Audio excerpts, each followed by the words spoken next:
Very bad odds. Okay, they're getting a little better now, maybe. These are still bad odds. He is now caught, except not enough for it to really matter. Okay, never mind, it's gonna be split topside, 2v1, 3v3 in the bottom lane, but Monster's gonna be killed by the turret while Doke was taken low, and Licorice barely survives up in the top side, but now the flash coming right back from APA as he gets away from Tomio down in the bottom lane. Yawn still staying alive as APA goes for a seismic shove, but he won't get it. That actually was a rat trap down there. Busio baited them in. They got the extra kills. Can he get one more? Yawn's got to run. Yawn, he doesn't want to run. He wants to stand and fight, but he shouldn't have. Another kill over to Vulcan. Bot lane from Vulcan, French-Canadian pride as well. You know, every once in a while, French-Canadians say they should secede from Canada. I'm glad they've stuck together so that we could make this game happen.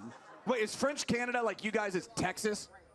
It's the Bloc Québécois. So they decide... The what? The Bloc Québécois. It's a political party. Oh. So there's more than just 2 political parties in Canada. There's like 5. Okay. So there's like the 2 or 3 that can actually win. There's the Bloc Québécois, who Quebec always votes for. Cool story, bro. Let's get into this kill on the Masu. All right. Well, in this case, so if this is the Canadian Parliament or whatever, Masu is the blah, blah, blah, because his vote just was not nearly enough to survive that election in the top lane. As Blabber tries to flash forward to grab a kill on Vulcan, needs just a little more damage, but he gets shot in the air trying to get there. And now Yawn stands in a 1v3. He's trying to get back, but Tomio's cooking him. That's kind of bad for us. Tomio stepping up, making his LCS dreams come true again. Maybe picking up another win. Licorice pushing bottom lane as well on the soon-to-be unstoppable volleyball. Oh! Busio styling, flashing through the spells, but it is Brand, so you can just smash your hands on the keyboard and die and still do most of the damage. So it sets it up nicely for Vulcan. Canadian Vengeance, pride, vengeance there. Vulcan actually makes good on it. Masu, they're coming for you again. Slow, patient setup. APA. Don't mess this up. Don't mess this up. Nice. They immediately threw out the Unraveled Earth. And remember, Draven's stand aside shoves you right over top of the Unraveled Earth. You're getting stunned, and they're having fun. Nice job, Team USA. Classic bullying tactic. 2 people versus 1. Shove them over the rocks. Stun them up. Take the tower. Wait a second. JoJo? Wait, that was an auto on a minion. That first axe at the minion. It's okay. He's going to run away anyway. Get out of there, Licorice. Just run away. Licorice had to flash out, but it won't matter. He can't get the shield in time, and the poison kills him. Yawn sidesteps the Seer, so he's not going to get stunned either, so there's no punish from Canada. So about our double poison synergy that we were hyping over Champ Select, that scales quite well too. The Volley Bear Flicker Blade build, the downfall of it, it's not as tanky as a normal Volley Bear build, so yeah. Can't deal with the poison. No antidote for Licorice and USA. They increase their gold lead again, although Blabber is going to have a tough time getting out of this one. A very tough time. Yeah, I don't think he's getting out of that one. I don't think he's getting out of there at all. I don't think JoJo's getting out of this here in the top lane. I don't think nobody's getting out of this match except in a body bag. Yawn taking some more plates in mid. Yo, Busio is on a rampage. This rat is everywhere. Biggest kill spree in the entire game. 9 kills for him. Bounty on his head. Oh, we're scaling. Oh, and here comes another kill. Vulcan trying to get out. He'll survive, actually, as Licorice now forces Yawn to flash away. APA still in hot pursuit. The turret destroyed up in the top lane. This twitch from Busio, we're talking about the double poison bot lane, Kobe. This man is a Big Mac with cheese, and Yawn is his Mountain Dew. All right, let's see about the objective focus, though. Team Canada, they seem to be a little bit more focused on these objectives. Yeah, calmer, less quick to jump to conclusions. Okay. Yeah, more friendly, I feel like. Turrets, as a team, very smart to take down. JoJo's still confident, though. Everything that's good in Canadian. Not very friendly to gang up on Dokla. It looks like they're sending multiple people up towards top side. But APA screened for him. He was on the Rift Road, and now Licorice, look out. It's New York's greatest sewer rat trying to cause a little trouble again. But it's a 1-for-1 trade. The rat got splat, and that's not what they needed for Team USA. Vulcan now, he's got to try to survive Blabber's onslaught. Blabber missed the stun. Yon still trying to go in for the kill. Petrifying Gaze secures it, and Team USA is running them over. Out of control semi in red, white, and blue colors, straight down the mid lane highway. Absolute disaster for my boys, Team Canada. JoJo 05, just not a show match player, it feels like. This started fine as the bear kills the rat, which you always love to see. Rats suck. But America just seems to love them. I am a big Volley Bear fan, so I'm not going to lie. I was kind of like individually rooting for Licorice a bit, but we give you one back. That's pretty competitive of us. And then the snake, the American snake Yon, finishes it off. That snake was also on fire. Yon ended up exploding at the end to give over one more kill, but still huge gold for Team 5K. USA. He did it for thematic purposes. What is more rock and roll? What is more heavy metal than a flaming snake at the end of a battle where you triumph? I appreciate that, Yon. I respect that. Masu trying to go in, trying to grab himself some kind of an angle, but he ain't gonna grab nothing. That snake is slippery, and here comes APA. He's building a wall, and it's gonna be JoJo and Masu caught on the wrong side of it. Wait, are more going to fall? Everybody else is coming. Okay, they flash away from the bear. Licorice wanted his chance to try to clean that up, and now Tomio's also looking. Blabber immediately ready. He jumps right on in there, and he grabs another kill. Blabber hits those. Seeing Tomio use his flash, goes in to destroy the other jungler. Meanwhile, Big Dokes has just been split pushing bottom side. Dokes been observing down there. He didn't even throw out his ultimate from Draven, didn't need it. Stat update, 53 kills in 17 minutes is more than one kill every 20 seconds. We can do 100. We could definitely do 100. Oh, come on, I'll be disappointed if we don't. Licorice going after Dokla, who's going to get reinforcements in just a second. Big Dokes down, but Yon should be able to avenge him. Licorice can't get away from the twin fangs, firing and firing and firing, and Yon makes it even. The Volley Bear is really good on the 1v1s, not so much with other people around. Yeah, he is. That's tough, man. That's tough. This is unfair, I think. What about I'm this gonna unfair, call foul on this. Yeah. Making excuses already. Yeah. Bussio's behind you. He's hiding. Oh boy, not anymore, he's not. Tomio and Vulcan being found out. Vulcan dies first. Busio will probably drop, but he gets one on the way out. Blabber chasing in for JoJo, but JoJo's got the flash over the wall to stay alive. Masu trying to get away. Oh, the seismic shove just barely not in the right spot. And JoJo, because he got that kill, it revived Tomio using Uxion's passive there. Can Tomio get anything done, reviving and get back out here? They're going to try. They flash in. Watch on! Oh, the pressure is on. Licorice needs the last little bit of damage, but he just barely finds it. Nicely done there to at least make sure he gets his man. Otherwise, that might look pretty silly. Whirling death.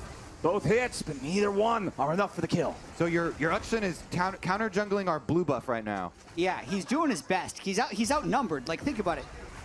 Look, There's 10 times as many people in the U.S. than there is in Canada, and the game's still this close. What does that say about America? Incredible effort here from Team Canada. Smart choices being made all around. Tomio making a smart choice there to kill Dokla, as Blabber making a smart choice to teleport out right before that hit him. JoJo. JoJo has like 3 health. He's also down 2 levels. Oh! Masu! Yeah, Masu's not having a great time here. JoJo's team on team having a pretty bad time too. We just had Busio kill his own AD carry, and Blabber wants to kill his own mid laner.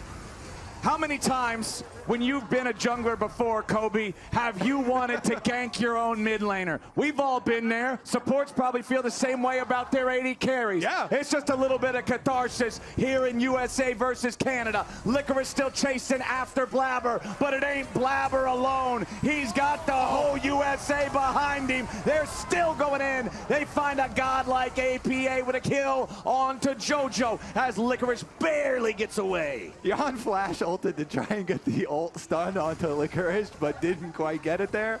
And Licorice ended up actually surviving because of it. Regardless, though, USA still in the driver's seat. Objectives on the map now. Jat, 20 minutes in. Can you hold out for 100 kills? We're at 64 already. I mean, Canada is pretty good at defending their own territory. It's difficult to move up to the north against anyone, as Game of Thrones has taught us. And also, was this back when the show was good, or after it became like really bad? Yeah. Only the first 7 seasons. Also, the War of 1812. Canada very good at defending their own territory. They can stand. They can stand and fight. Well, APA about to teach about the War of 1813, Whirling Death. Oh, that was so close to getting the kill on Vulcan, but just not quite. Somebody get in there. Busio, go sniff around. Looks like they're going to get their recalls off and start on the Baron, though. We've changed our ways. Objectives now in the sights of Team USA. Tough. Team USA. Tomio does not have flash or a blast cone. He can't get in. He can't steal it. APA secures it. 9,000 gold lead and Baron buff for the boys in red, white, and blue. Trying to jump ship, Jack? No, definitely not. Okay. I'm just trying to think, like, what can we learn from Canadian history to bring victory to this match? And it's hard to find something. Looking difficult. I don't know how the Bears did up in Canada, but the Licorice is on the run. Well, he survives. He baits him in a little bit. Blabber trying to jump after him, but it ain't going to work. One for the Bears. 1-for-1 trade as I would call them the junglers, but Blabber's not actually the jungler. Meanwhile, the U.S. making the plays in the enemy base to secure the first inhibitor. Look at our base, too. The Ukshan That's is an objective bounty. That's big gold for JoJo, if he can get it slowly. The Canadian economy is in shambles at this state of the game. We'll see if they can get back a little bit here. They want to go after Yon. They want to kill the Cassiopeia. Whirling Death again, just not enough for Dokla. A couple of more spinning axes will get the job done and seal the deal. Big Dokes on Draven. Wait a second. APA. He wants this JoJo kill. He doesn't want to let him execute. How many total kills did JoJo get in our previous show match, where we did the Swarm show match? So APA got like 15, and JoJo died 15 times. I think if we show the KDA for our last 2 show matches, the mid lane matchup is going to be a little rough. Double kill. Tomio, though, is trying to carry this corpse of a team across the finish line. Yeah, he wants to go undefeated in show matches. This is going to be too much, though. This is a little tough, even for a big old bear. Licorice is downed once more. 10-8, though, on the volley bear. Still has a positive score for Team Canada. Masu wanting to jump in and try to stop these guys. Immediately stuns himself on the safeguard as the Unraveled Earth. JoJo! Ready. Wow. JoJo. That was impressive how quickly he disappeared. It really was. JoJo's playing like America's #1 fan right now. JoJo loves America. So much. He disappeared upon arrival. You remember when he used the American flag, walked out on stage because they didn't have a Canadian one? Yeah. He actually, That's the funny part about that story. Is he was going to do a Canadian flag, and he's like, the American flag's just as good. He just It's like, it's fine. Turns out it's even better. Now we've got the bottom lane tier 3 under siege, and Vulcan and Licorice are just trying to get out. The Whirling Death finally comes through to secure the kill there for APA of all people. Yeah, he's got that little tick of damage with his Blackfire torch. Final stand here, maybe. Oh, is it already over? There's no way. Masu drops. JoJo's taking that kill, but now Blabber's going in after him. JoJo brought him back. Licorice is the next to die. JoJo with a revive. But with JoJo now gone, the problems continue mounting as Masu goes into the back line and Busio flashes away. The poison from the rat is just too much. A double kill for Blabber's Irelia. The jungler that's not jungling is making it happen, and he's dashing all around the minions. There's not even enemy champions left to kill. 46-36, 82 kills in 24 minutes. A kill every, 17 seconds? USA triumphs over Canada. Look at that beautiful smile there. Stand up and take a bow, Big Dokes. Well done. I legitimately want to see FlyQuest let Busio play Twitch support versus Cloud9 next weekend. Yeah, I really want to see that. I'm down for that. You know, I'm sorry about the trash talk earlier. I do think the USA played better. My one excuse, though, is we did not adjust the gold for inflation. The U.S. dollar is stronger, so they never really had a chance. Is it 9,000 gold stronger? In fact, I believe it's about $1.30 per dollar. So every minion that the U.S. killed was just more valuable. It was completely unfair. Well, you know what they say, Chad. Life ain't fair. And for Team Canada, that's just all it's going to be. Team USA, the Stars and Stripes, triumphant once more, flexing that homegrown American muscle right here on the LCS stage. Well, I always believed in you guys, obviously, because we locked in this amazing composition that I will take absolutely no credit for. So, first of all, yeah, what are our words for Team Canada? Because they didn't put up a fight. It looks so easy for you guys. This is disgusting. I mean, Canada, they didn't send their best. You know, that's all I'm gonna say. Yeah. What do you think? Well, I will say our coach was just way better than theirs. Like, you know, American coaches pretty good. What? Hell no, cut him off. I think our team motto was miles is greater than kilometers, and it clearly showed in the draft, and it clearly showed in the game. I didn't do much in this victory, but you know, thanks for the carry.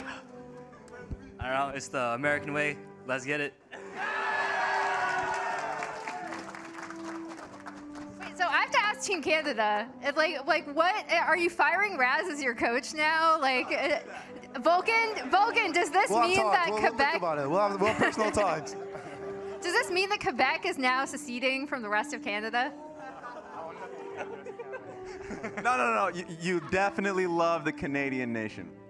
Yes. That does not sound convincing, Raz. Jojo, we have to have a conversation about this because I sensed a typical level of American corruption when APA said he was going mid. That didn't happen, did it? I mean, they lied to us, by the way. They said that they're going to roll swap and we're going to roll swap. And they said they're going back mid, but then they went jungle. And level 1, they were dancing with us, but then they killed Tomio. That was kind of messed up. I mean, they had to cheat to win. It makes sense, but it's fine. That's very typical. And on top of that, it kind of felt like Dokla needed a Draven carry top lane, huh? And the jungle attention, where's your mic? Oh, you don't have one. You don't.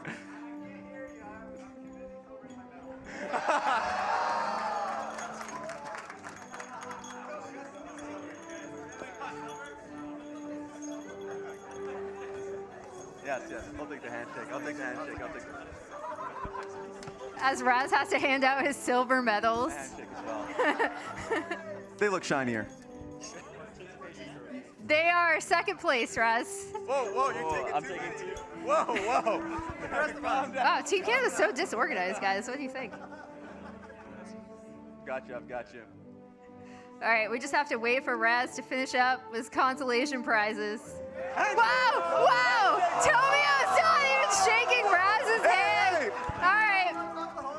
Yeah. Sabotage. No, calm down. Take the damn. Oh, that's my medal. All right. Thank you, Team USA. Thank you for your service. Thank you, Team Canada. Thank you, audience, for sticking around. Seriously, it means so much. This was a ton of fun. We'll toss it back to casters to close out the day. Thank you very much, Emily Rand and Team USA. Incredible medal ceremony. And now there's one thing left I have to do. Beep, beep, boop, boop, beep, beep, boop. Hello? Yeah, Zale? That's what I thought. Okay. It's all said and done. USA has triumphed over Canada here today at the competition. Ladies and gentlemen, American, Canadian, and everybody else, thank you for watching tonight's festivities. Have an awesome rest of your day. We'll see you back here at the LCS very soon. Don't you dare miss it. Have a patriotic day. Man, I can't believe we lost. I can. I believe it.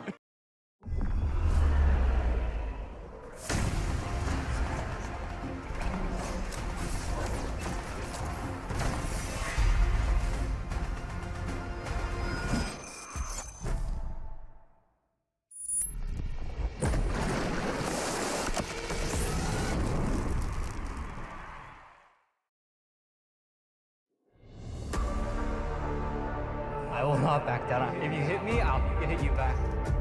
What season is it right now? Big season. We're gonna 2-0 them very easily. Oh, he kind of like stole my whole flow.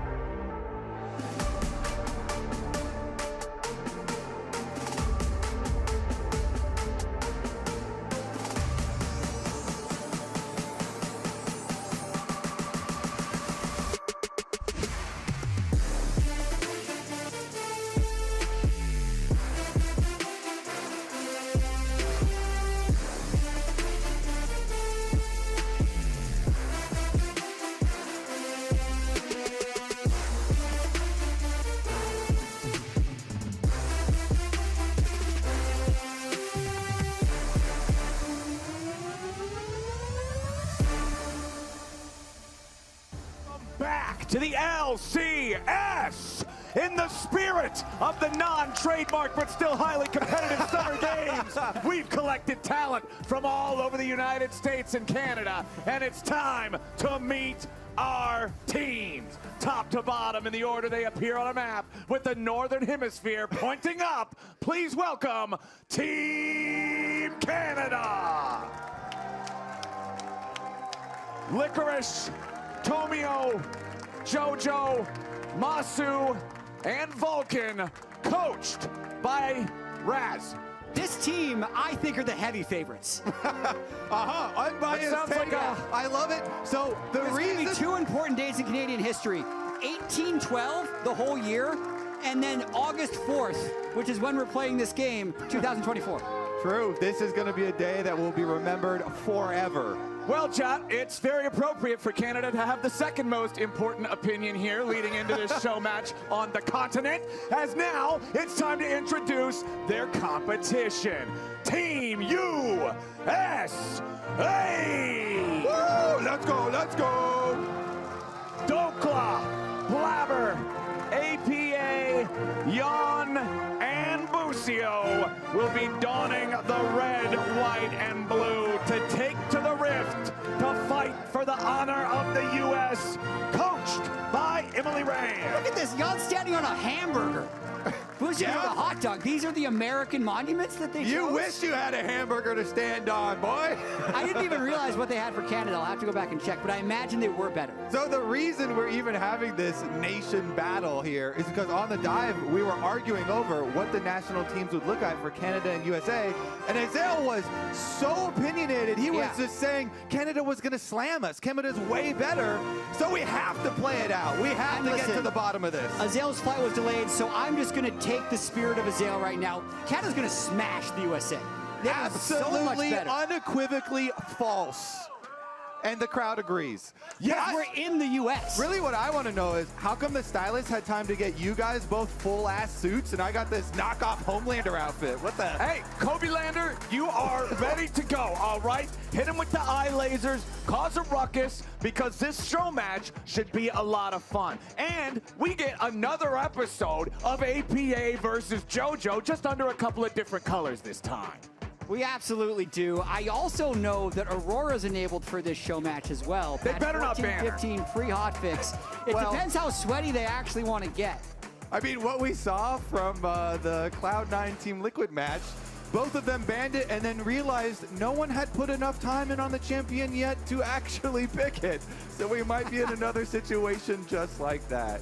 I think the drafts might have a couple of opposing philosophies, because Emily Rand watches every league globally, sleeps about 2 hours a night so that she never misses League of Legends, and generally studies the game on an academic level. I can't wait for Raz's intro. Raz has watched every K-drama that has come out in the past 5 years, and his TikTok algorithm is illegal in at least 14 states. So I can vouch for that one. I think we're probably going to have a couple of decidedly different approaches here. Look at the vibes, though. It's perfect. The charts for Team Canada. They're target banning fiddlesticks? Question Well, mark? hold on. Are they spelling things? Well, USA! Everybody's spelling USA! I don't know what you're doing over there in Canada. They're banning out their own USA! code. Wait, what are they? And you are banning FA. We're getting there. All right, we got the USA. Fiddle-a-moo-moo. Timo. Fat! They're calling us fat! They're calling you fat! Oh, dead. Those Canadians are mean. Aren't you supposed to be nice? What? Yeah, that's about. What happened to your manners, Jat? I don't know. It's been a while since I've been to Canada. Oh, wait, I know what happened. I'm here for it. I know what happened. Raz is coaching them. Oh, no, I actually know, yeah. That is the different draft philosophy I'm talking about. The degeneracy. Expect to see that one on Degenerate TikTok sometime soon, coming to a phone near you. Okay, USA, I love this. Team USA going for a very thematic approach here to the draft. They're going to build a wall and make Canada pay for it. Talia, the first pick. Oh, my God. Bro, you're so try-hard. You banned Aurora while trying to spell USA? Dude, they clearly don't even play Aurora yet. They haven't practiced it. I want to know, are we going to actually go to Levi? Are we going to get a real combo? Or is there going to be some more for fun with this situation? Well, the nice part about Talia Vi, the acronym still works because it's TV, which Americans love. It's very rare to run into an American that does not appreciate some good television. Yeah, but nowadays we're all online. TVs are a little bit less. Yeah, I gotta say, in terms like CTV is a way better network than anything you can find in the U.S. Or the CBC. Both of them Poison synergy. Poison synergy right here. Okay. That's what I like from Emily. Genius. Okay. Get that rat poison with the Cassiopeia. And we all know APA came up as a Cassiopeia main. Okay. We got him on one of those comfort picks. Chat, you're the Canadian representative. What do Senna and Lee Sin mean to Canada? Yeah, Jet. They mean victory, actually. So, I mean, Canada loves winning, contrary to popular belief. Winning what? Hockey? They love being on top of the U.S., which is just better. And then they also love having more land mass, more fresh water, higher density of pro players in the LCS per capita by far. So you're America's per capita. Yeah, for They sure. love all these things. Hockey, league. Wait, I want to follow up on the bans here too, because is Raz going to continue? First it was Fat, now it's Talon. They actually locked in Auction. Yeah. Auction's locked in. What's your Canadian Dokla reasoning? hovers this all the time, and they picked it away from him. What a steal. Okay. What a steal. It spells out fatty. It does. They fall into the Talon, don't they? That is a very, very Raz draft. Now, the final one. Okay, so NA. USA NA versus Fatty. Yeah. So you can tell that we have a lot of pride in our own country, whereas you guys are just like mudslinging. Yeah. What's up with that, Canada? It's a great climate. There's a lot of moisture. You don't have to put other people down to make yourself feel better. I'm sorry. That was perfect. Thank you. Apology accepted. Apology accepted. How can you refuse that? The brand to burn it all down. Yeah, a lot of fires this time of year. That's what I was going to say. What's Canada's official stance on wildfires? I mean, obviously you guys probably don't like them, but... Yeah, they really... we're anti-wildfire. I feel like everyone's anti-wildfire. British Columbia is having a particularly rough fire season, so bless the firefighters in Canada. So are we in California here, too. So, ooh, Aurelia. I love it. Big Dokes never gets to play the champions that he really wants in the LCS. So now? But today it all gets to change. Today, things go down differently. So is it Twitch support then? Or yeah, I think it's Twitch support. All right. They're cooking. Volley. Okay, hey, well, it's the lock. Yeah. They're really playing with my heart I was going to say, you can't be compromised. It's volley top. It's got to be liquid. That is an American flag on your back. Yeah, I do have Viking heritage, though, and I've been a volley bear one trick for the past year and a half. Don't worry, Flowers. Never wavering. Okay. USA! USA! USA! USA! All right. We got the USA crowd. Senna Lee Sin's a real thing, actually. Yeah. True. Yeah. We'll see. Is it a good thing, though, Jat? It's real. So fun for 80 carries to play Lee Sin. They never get to do it. And it actually does work. Also, look at this. We are still cooking. They can't trade anymore. It's the double poison in the bottom lane. They're not using the double poison for later. They want to use the double poison straight from lane. APA has smite. APA decided to jungle. He's dodging JoJo. And Dokla gets to play range top as Draven. Sure. Oh, no! Emily, fight back! Destroy him! Okay. Raz is a trickster today. So, I like how you put today. As if it's some sort of abnormal behavior. I would say Team USA is cooking a bit harder than Canada's cooking here. So watch out for this level 1, though. Okay, so the poison synergy. The rat Busio here is going to get poison. He's going to poison the enemies from level 1, and then you can get your twin fangs for Yawn, and maybe they do some surprise big damage. Big damn. All right, let's do it. Welcome to the non-trademark but highly competitive Summer Games between USA and Canada. Dokla with the top lane Draven up against Licorice with the volley bear. APA is ready to dance, and it looks like JoJo's ready to dance with them. Tomio's gonna make his way onto the dance floor, but immediately the dance is done, and the war is won. Team USA is fighting dirty, and dirty looks pretty damn good. They're on the board. I always want to ask the question, who's going to be the first to actually break the ceasefire? Wow. Who would have thought? Team USA, not even joking around. Big stun from Blabber, who is the one who gets the Aurelia. By the way, Blabber, a connoisseur of flexing in solo queue. So I'm definitely looking forward to this Blabber Aurelia here, especially after they were able to get first blood, although it went to the hands of APA. I do feel kind of bad for Tomio, though. That feels like a war crime. Tomio. You broke a ceasefire. And against Tomio, who already got benched out of LCS, and now they're just relentlessly attacking him from level 1. Tomio is undefeated in show matches. True. So just a small setback.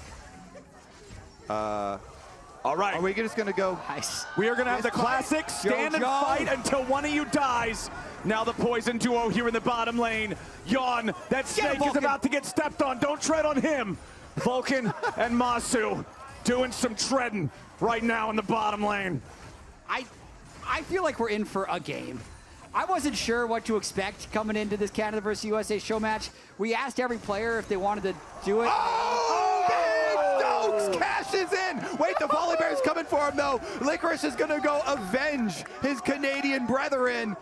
There's no way you're escaping this. Top laner for top laner. Canadian Bears are vicious this time of year, but Busio and Yawn work together to triumph in the 2v2 in the bottom lane. What the hell? Dokla is the bear is running. The bear trying to catch up. What? Licorice, he might still not get it. No, the sky splitter. Canada makes their way onto the board.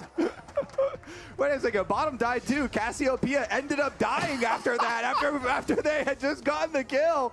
Big wave pushing in to Team Canada as well. This start is horrible for Canada.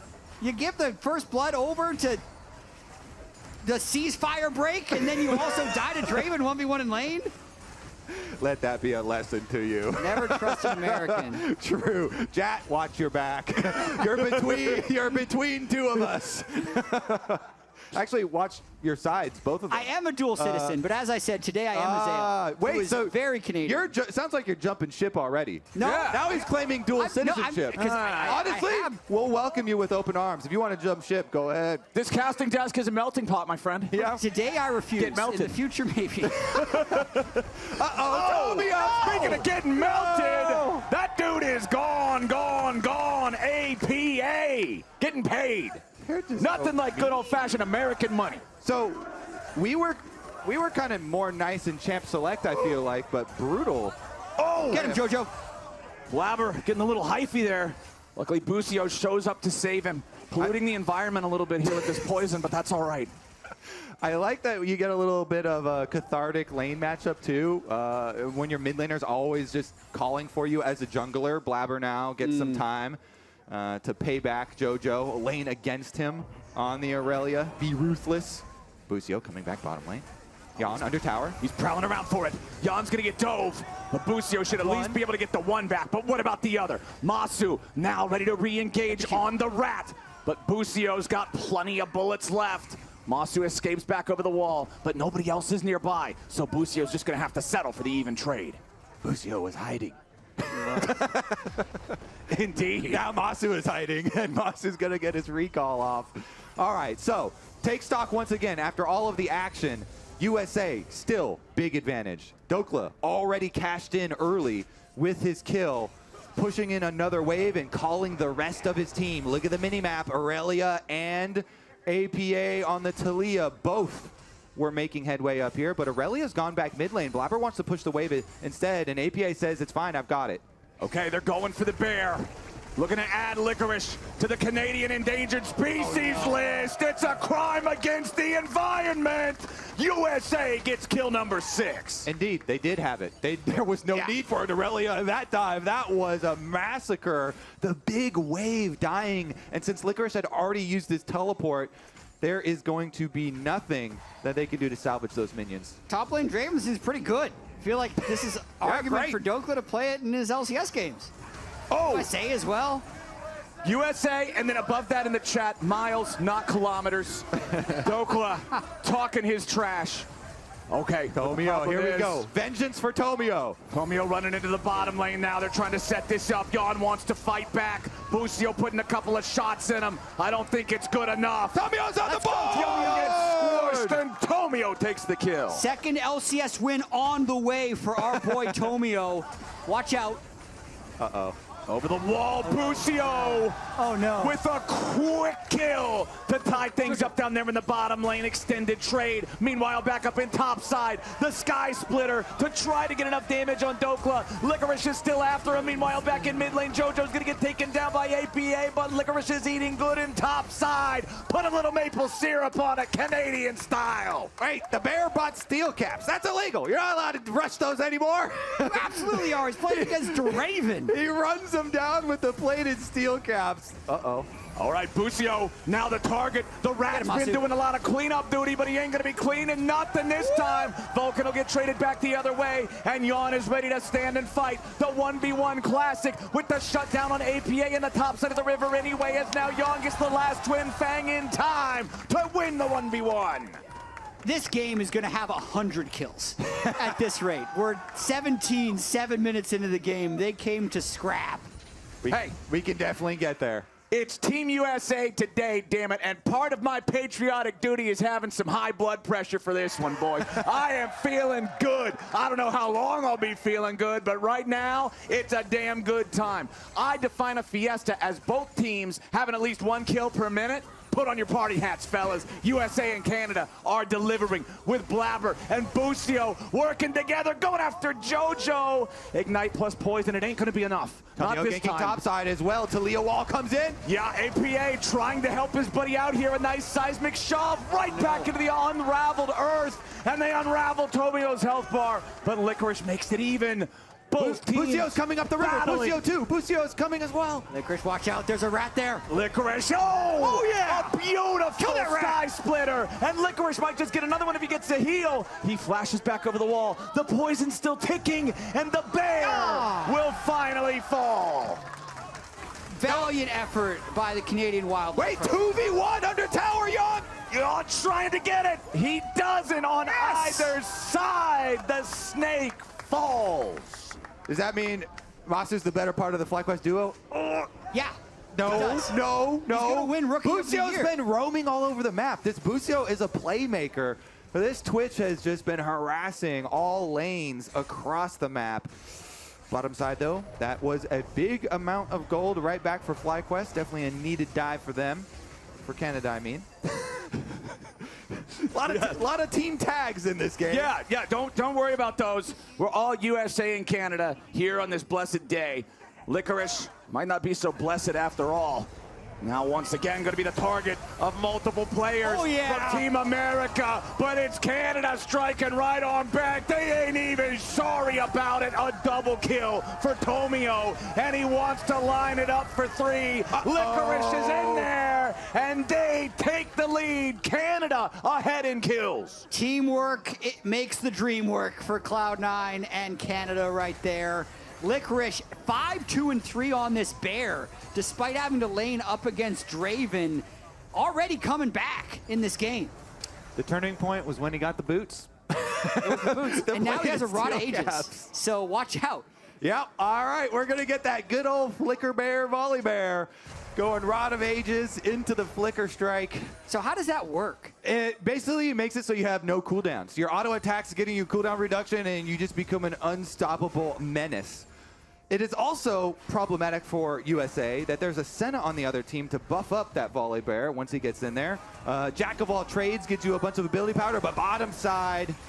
Oh, Busio trying to help Yon get away. The Dawning Shadow isn't going to have enough damage, but JoJo is. He sets it up for Masu, and Team Canada now has 14 kills. And ability haste is what I meant. Meanwhile, bottom side with the 3 people, Busio definitely does not like those odds. No, those are bad odds. Those are very bad odds. Okay, they're getting a little better now, maybe. These are still bad odds. He is now caught, except not enough for it to really matter. Okay, never mind. It's going to be split topside, 2v1, 3v3 in the bottom lane, but Monster's going to be killed by the turret while Doke was taken low, and Licorice barely survives up in the top side, but now the flash coming right back from APA as he gets away from Tomio down in the bottom lane. Yawn still staying alive as APA goes for a seismic shove, but he won't get it. That actually was a rat trap down there. Busio baited them in. They got the extra kills. Can he get one more? Yawn's got to run. Yawn, he doesn't want to run. He wants to stand and fight, but he shouldn't have. Another kill over to Vulcan. Bot lane from Vulcan, French-Canadian pride as well. You know, every once in a while, French-Canadians say they should secede from Canada. I'm glad they've stuck together so that we could make this game happen. Wait, is French Canada like you guys is Texas? It's the Bloc Québécois. So they decide. The what?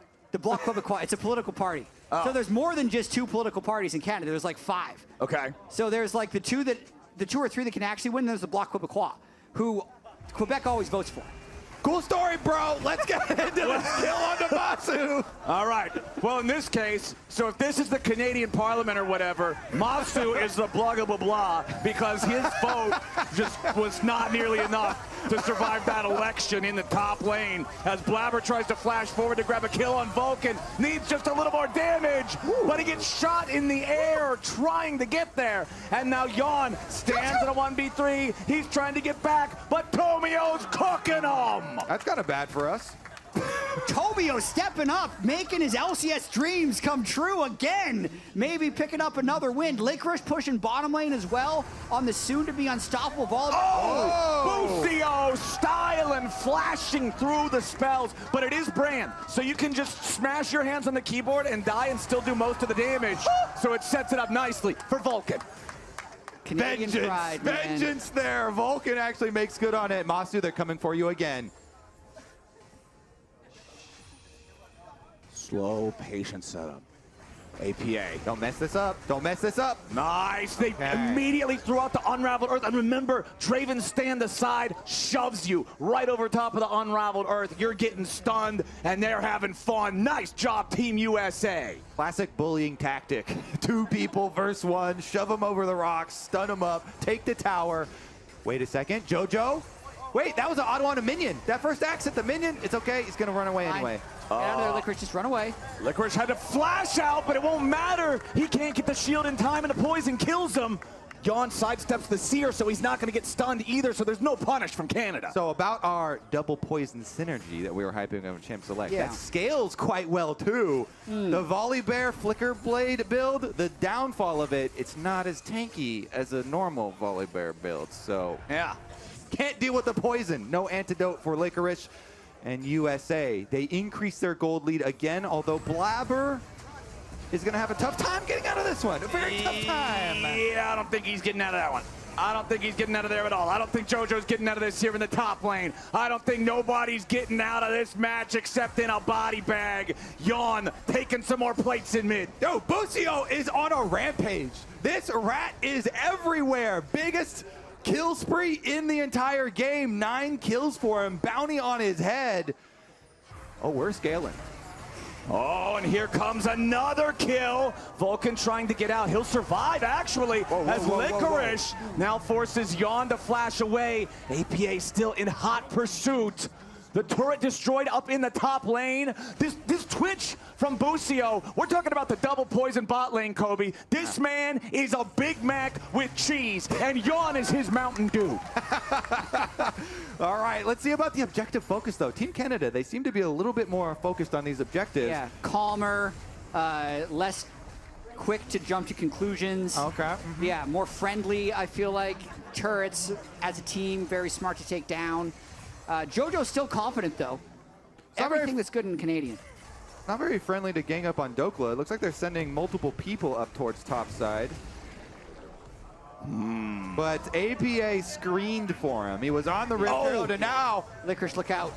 It's New York's greatest sewer rat trying to cause a little trouble again.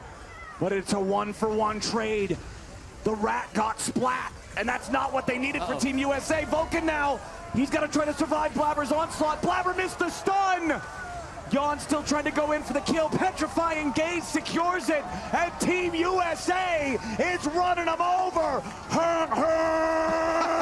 out of control semi in red, white, and blue colors straight down the mid lane highway. Absolute disaster for my boys, Team Canada.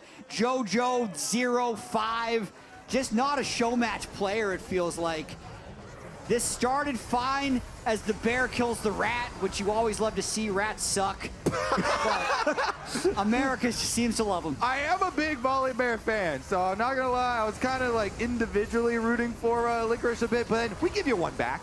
That's pretty competitive of us.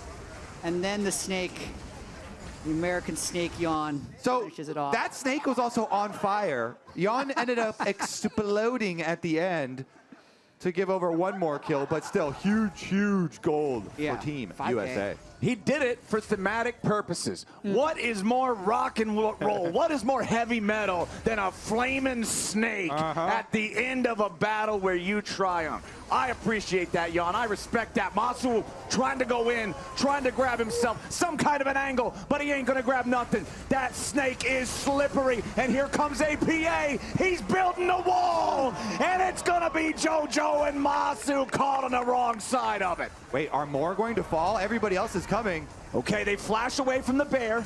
Licorice wanted his chance to try to clean that up, and now Tomio's also looking. Blabber immediately ready. He jumps right on in there, and he grabs another kill. Blabber hits those. Seeing Tomio use his flash, goes in to destroy the other jungler. Meanwhile, Big Dokes has just been split pushing bottom side. Dokes been observing down there. He didn't even throw out his ultimate from Draven, didn't need it. Stat update, 53 kills in 17 minutes is more than 1 kill every 20 seconds. We can do 100. We could definitely do 100. Oh, come on, I'll be disappointed if we don't. Licorice going after Dokla, who's going to get reinforcements in just a second. Big Dokes down, but Yawn should be able to avenge him. Licorice can't get away from the twin fangs, firing and firing and firing, and Yawn makes it even. The Volley Bear is really good on the 1v1s, not so much with other people around. Yeah, he is. That's tough, man. That's tough. This is unfair, I think. What about I'm gonna call foul on this. Yeah. Making excuses already. Yeah. Bucio's behind you. He's hiding. Oh boy, not anymore, he's not. Tomio and Vulcan being found out. Vulcan dies first. Bucio will probably drop, but he gets one on the way out. Blabber chasing in for JoJo, but JoJo's got the flash over the wall to stay alive. Masu trying to get away. Oh, the seismic shove just barely not in the right spot. And JoJo, because he got that kill, it revived Tomio using Uxion's passive there. Can Tomio get anything done, reviving and get back out here? They're going to try. They flash in. Watch out! Oh, the pressure is on. Licorice needs the last little bit of damage, but he just barely finds it. Nicely done there to at least make sure he gets his man. Otherwise, that might look pretty silly. Whirling death. Both hits, but neither one are enough for the kill. So your Uxion is counter jungling our blue buff right now. Yeah, he's doing his best. He's outnumbered. Like, think about it.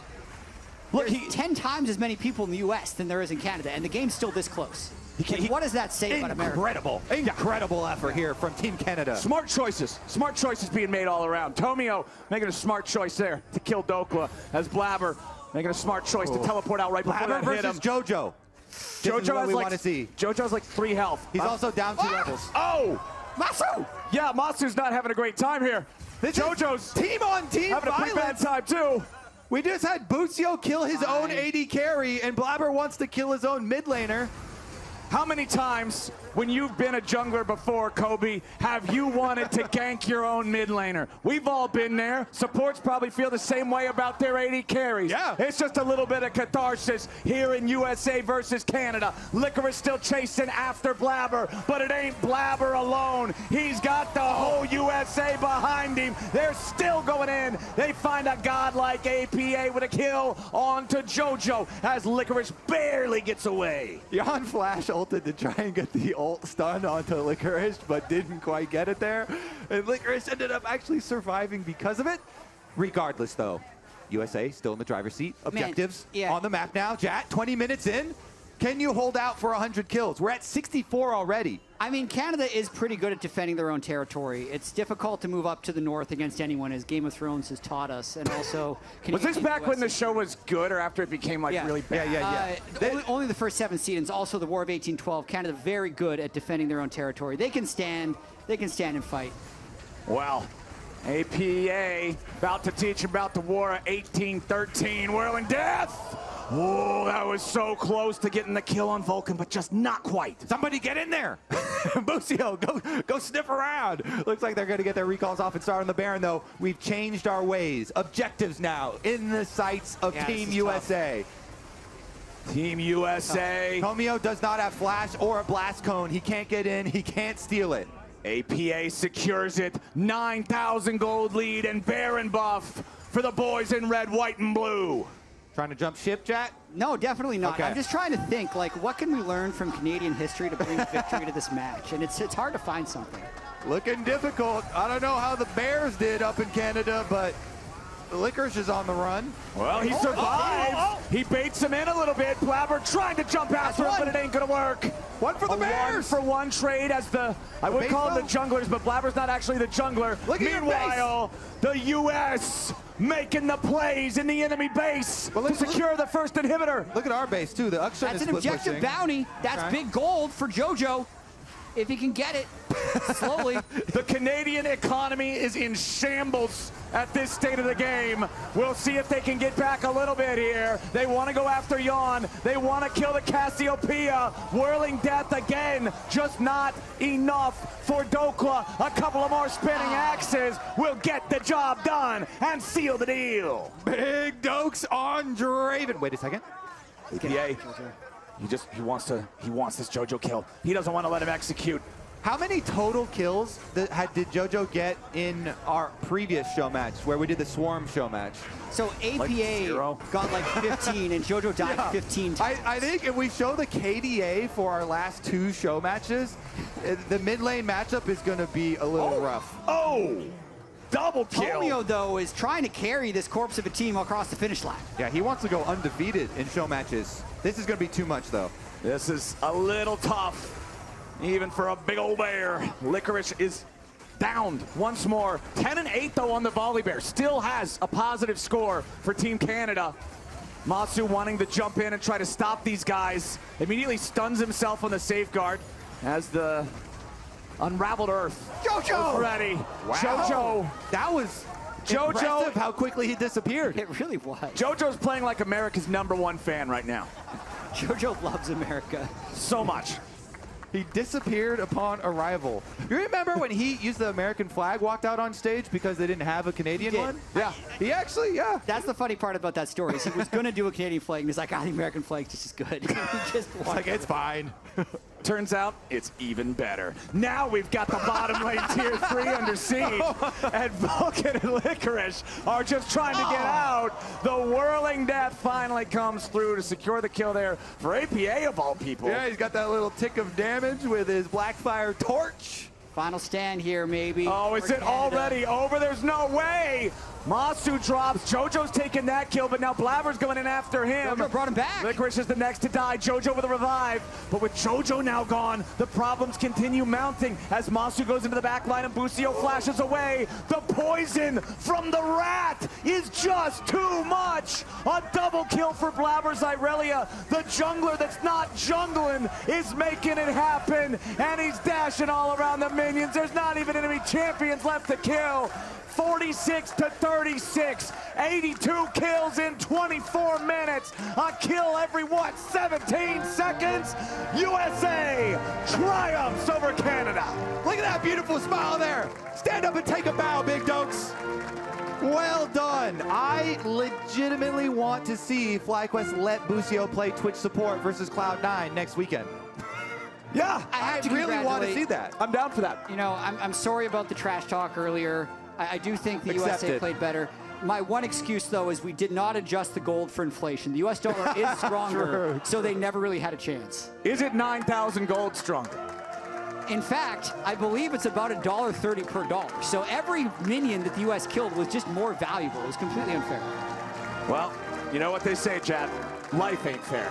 And for Team Canada, that's just all it's going to be. Team USA, the stars and stripes, triumphant once more, flexing that homegrown American muscle right here on the LCS stage. Well, I always always believed in you guys, obviously, because we locked in this amazing composition that I will take absolutely no credit for. So, first of all, yeah, what are our words for Team Canada? Because they didn't put up a fight. It looks so easy for you guys. This is disgusting. I mean, Canada, they didn't send their best. You know, that's all I'm gonna say. Yeah. What do you think? Well, I will say our coach was just way better than theirs. Like, you know, American coaches pretty good. What? Hell no, cut him off. I think our team motto was miles is greater than kilometers, and it clearly showed in the draft, and it clearly showed in the game. I didn't do much in this victory, but you know, thanks for the carry. I don't know, it's the American way. Let's get it. Wait, so I have to ask Team Canada, like, what are you firing Raz as your coach now? Like, Vulcan, does this mean that We'll Quebec? think about it. We'll have personal talks. Does this mean that Quebec is now seceding from the rest of Canada? No. You definitely love the Canadian nation. Yes. Yes. That does not sound convincing, Raz. Jojo, we have to have a conversation about this because I sensed a typical level of American corruption when APA said he was going mid. That didn't happen, did it? I mean, they lied to us, by the way. They said that they're going to roll swap and we're going to roll swap. And they said they're going back mid, but then they went jungle. And level 1, they were dancing with us, but then they killed Tomio. That was kind of messed up. I mean, they had to cheat to win. It makes sense, but it's fine. That's very typical. And on top of that, it kind of felt like Dokla needed a Draven carry top lane, huh? And the jungle attention, where's your mic? Oh, you don't have one. You don't.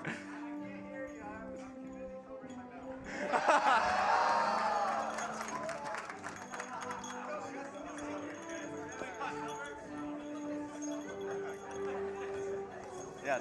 I'll take the handshake. As Raz has to hand out his silver medals. Handshake as well. They look shinier. They are second place, Raz. Whoa, I'm taking two. Whoa. Wow, Team Canada's so disorganized, guys. What do you think? Got you. All right, we just have to wait for Raz to finish up with consolation prizes. Wow! Tomio's not even shaking Raz's hand. All right. Yeah. Sabotage. No, calm down. Take the damn. Oh, that's my medal. All right. Thank you, Team USA. Thank you for your service. Thank you, Team Canada. Thank you, audience, for sticking around. Seriously, it means so much. This was a ton of fun. We'll toss it back to casters to close out the day. Thank you very much, Emily Rand and Team USA. Incredible medal ceremony. And now there's one thing left I have to do. Beep, beep, boop, boop, beep, beep, boop. Hello? Yeah, Zale? That's what I thought. Okay. It's all said and done. USA has triumphed over Canada here today at the competition. Ladies and gentlemen, American, Canadian, and everybody else, thank you for watching tonight's festivities. Have an awesome rest of your day. We'll see you back here at the LCS very soon. Don't you dare miss it. Have a patriotic day. Man, I can't believe we lost. I can. I believe it. I knew it.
Welcome to the LCS waiting room.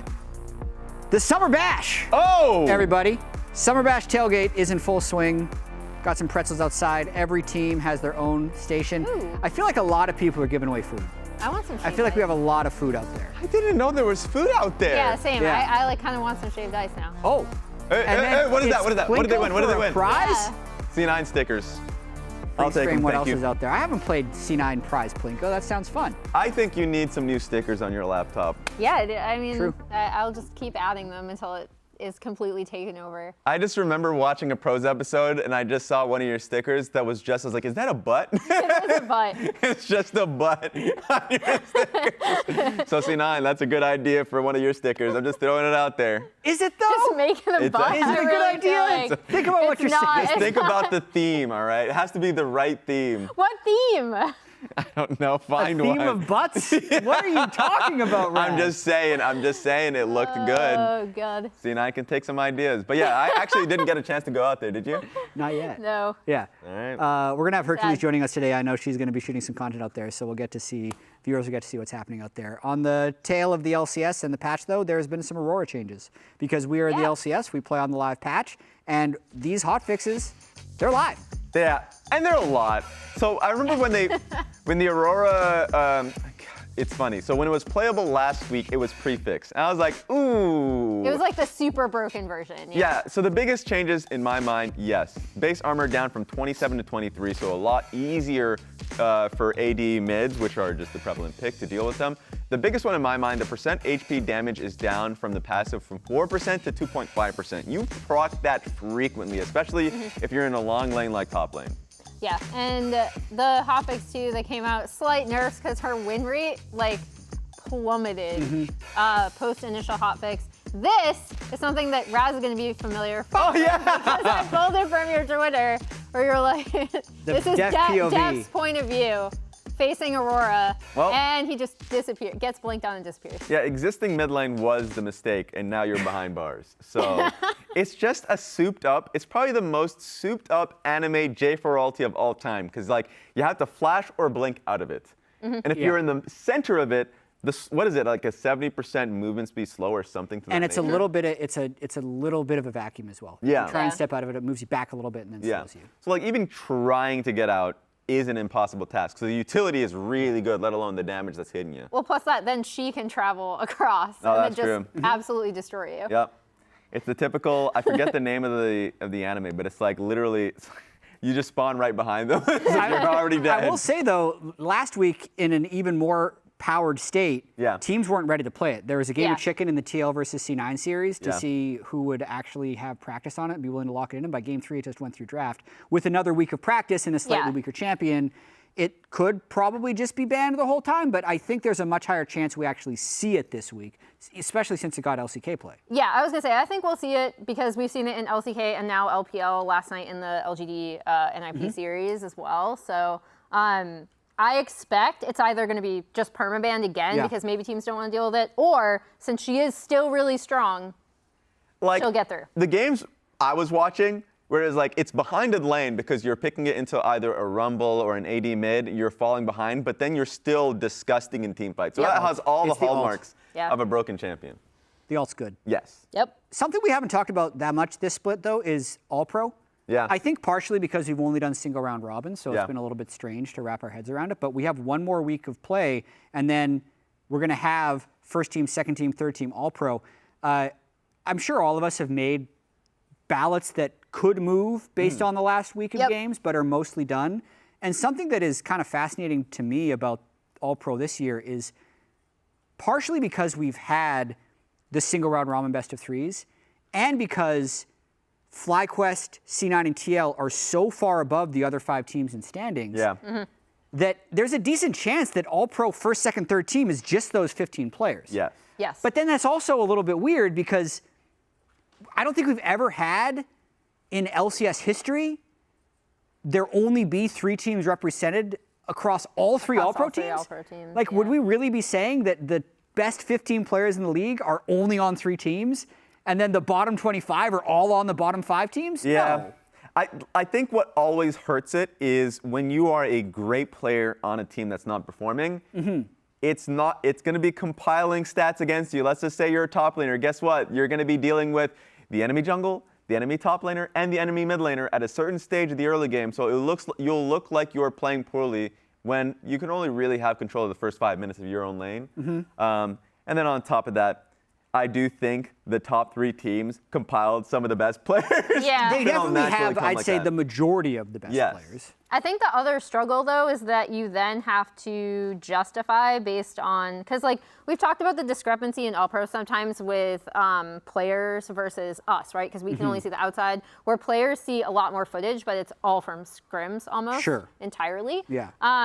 And the discrepancy between those top 3 teams and the performance of the rest of the field has been so wide, in my opinion, that it's really difficult to justify like statistically and also based on like in-game performance, trying to maybe drag your team over the finish line, cracking into those top 15 players. It's tough. It's going to be really interesting to see the battles. I think also there's going to be some interesting first team races. Yeah. Like Blabber and Inspired, I think is really interesting. I think Umti's probably going to be third team. But what do we think about Blabber versus Inspired in terms of who's going to get first team All-Pro in the jungle? They're very similar in how they view the meta right now. They play Nidalee like a Kindred, or like they play carry junglers. And I think that really lends them a helping hand. What I like Inspired a little bit for is that I think he moves the needle in helping lanes more frequently. I think when Quad came in initially and didn't look so great, he was the one that was like hovering over the lane, helping getting bases off. I think that he had a little bit more to need to work around. So I've just liked that a lot more, and I think he's been a little bit more flexible within the draft as well. Yeah, I was gonna say, this has been a great meta for Inspired, and I think the other thing is in a lot of their games when the team makes a mistake or maybe a setup is off or something like that, Inspired, especially on some of these carry picks, has been able to do exactly that, like drag them over the finish line to win those games. Yeah. Meanwhile, so that's a difference maker. Blabber is just the best Nidalee player in the league, and we've seen that.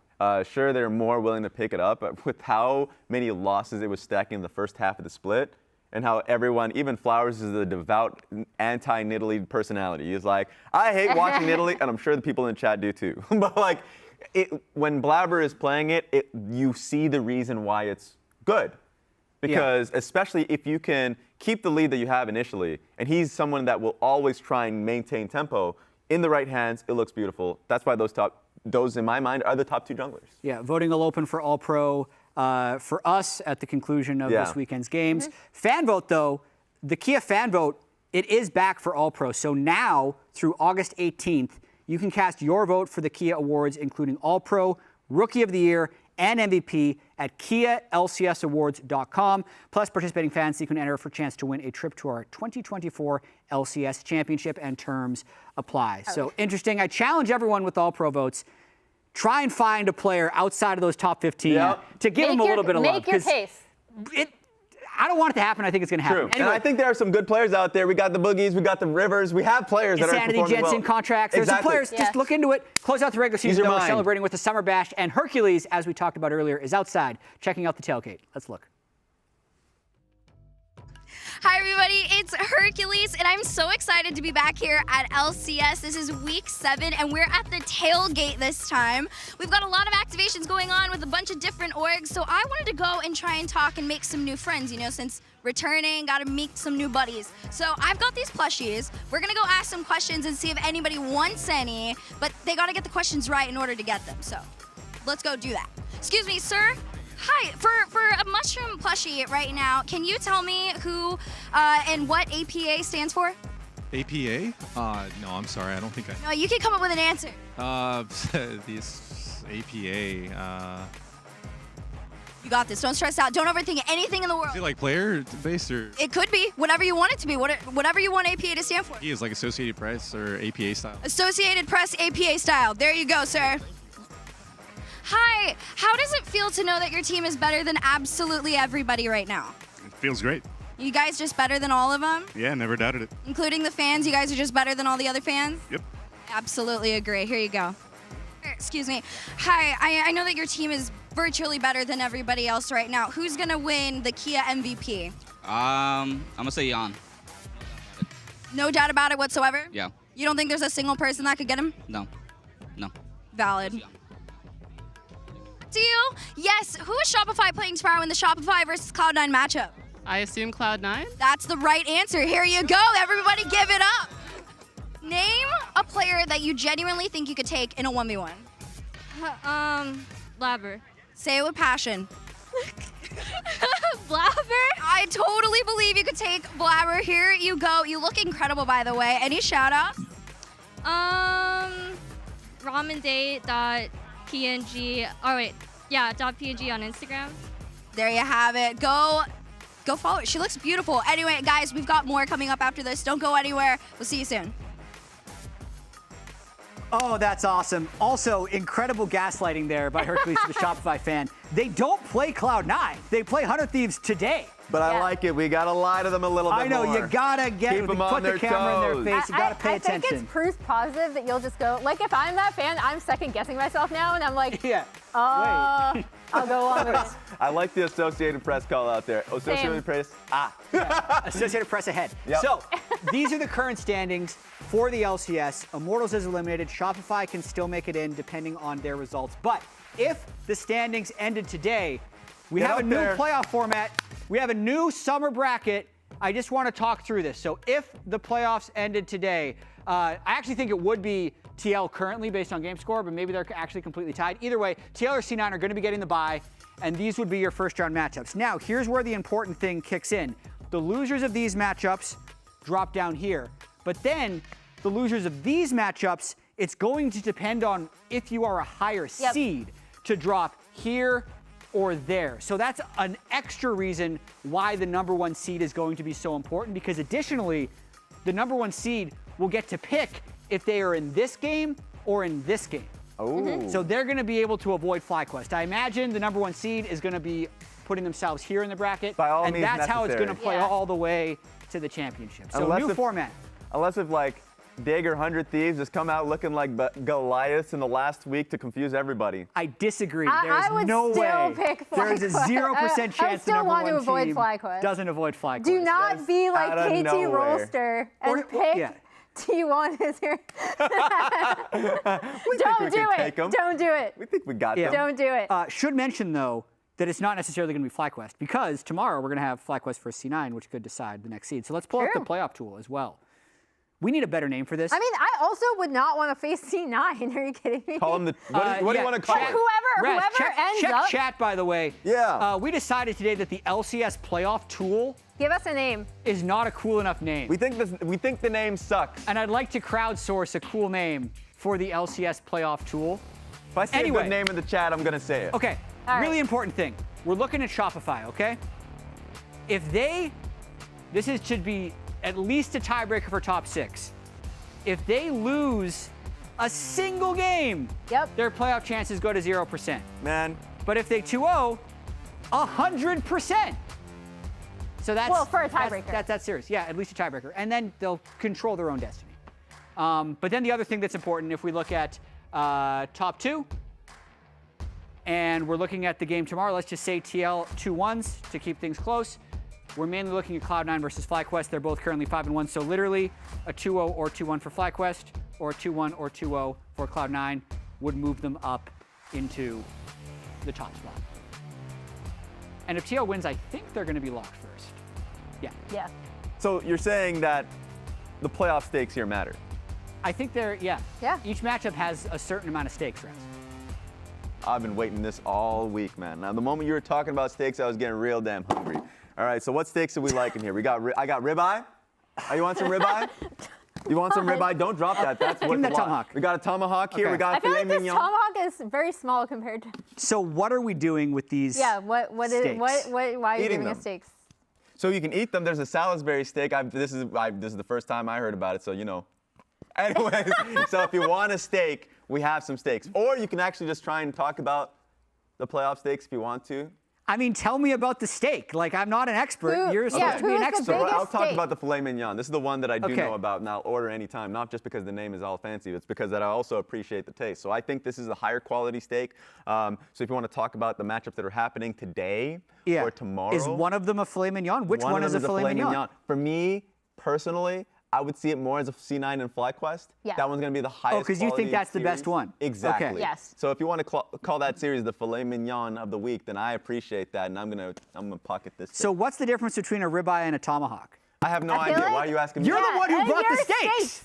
I just like the taste All of right, based steaks. on what little I know about steak, I feel like tomahawk is really flashy and Yeah. it's giant. But I remember being in Texas for the Houston finals, and one of those is like larger than my torso. Yeah, we spent $100 there's on a no, tomahawk there's steak no in way I Texas. could eat it.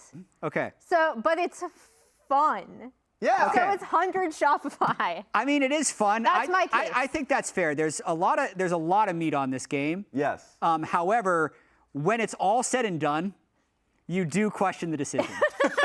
So which part of it is it the wallet? Is it the gut? It's the wallet and the calories. gut. Okay. I think The it's gut, rich I in think. both. Okay. There's no Yeah. way I can Much eat like the 100 Thieves even like Shopify half game. of a tomahawk steak. Yeah. I don't think. But then that leaves, The ribeye.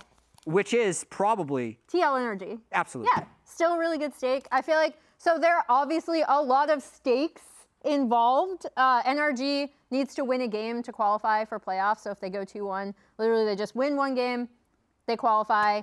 It's also really important for TL. They want that first seed really, really badly. Battle for the ribeye. Battle for the ribeye. So which series are you saying is the That's ribeye? terrible. Oh my God. You're saying Dig IMT's ribeye?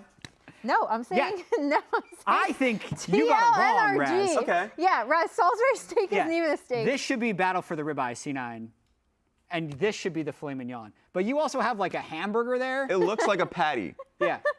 This That's looks like Dig IMT. guys. Wow. To be fair, there are low stakes. Yeah. Yeah, these are very low, Yeah. small stakes. Nothing against them. A team is already eliminated, and Dig is. Especially since, depending on what NRG do, Dig might already be out of that 6th place spot where they'd have to face the 3rd place team. Stop eating Raz, cardboard. Where they'd have to face the 1st place team. What? My guy has teeth marks on it. He bit into the steak. I was trying to rip That's him. what happens. Yes, that one probably is the That Salisbury. actually has your teeth marks on it now. It does. So now they're mine. I was gonna juggle them, but now you bit it. Production is moving us ahead. Moving They're on. like, you guys are done. Battle for second. FlyQuest. The camera was on me for so long. I just had to. Oh my God. Continue, please. Yep. First up is NRG versus TL, and an important note before that match. Unfortunately, some of NRG's players have tested positive for COVID. So due to that, there are precautions. Huhi, Contracts, and Dokla are playing remotely, which adds an extra layer to this one. Team Liquid is going for an undefeated split. Yep. Would be the first in LCS history. But you gotta say, NRG has had a very interesting last 2 years. Yeah, I mean, I think I want to take a look at both of these teams in terms of like accomplishment and sentiment timeline, right? So we're gonna start back when they're CLG. They finished 10 and 8th and 4th. They lose to C9 and then lose to EG. They become NRG. Luger and Poom are out. FBI and Ignar are in. They actually finish 9 and 9. But in playoffs, they beat TL twice. And then like upset win LCS with a 3-1 win over C9. Worlds, you have I would say the G2 series is the one that sticks out in everyone's Peak mind. This is energy. like peak sentiment, right? Yeah. Like in terms of like achievement sentiment, Huhi comes in, and I think this is big and something that not a lot of people frequently bring up, but the coaching staff did shrink down, and we made a lot of jokes about NRG's coaching staff before last year with like the NASA Houston Space control Center. room. Yeah. But then regular season obviously did not finish where they wanted, and then they lost 2-3 to 100 Thieves. So now they're trying to recover back to TL, who kind of have a continuing upward trajectory. They finished 8th in spring. I feel like people, 23. Yeah. People do not remember this. In 2023 spring, finished 8th. Then APA came mid-season to replace Harry in the mid lane. Regular season, they finished 4th. They qualify for Worlds. They lose to T1, NRG, and GAM in the Swiss format. The T1 series is famously where Piotrek was like, God has abandoned us. I feel like that would be kind of like it's good, but like maybe a little bit further down. But then Summit and Pioshik are out. T and Impact are in. Regular season finished 4th, 7-7 record. But then again, skyrocket to win. And then I feel like their sentiment has been so high because of their MSI performances, how closely we saw them play T1 in some of those games, and now are looking for an undefeated in series season. That's an insane ride.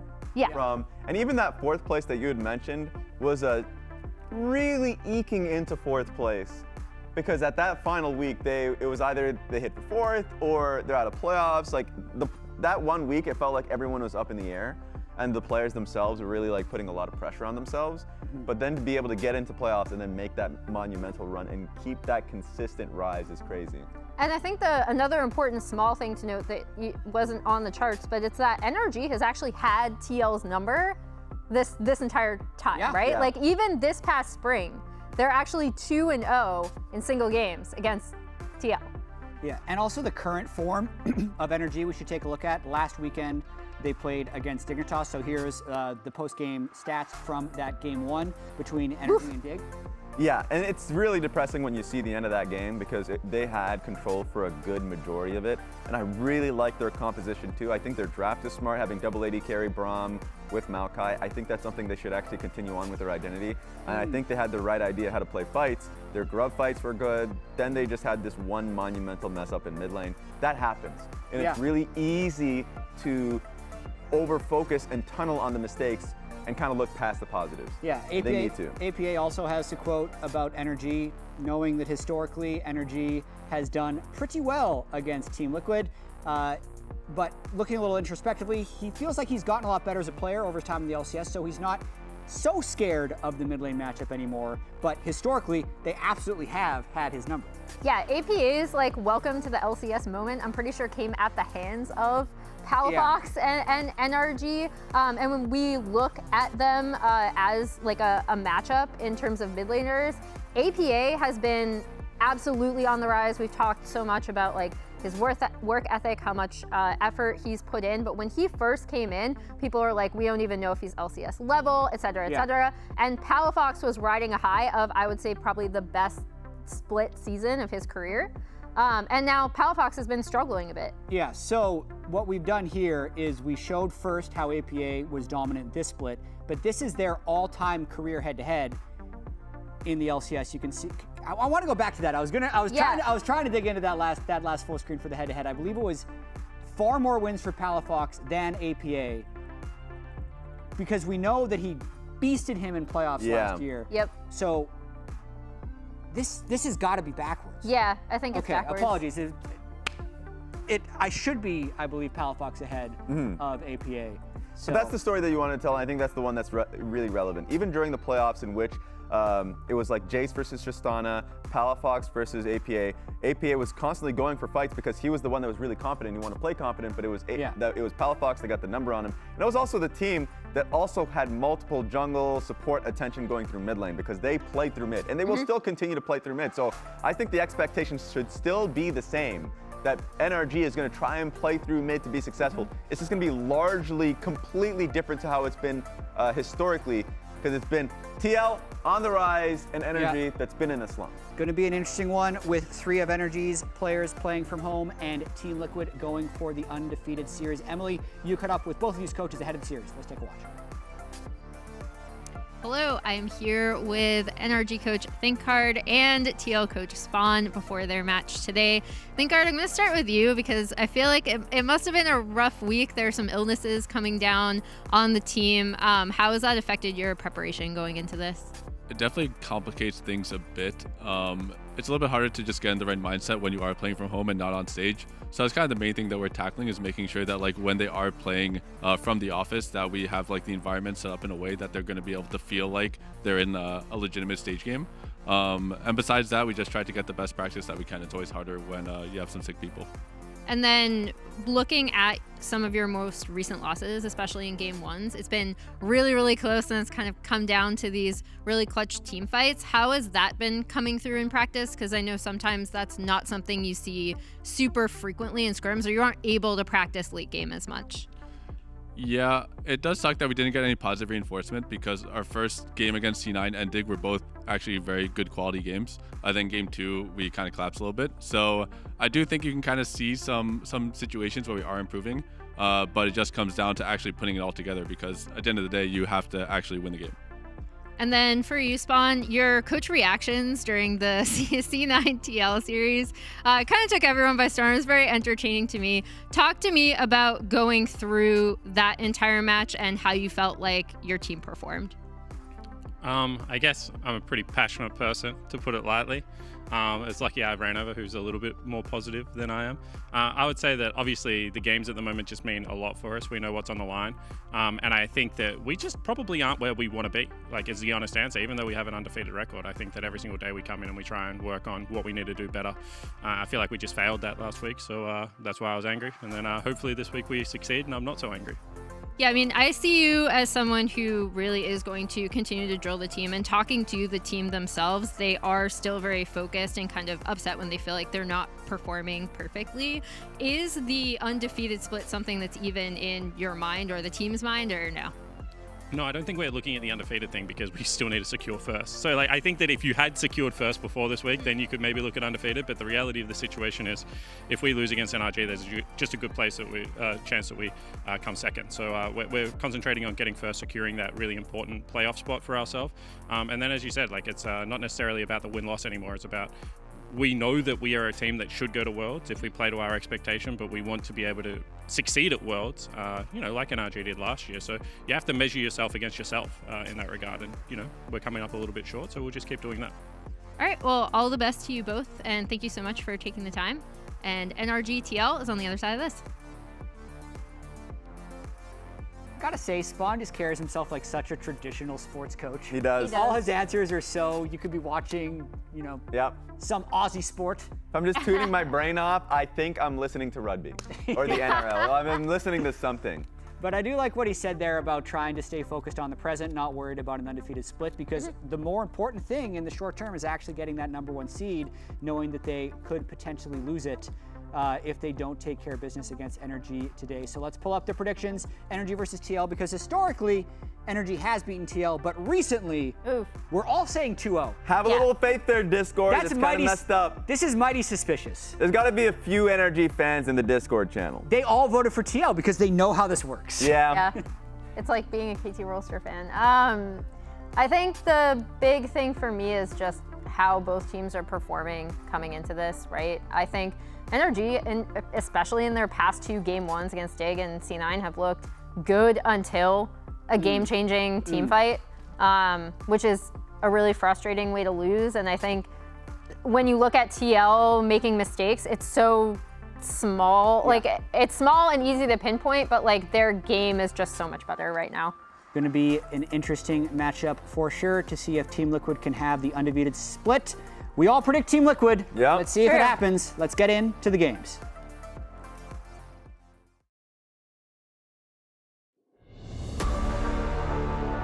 I will not back down. If you hit me, I'll hit you back. What season is it right now? Big season. We're gonna 2-0 them very easily. Oh, he kind of like stole my whole flow.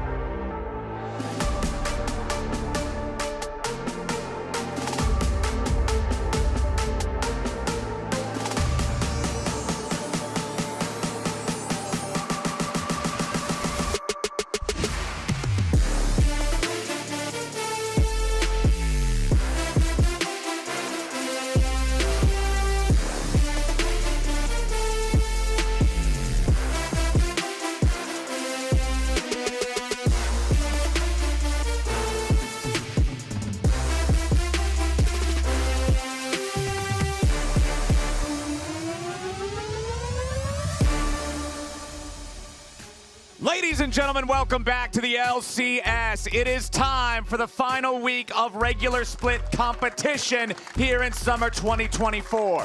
Later today, Shopify and 100 Thieves fight for their lives and the last remaining playoff spot. But first, a still undefeated Team Liquid is looking to end the regular split in first place with a perfect series run at 7-0. But the madmen at Non-Rational Gaming are the last ones to get a chance to stop them. I'm Captain Flowers, joined today by both Azael and Emily Rand for the full cast of TL versus NRG. But first, just a quick note. Unfortunately, some of the NRG players have tested positive for COVID.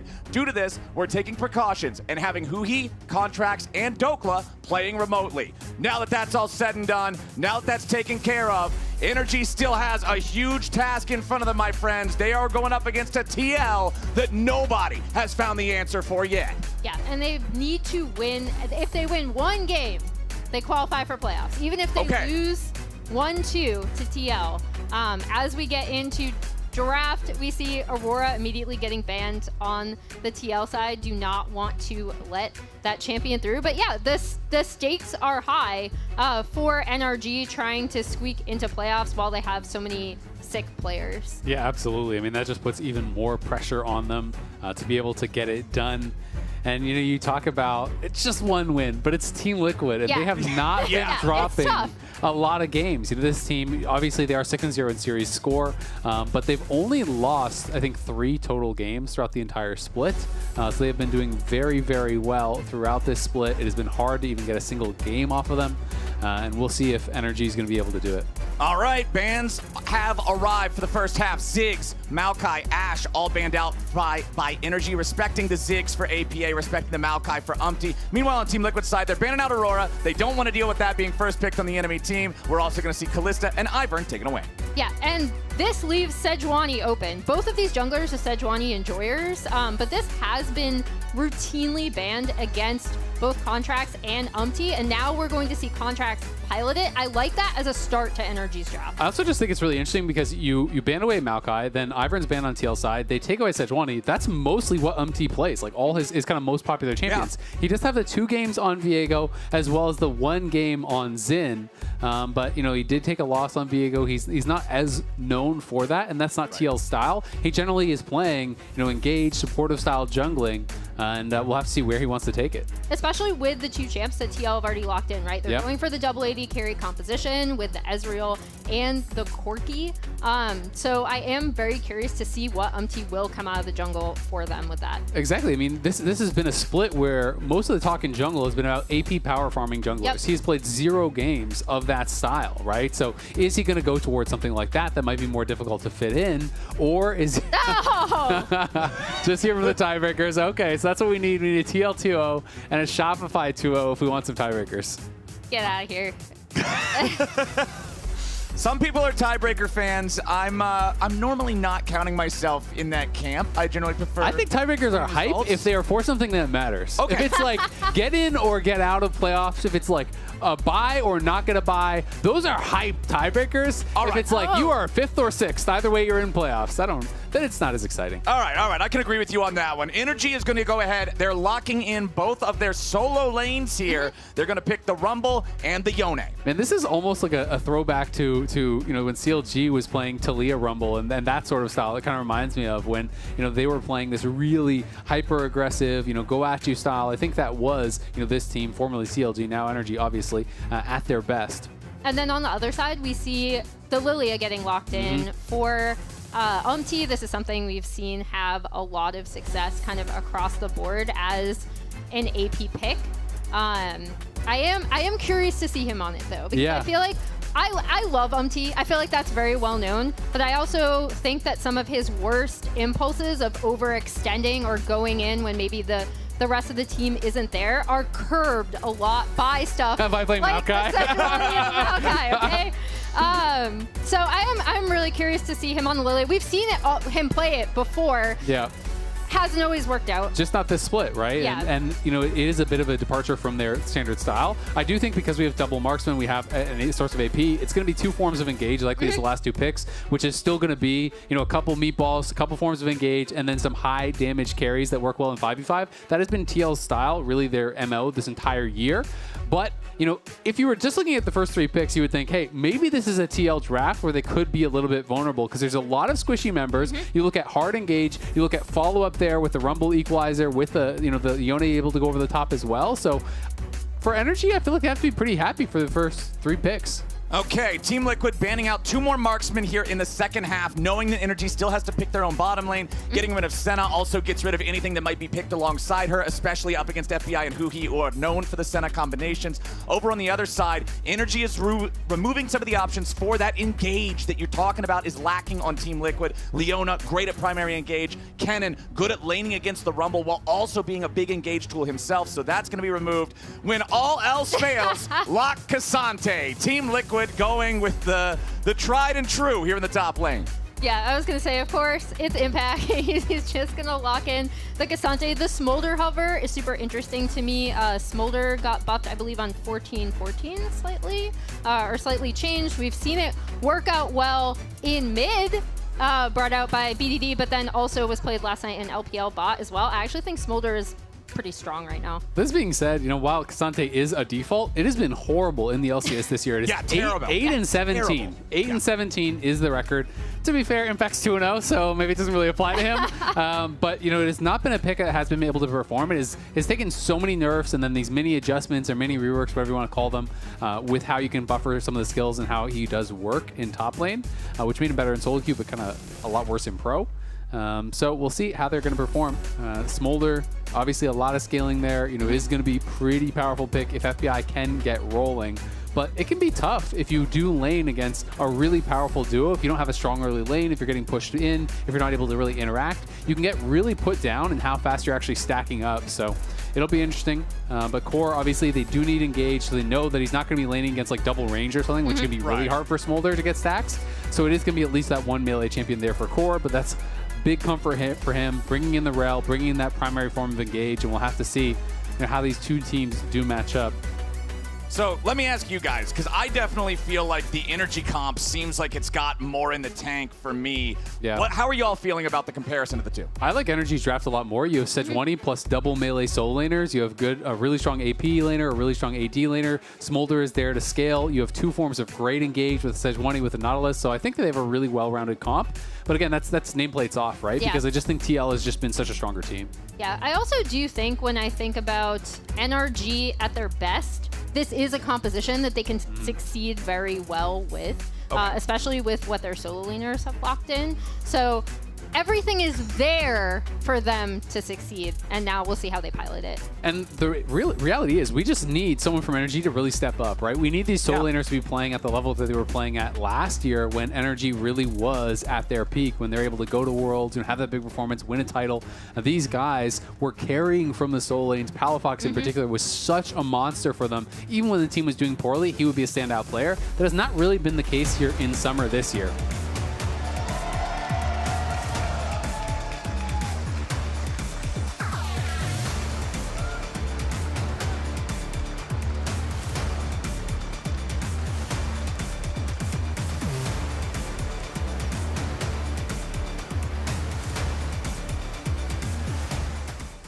All right, let's do it. Welcome to Summoner's Rift. Welcome to the last game of regular split, last series of regular split, I should say, for these 2 teams. Team Liquid still yet undefeated in series play. NRG looking to find that magic that we've seen them have before in matchups that nobody expects them to win. FBI taking a couple of shots down here from Yon early on as Team Liquid invades the enemy jungle. Yeah, always getting aggressive. TL knows they have a pretty strong level 1 here with the Ezreal moving in, getting some vision. And Umti is hanging out here. I'm not sure that they have eyes on this ward if they've actually pinged that out, but he clearly wants to see if he could actually start enemy Raptors based on how long he's staying around here. I want to see what the response is from NRG, though, because they're aware of this. Will contracts just cross map?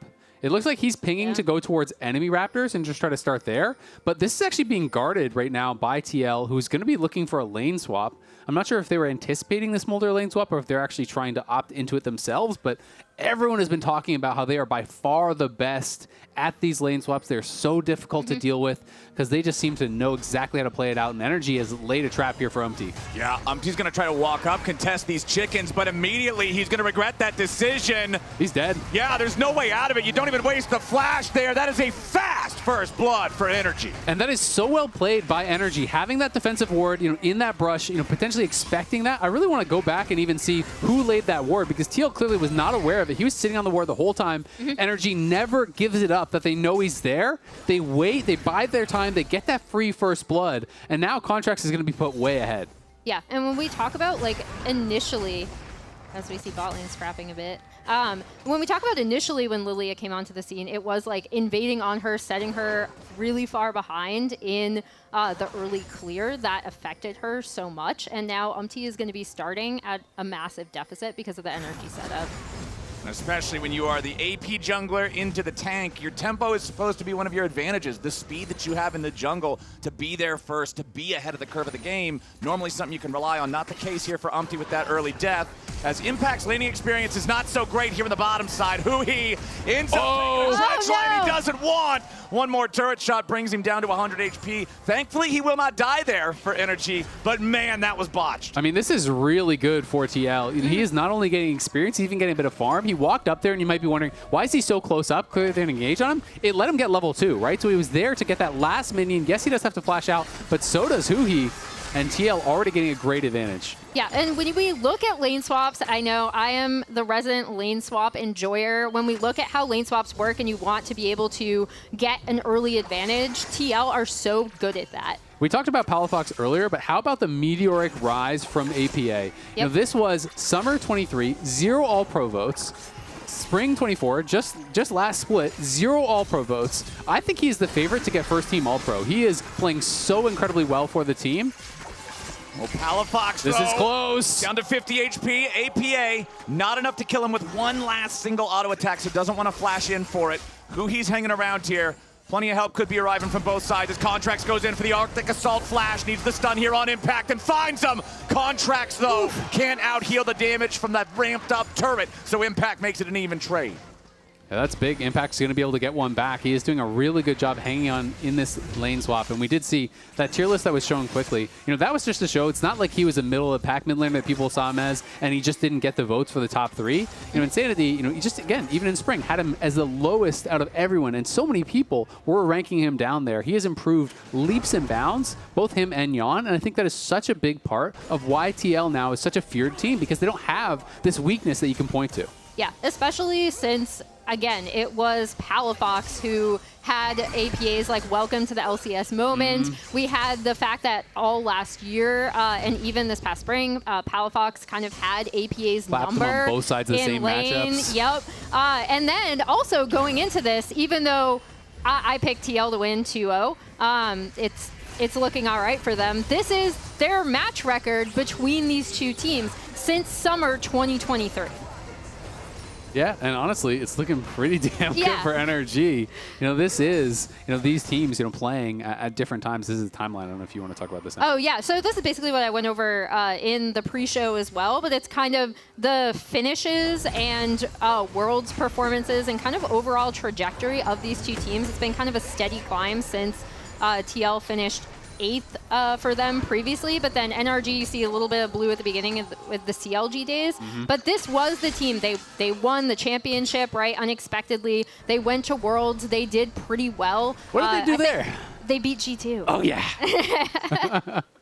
I feel like whenever in the green room, I feel like you just bring that up randomly. Palafox in some trouble here mid, has to flash away. It's Core JJ again, just doing what we know him to do so well, roaming around on these supports, creating pressure, making some space for the rest of the team. I mean, so many players talk about how it's so annoying playing against Core JJ because it's not only that he's so active on the map, he's always there when you really don't want him to be, but NRG collapsing. Well, unfortunately, the start of this one didn't work out as Palafox missed the Fate Sealed, which made it a lot harder to follow up on APA, but now Contracts looking for a little more on Umpty. Dredgeline from Who he forces the flash, but it ain't gonna matter. Contracts already getting the first kill in the battle, but Core JJ's looking to strike back. FBI finally arrives, and APA might have killed the enemy jungler, but they're gonna lose another one. A 2-for-1 trade favors NRG. Azael, Emily, this is the kind of NRG gameplay that they were doing back when they ran the league. I mean, this is huge. They're getting so active on the map, and I have to be really positive about how Contracts has been playing, right? You know, they've laid this trap, they got him the first blood, he gets that lead, and he's done so much with it, getting down to bot lane, getting a kill there, getting aggressive here, chasing Umpty down. When it looked like Umpty could get out, that final W, that flail comes out, finishes him off, allows him to get that extra kill. He's asserting his dominance on the map. Yeah, and this is exactly what we want to see from NRG as Contracts is going to come in, try to contest some of these grubs. But this is also why I feel like he has not been allowed to have the Sejuani. Okay, he goes in to steal the one grub. That's all he wanted to do. He really just wanted to make sure they can't get the full trio in this first set. As there you go, the other two for Team Liquid. Still a very small gold lead here for NRG. We'll see if this turns into much more as immediately Huhi trying to flash away the dredge line, but it's not enough distance getting covered. Palafox and Contracts coming in to get one back on APA. A little bit more damage is required. FBI brings in Mom to join the party as Impact goes all out and Palafox goes all down. It's 5-5, coming alive with 10 kills on the board. 7.5 minutes into the game. Really scrappy fight, but I think on the back half of that, we kind of forgot about Impact, right? He has been super ahead.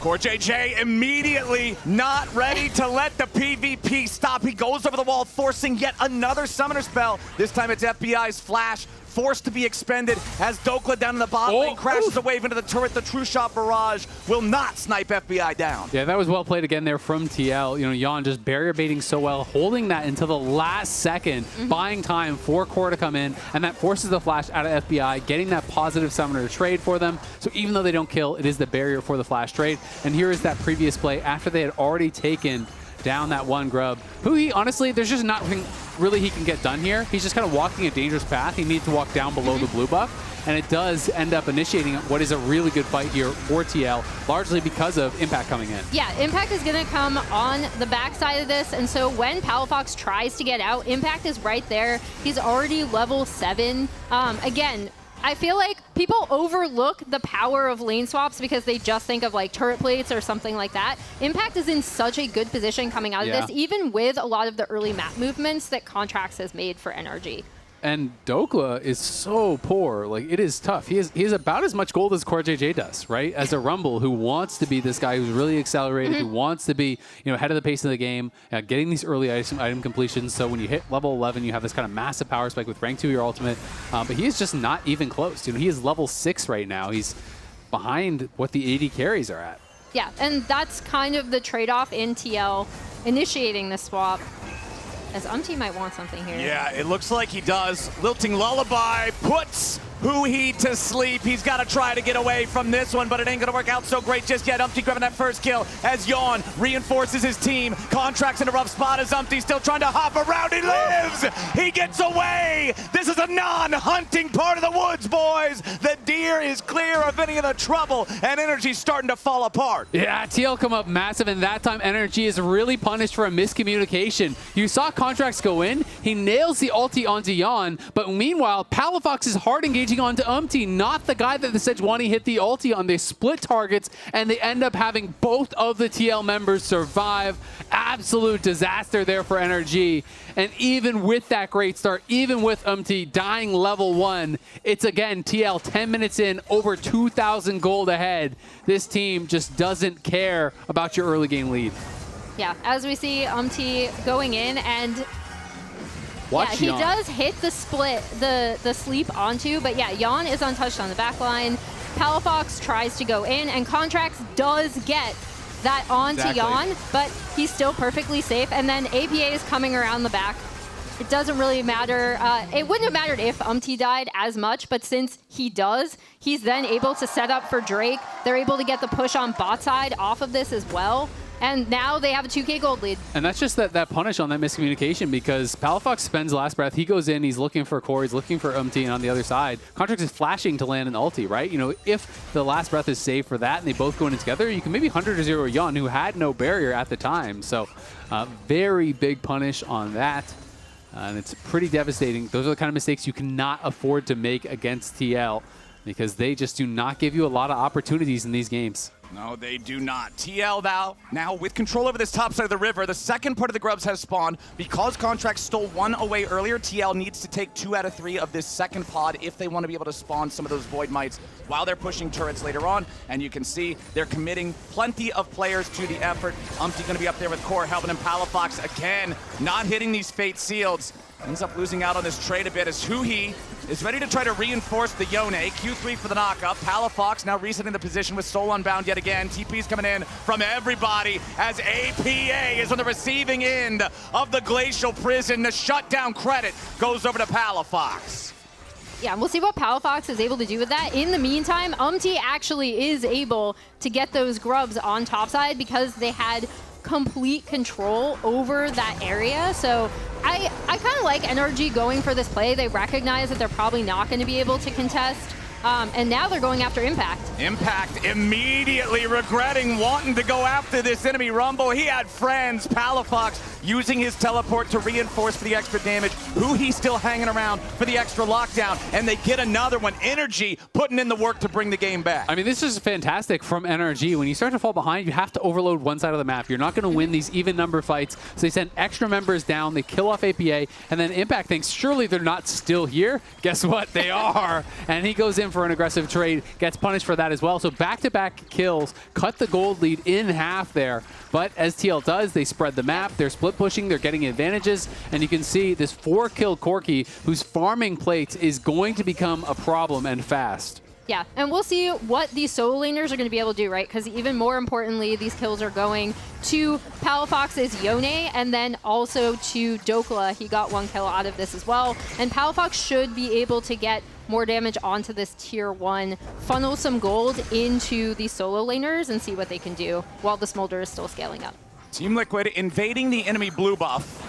They want control over this one. They've got a lot of it right now. Should be able to secure this without a whole lot of issue. One more Blooming Blows gets it done. Contracts can't really enter into this area safely. The tier 1 turret still stands for NRG, but it's at such low HP. If they overextend and get caught, their opponents could easily force this into a battle that they don't have a lot of safety to retreat to. APA still hanging around the top side here, ready to escort the minion wave in, and that'll be the end of the line for this turret. There's still enough time left to grab the last plate along with it, so TL, again, even after NRG started to bring things back on the bottom side of the map, TL's up to over a 2,500 gold lead.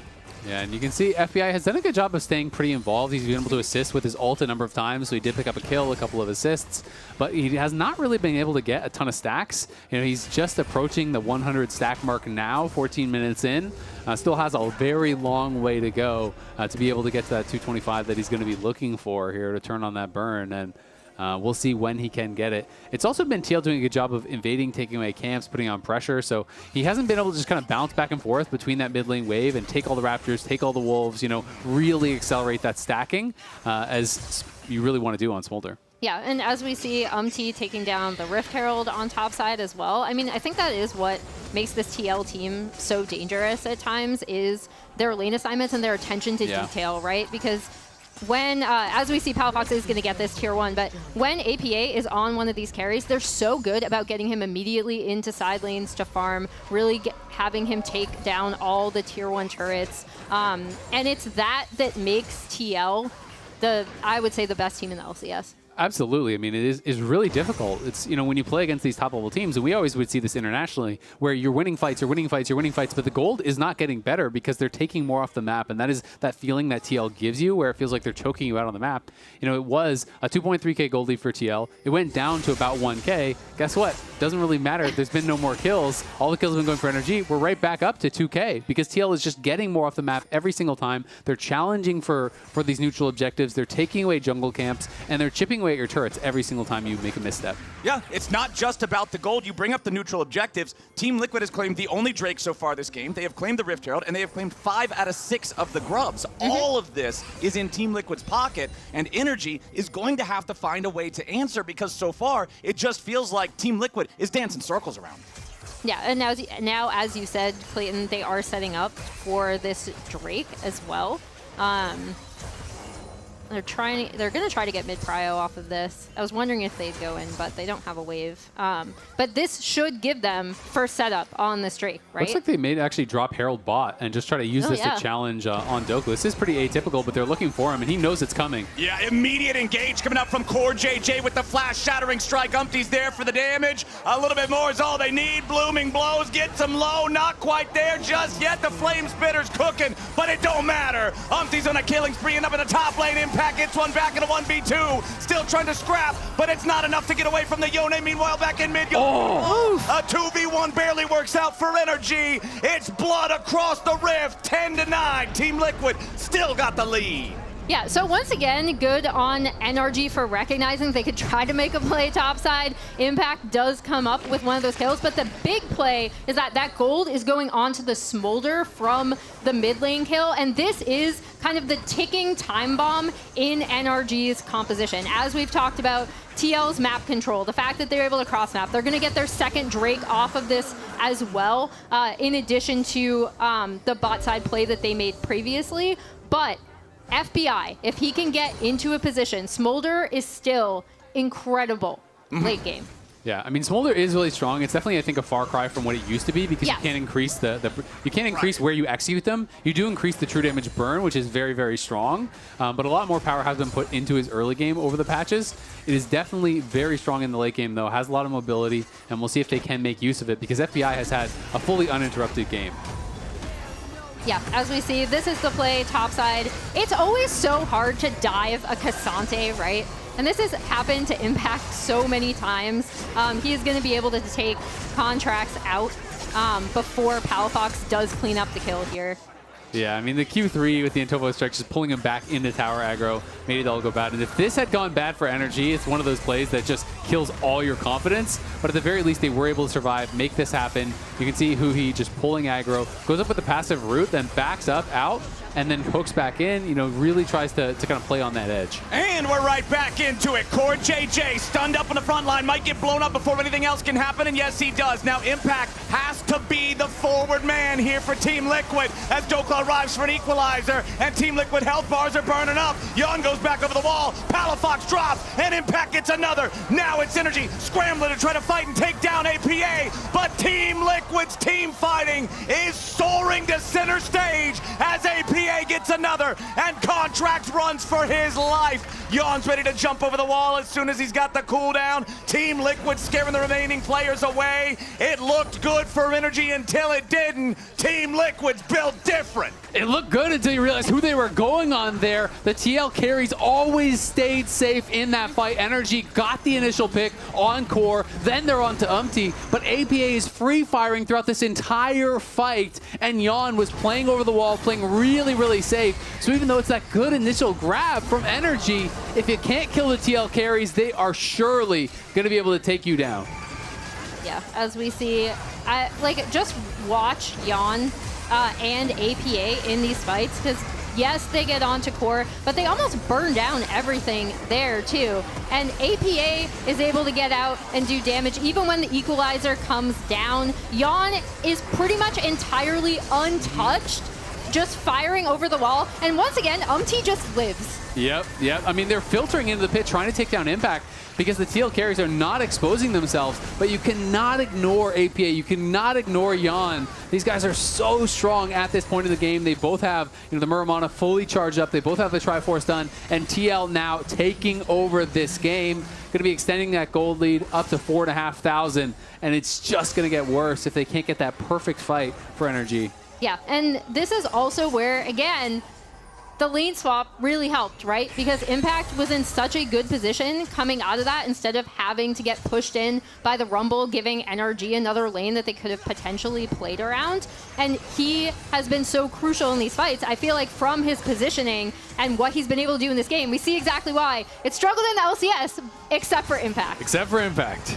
Another big standoff here in mid lane. Remember that if Team Liquid wants to engage, it's got to be a really telegraphed Lilia bowling ball into a sleep, or if they want to do a snap, it's got to be Core JJ. So NRG are the ones who have more go buttons in these situations, but they're so far behind, they don't want to stare Team Liquid down like that for an extended period of time. It's so dangerous. So everybody's going to break off now. The contest for NRG jungle control currently remains in the favor of NRG. We've got less than 60 seconds to go until the third Drake spawns, though. This will be Soul Point Drake for Team Liquid. Do you guys think that NRG even challenges for this? I'm unsure because right now Smolder is at 190 stacks. I don't think he's going to get there before the next dragon. You can see he's even pinging his stacks in chat. So he's saying, hey guys, I need every wave. I need to try to get to 225. I don't think they want to fight without it, and I don't think he can get it in time.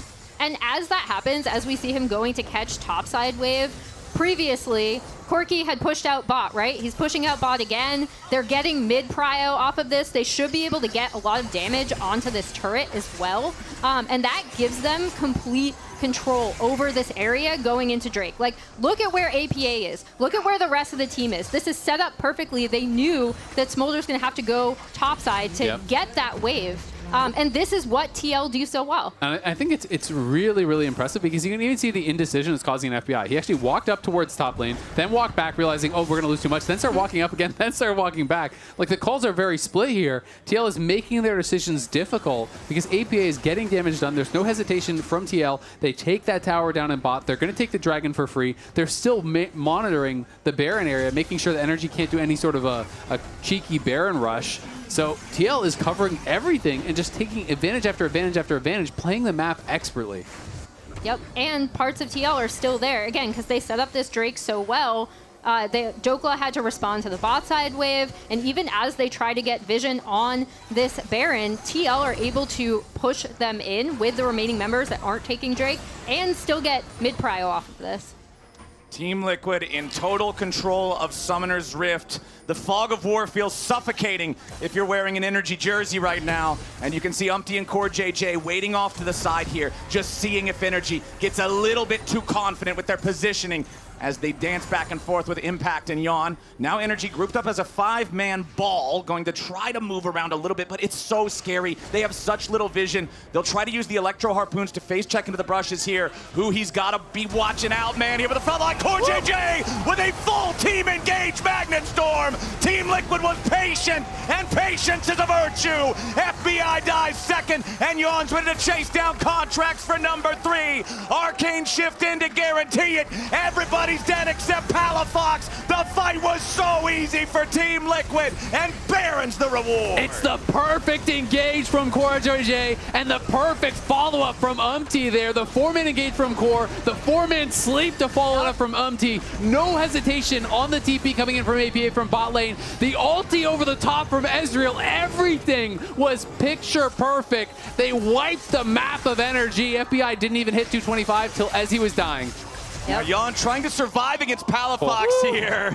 The Soul Unbound mini Deathmark almost had enough to kill him. Almost. Not even close. Yeah, I feel like that just adds insult to injury, right? As we take a look again, look at how good TL are at playing with Fog too, right? Because they know that NRG, even with the Scuttle down, have to go into them. Core gets off this absolutely phenomenal engage. Umpty follows up. Yawn follows up. Impact is there, and FBI dies immediately as soon as Yawn goes over the wall. And I love how TL played this, right? Like, this is something that is so impressive about them because most teams... Dude, if that is not the most... When I was a kid, I got a 99 on a test, my mom would say, what happened to the other one? Same. That is that version, but for coaching from Spawn. Spawn's like, why didn't you do that 10 minutes ago? That was pretty good, but we could have done it better. I mean, I'm just blown away by TL, though, because really I think they're one of the only teams in the league that is posturing for a fight like that with their mid laners pushing bot, right? Like, they see the angle. NRG is walking in there because they see APA bot, and they say, we are 5v4, we are grouped, we win this fight, but TL says no. Immediately, NRG trying to hold off the Team Liquid assault. They summon Mom. They use the ulti from Huhi. They use the equalizer. Everything except for the Fate Sealed was spent there. Team Liquid just seeing this. Green light means go straight into the heart of the enemy base. Mid lane inhibitor is down. Bottom lane inhibitor turret next on the menu. And Team Liquid is looking hungry. The turret falls before NRG can heal back up. And now they got to try to defend without the extra firepower. Yes, Team Liquid has some injured health bars, but they don't exactly look too intimidated. Impact with that Pathmaker makes it so it's impossible for NRG to find any sort of a meaningful angle on him. Umpty's still waiting over the wall, going fishing with the bowling balls, as Team Liquid still not ready to leave just yet. NRG has still failed to force them away. Bottom lane inhib, still taking a little bit of damage here from this Enchanted Cannon minion. Impact once more, not in any real danger because of the Pathmaker. Team Liquid still forced back, but still not all the way. Finally going to call it off and retreat back into the enemy jungle. Yep. Yeah, finally they're able to call it off, but like that's still so suffocating to have to deal with, right? Because NRG are getting shoved in their base. Obviously, TL would have liked to get that bot inhibitor, weren't able to get it with the pressure and baroned up cannon minion there.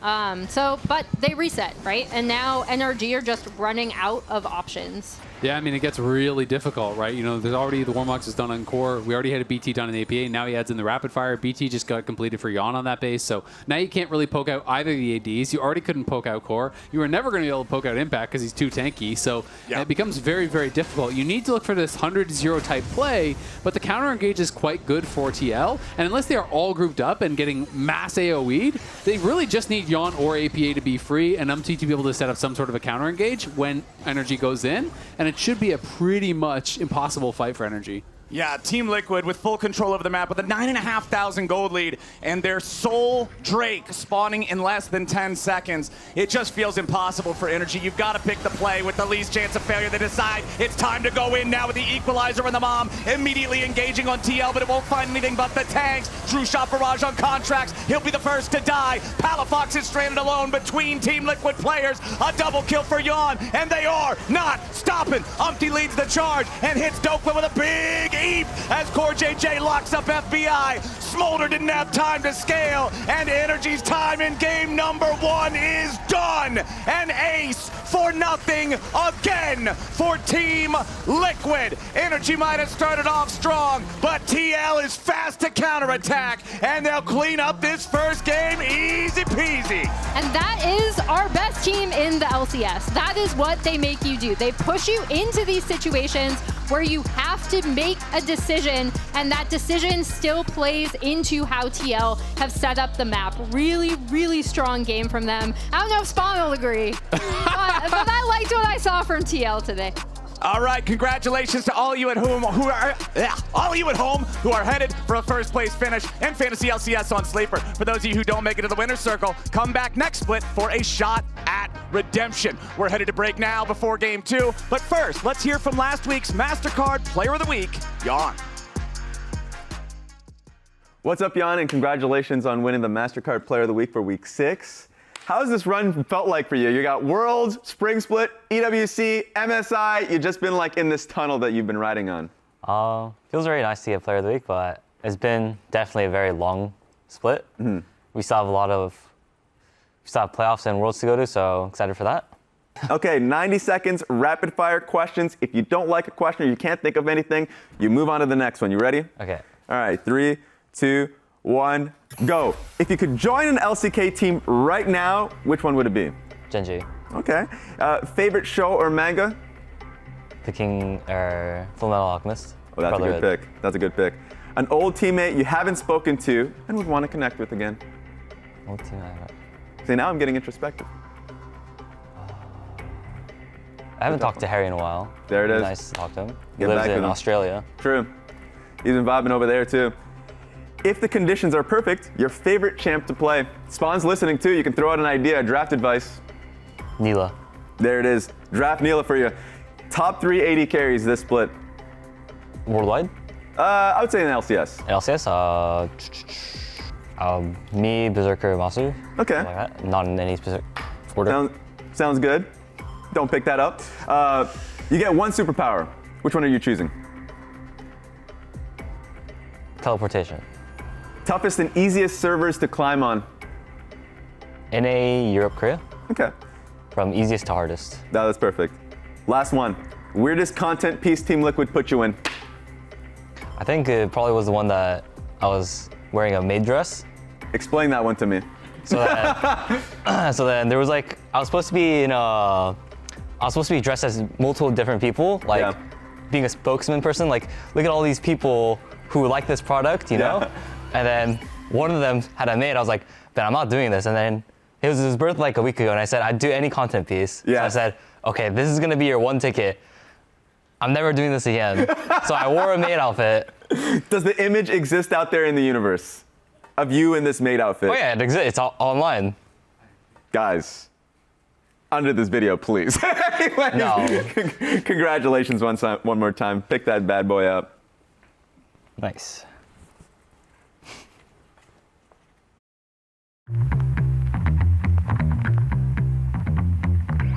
Hello? Bro, what are you parking? Serious? What is that? Remote smart parking assist.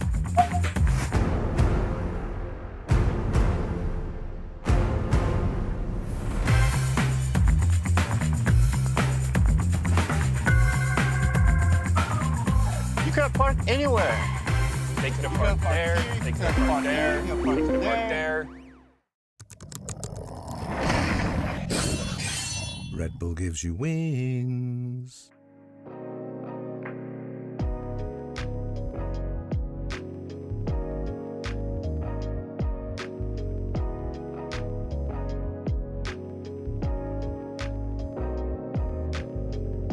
Come in, your name.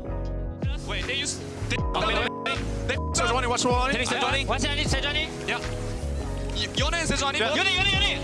I line. Turn on the flex. Nice job. Push bar. Yeah. Throw it. Hey, 5 minutes. Come. Yeah. I'm going. I'm going forward. Yeah. Personals. Yeah. Send Johnny no team. Nice job. Let's go back.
Welcome back to the LCS. Now, with a win, Team Liquid will register the first undefeated season in LCS history. In terms of match win percentage, Team Liquid would be 7-0, which would be the only split in the history of the LCS where a team went through without dropping a match. But looking at it through only that lens would do a disservice to the great teams that came before them. The LCS has changed format several times. Back in 2013, LCS was an 8-team league and played a quadruple round robin best of 1. In their debut split, Cloud9 went 25-3 for a game win percentage of 89%.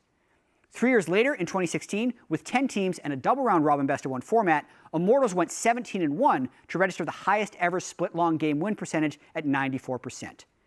The very next split, with LCS switching to double round robin best of 3, TSM scored a 17-1 record in matches, despite dropping 6 individual games on their way to a championship. And finally, 2020 Spring C9 absolutely demolished the league while also going 17-1 and tying Immortals' game win percentage mark at 94%. Here's the complete ranking of greatest splits in LCS history, ranked by game win percentage. Cloud9 at the top, followed by Immortals. Cloud9 a couple more times, and even 2020 Summer Team Liquid are at the top of this list. In terms of best start to a split, 2016 Summer TSM was 14-0 in matches before falling to Phoenix 1, and 2016 Spring Immortals was 12-0 before falling to CLG. With that being said, all splits are not created equal. This LCS Summer split kicked off on June 15th, 9 weeks and 5 patches ago. Team Liquid avoided having a post-MSI slump. They also avoided the slump upon returning from EWC, which was in the middle of the split. On top of all that, they had a target on their backs the entire time, as everyone wants to take down the defending LCS champions. So, would a win here, which would secure Team Liquid an undefeated season, make them the greatest LCS individual season of all time? I do think that's up for debate. It's just 7 matches, plus they dropped 3 games throughout the split. But it is a monumental accomplishment to end the split undefeated.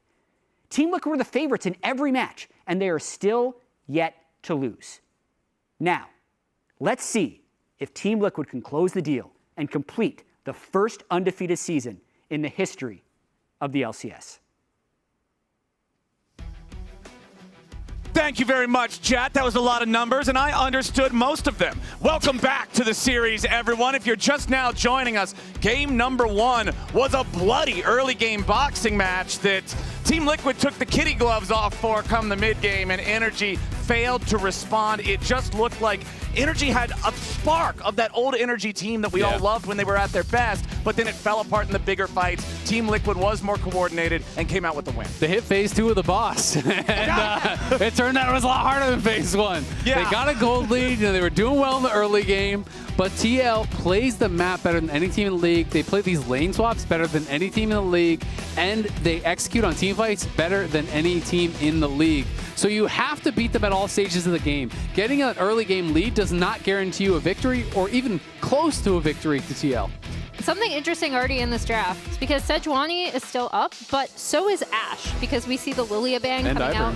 Yep, and Ivern is also with the Senna ban coming out of TL.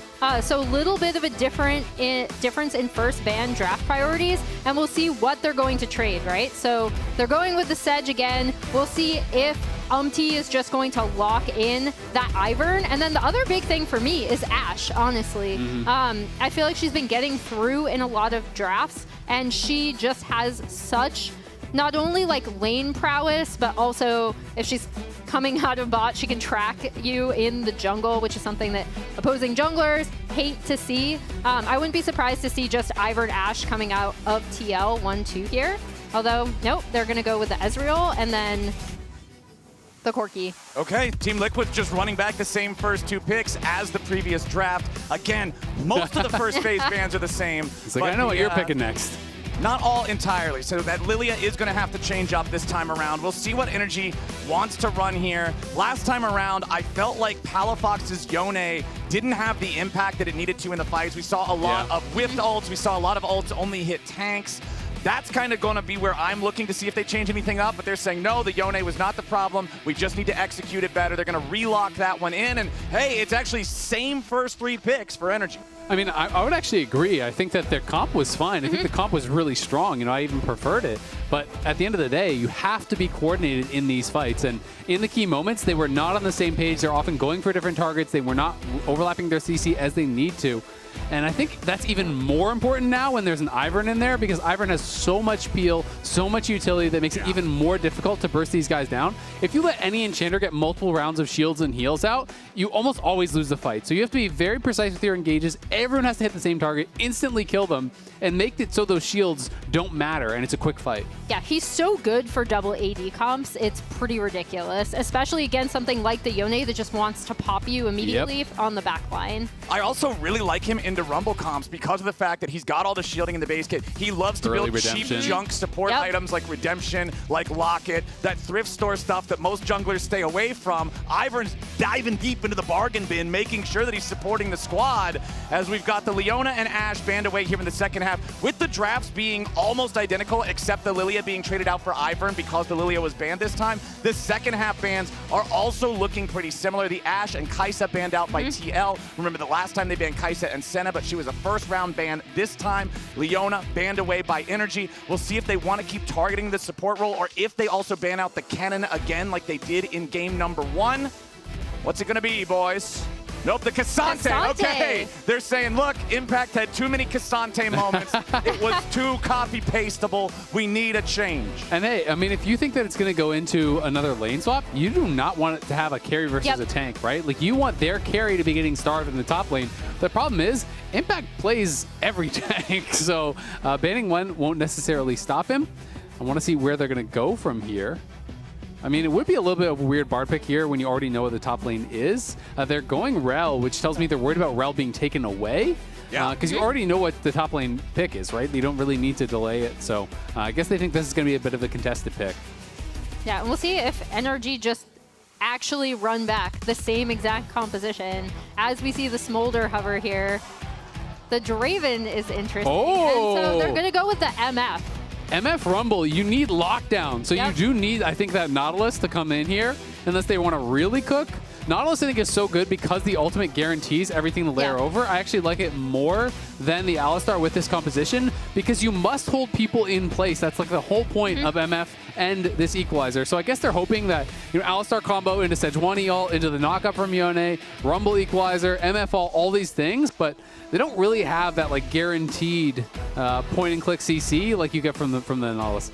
And I mean, who's surprised? We know he's going to play a tank. The crowd's I'm sorry. You guys knew it wasn't going to be Silas. But yeah. Knew it wasn't going to be Silas. This is so TL, right? Like, not only is this LCS's best team, but this composition is super easy to execute. It's something they're really, really comfortable with. And regardless of whether they decide to go for the swap again in this game, Ornn is another champion that can be in a really good position coming up. Well, and even specifically, not just as a generic tank, it's actually really annoying playing MF sometimes in because you look to try to stay in the back and you want to be able to get this ult out. You now have to be worrying about the Ornn ult interrupting your channeled ultimate. So you have to always have that in the back of your mind as well because it is one of those engage tools that can actually get back in there and interrupt it. Right, and we think about like when MF is popular in the meta, a lot of times you'll see champions like the Braum to block the ulti, like the Ornn to interrupt it, something like that. Braum can also be a great protector against Ornn, anything that's able to cancel that projectile, but hey, there's nothing like that on this team. There is, however, a ton of that Wombo combo. If they can catch Liquid unprepared, if they can catch multiple people in a Fate Sealed plus bullet time plus equalizer combo. That's the question.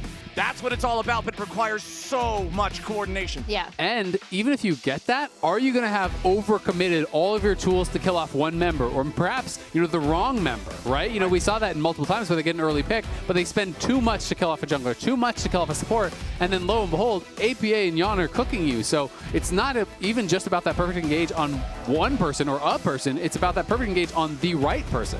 Yeah, especially with an Ivern to then pop in heal, shields, and you know what? Our carries are still all set, even if you get on them and they escape with a sliver of health.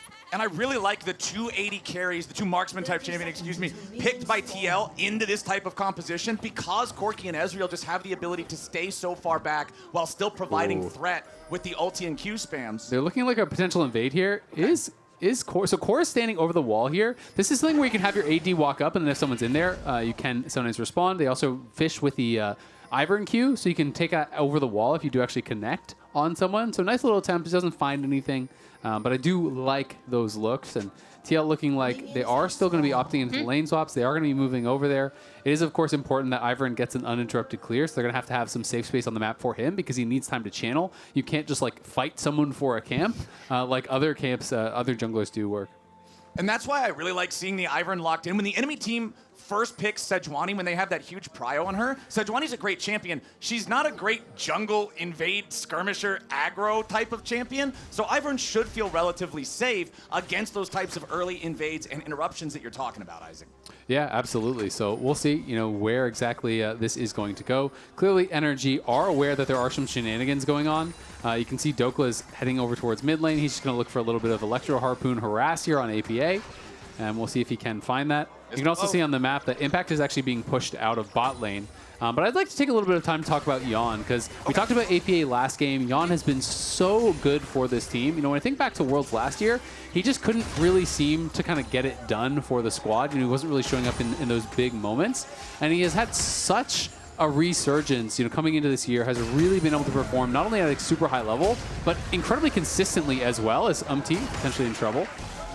He's not going to be as scared as you would expect him to be, because that's only a level 1 Rumble. Dokla's got to try to get away to the safety of his teammates. He flashes right into Impact, who's waiting with the headbutt. It's first blood for the Team Liquid top laner. Choo-choo, baby. The train has left the station. Yeah, that's tough, but here we can see this is the same thing for Yon, Summer 23. He got some points. He finished 5th overall in Spring 24, 7th out of 8th for AD carries as far as the votes earned. So really only a vote or 2 there that he did actually grab. Again, this is a guy now that pretty much everyone, if you go back and watch pros, the pros are calling the best AD carry in the league, right? This guy is really performing at that incredibly high level, and he's been such a big part not only of their success here, but their success at MSI, their success at EWC. He has really been performing when it matters, and I think it is just crazy to see the glow up from Yon and APA.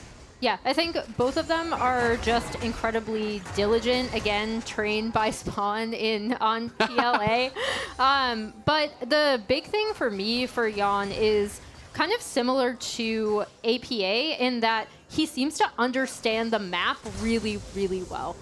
So when they do rotate him around, he's ready. I remember being at MSI and talking to some of the EU casters when he was playing Lucian, and they were like, okay, no Western ADCs. Poor JJ, though, immediately for the engage on Dokla, straight out of the brush, ready to lead the charge on the Rel yet again. You thought the game started bad for Big Dokes. It's going to stay bad if Team Liquid has their way. Yeah, that's really tough, and he has no TP, right? So it's very, very difficult. You can see he's already putting some assist pings up towards top because he knows he needs to be able to try to fix this wave, but TL are already moving towards mid and just constantly scrapping here.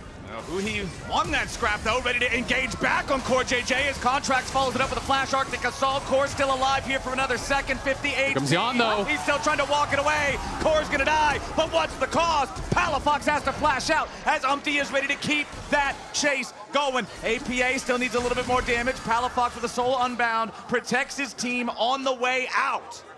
Yeah, that is really good for NRG. They get something back there. But again, the problem is going to be, how do you get Dokla in this game? Right now, Impact is uninterrupted down in the bot lane. Look at how TL allowed the wave to push towards them on that top side to try to deny Dokla. Impact, meanwhile, there's no one there to dive him. He's going to collect this fat stacked wave in front of FBI, who has no mana. So Impact is going to get so much experience, a bunch of gold here. And you can see he's already nearly 500 now, over 500 gold ahead with that first blood plus everything else. And Umpty and Yon are ready to go for Dokla yet again. Core JJ with a crash down, but a nice 3-man pulverize from Huhi to at least try to... the shield! What the shield was perfectly timed. Umpty gets away. Oh my God, it's an absolute disaster for NRG in top lane. Ivern!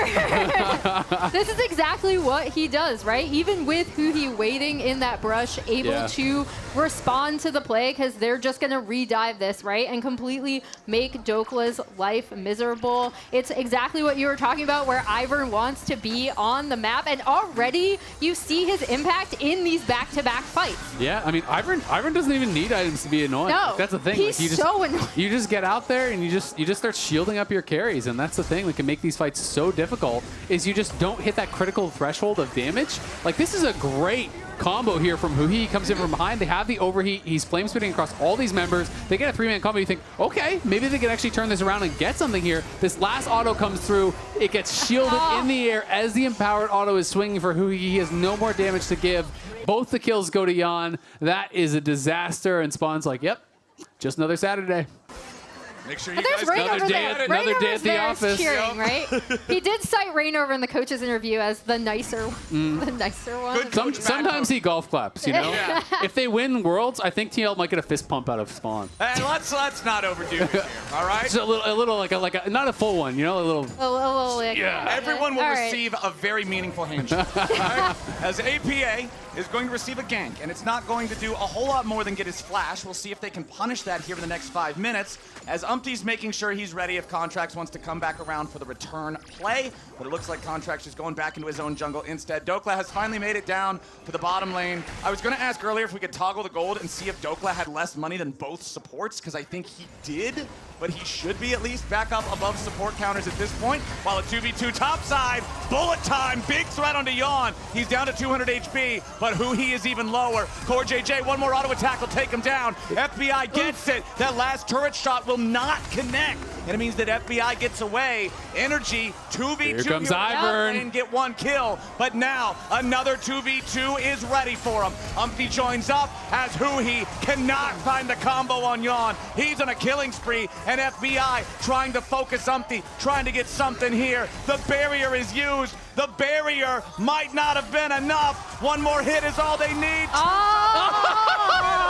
And FBI sidesteps all of it. Look how close it is on both sides. Ivern's got no health. The Ezreal has no health. The MF has no health. Nice fancy feat, though, from FBI to be able to get out of a difficult situation there. So it only ends up being the one traded back in what looked like it was going to be a sure 2 kills. Yeah, that looked really rough, and it was set up by a pretty good play, right? Like, Umpty was responding to that play coming out of FBI, and Huhi is setting up the MF ult, juggling aggro. Huhi took maybe one too many turret shots there, but they managed to do it. Good response from TL as well. As we see, here's the initial play. I almost thought Huhi was cooked here a little bit. I thought he might have died. I also thought FBI was potentially going to take another tower shot there, but he clearly knew the timing, even stopped on the very edge, took one more auto, then backed out. That was really well done. Look at Yawn, flashes in aggressively, or excuse me, shifts in aggressively, then flashes the combo to get that first kill, then the chase down comes out. I wonder if he could have actually just let the ulti rip when Umpty hit the Q on FBI there, and that might have been enough damage to get it done, because now they're too low, they can't actually take any turret shots, so it's all down to the dodges. FBI equal to the task, dodges the Q, dodges the R, stays alive. That was so close, man, on both sides. So close. Team Liquid still up 600 gold, though. 5-2, so still a pretty bloody game, but not as bloody as the first one was. We'll still see if NRG can find anything more in the neutral category. So far, they have the only neutral objectives claimed. They have the first 3 Void Grubs. None of it was interrupted or challenged this time around. Nobody has gone from an early Drake. It's off to a better start than game number 1 was. Was it?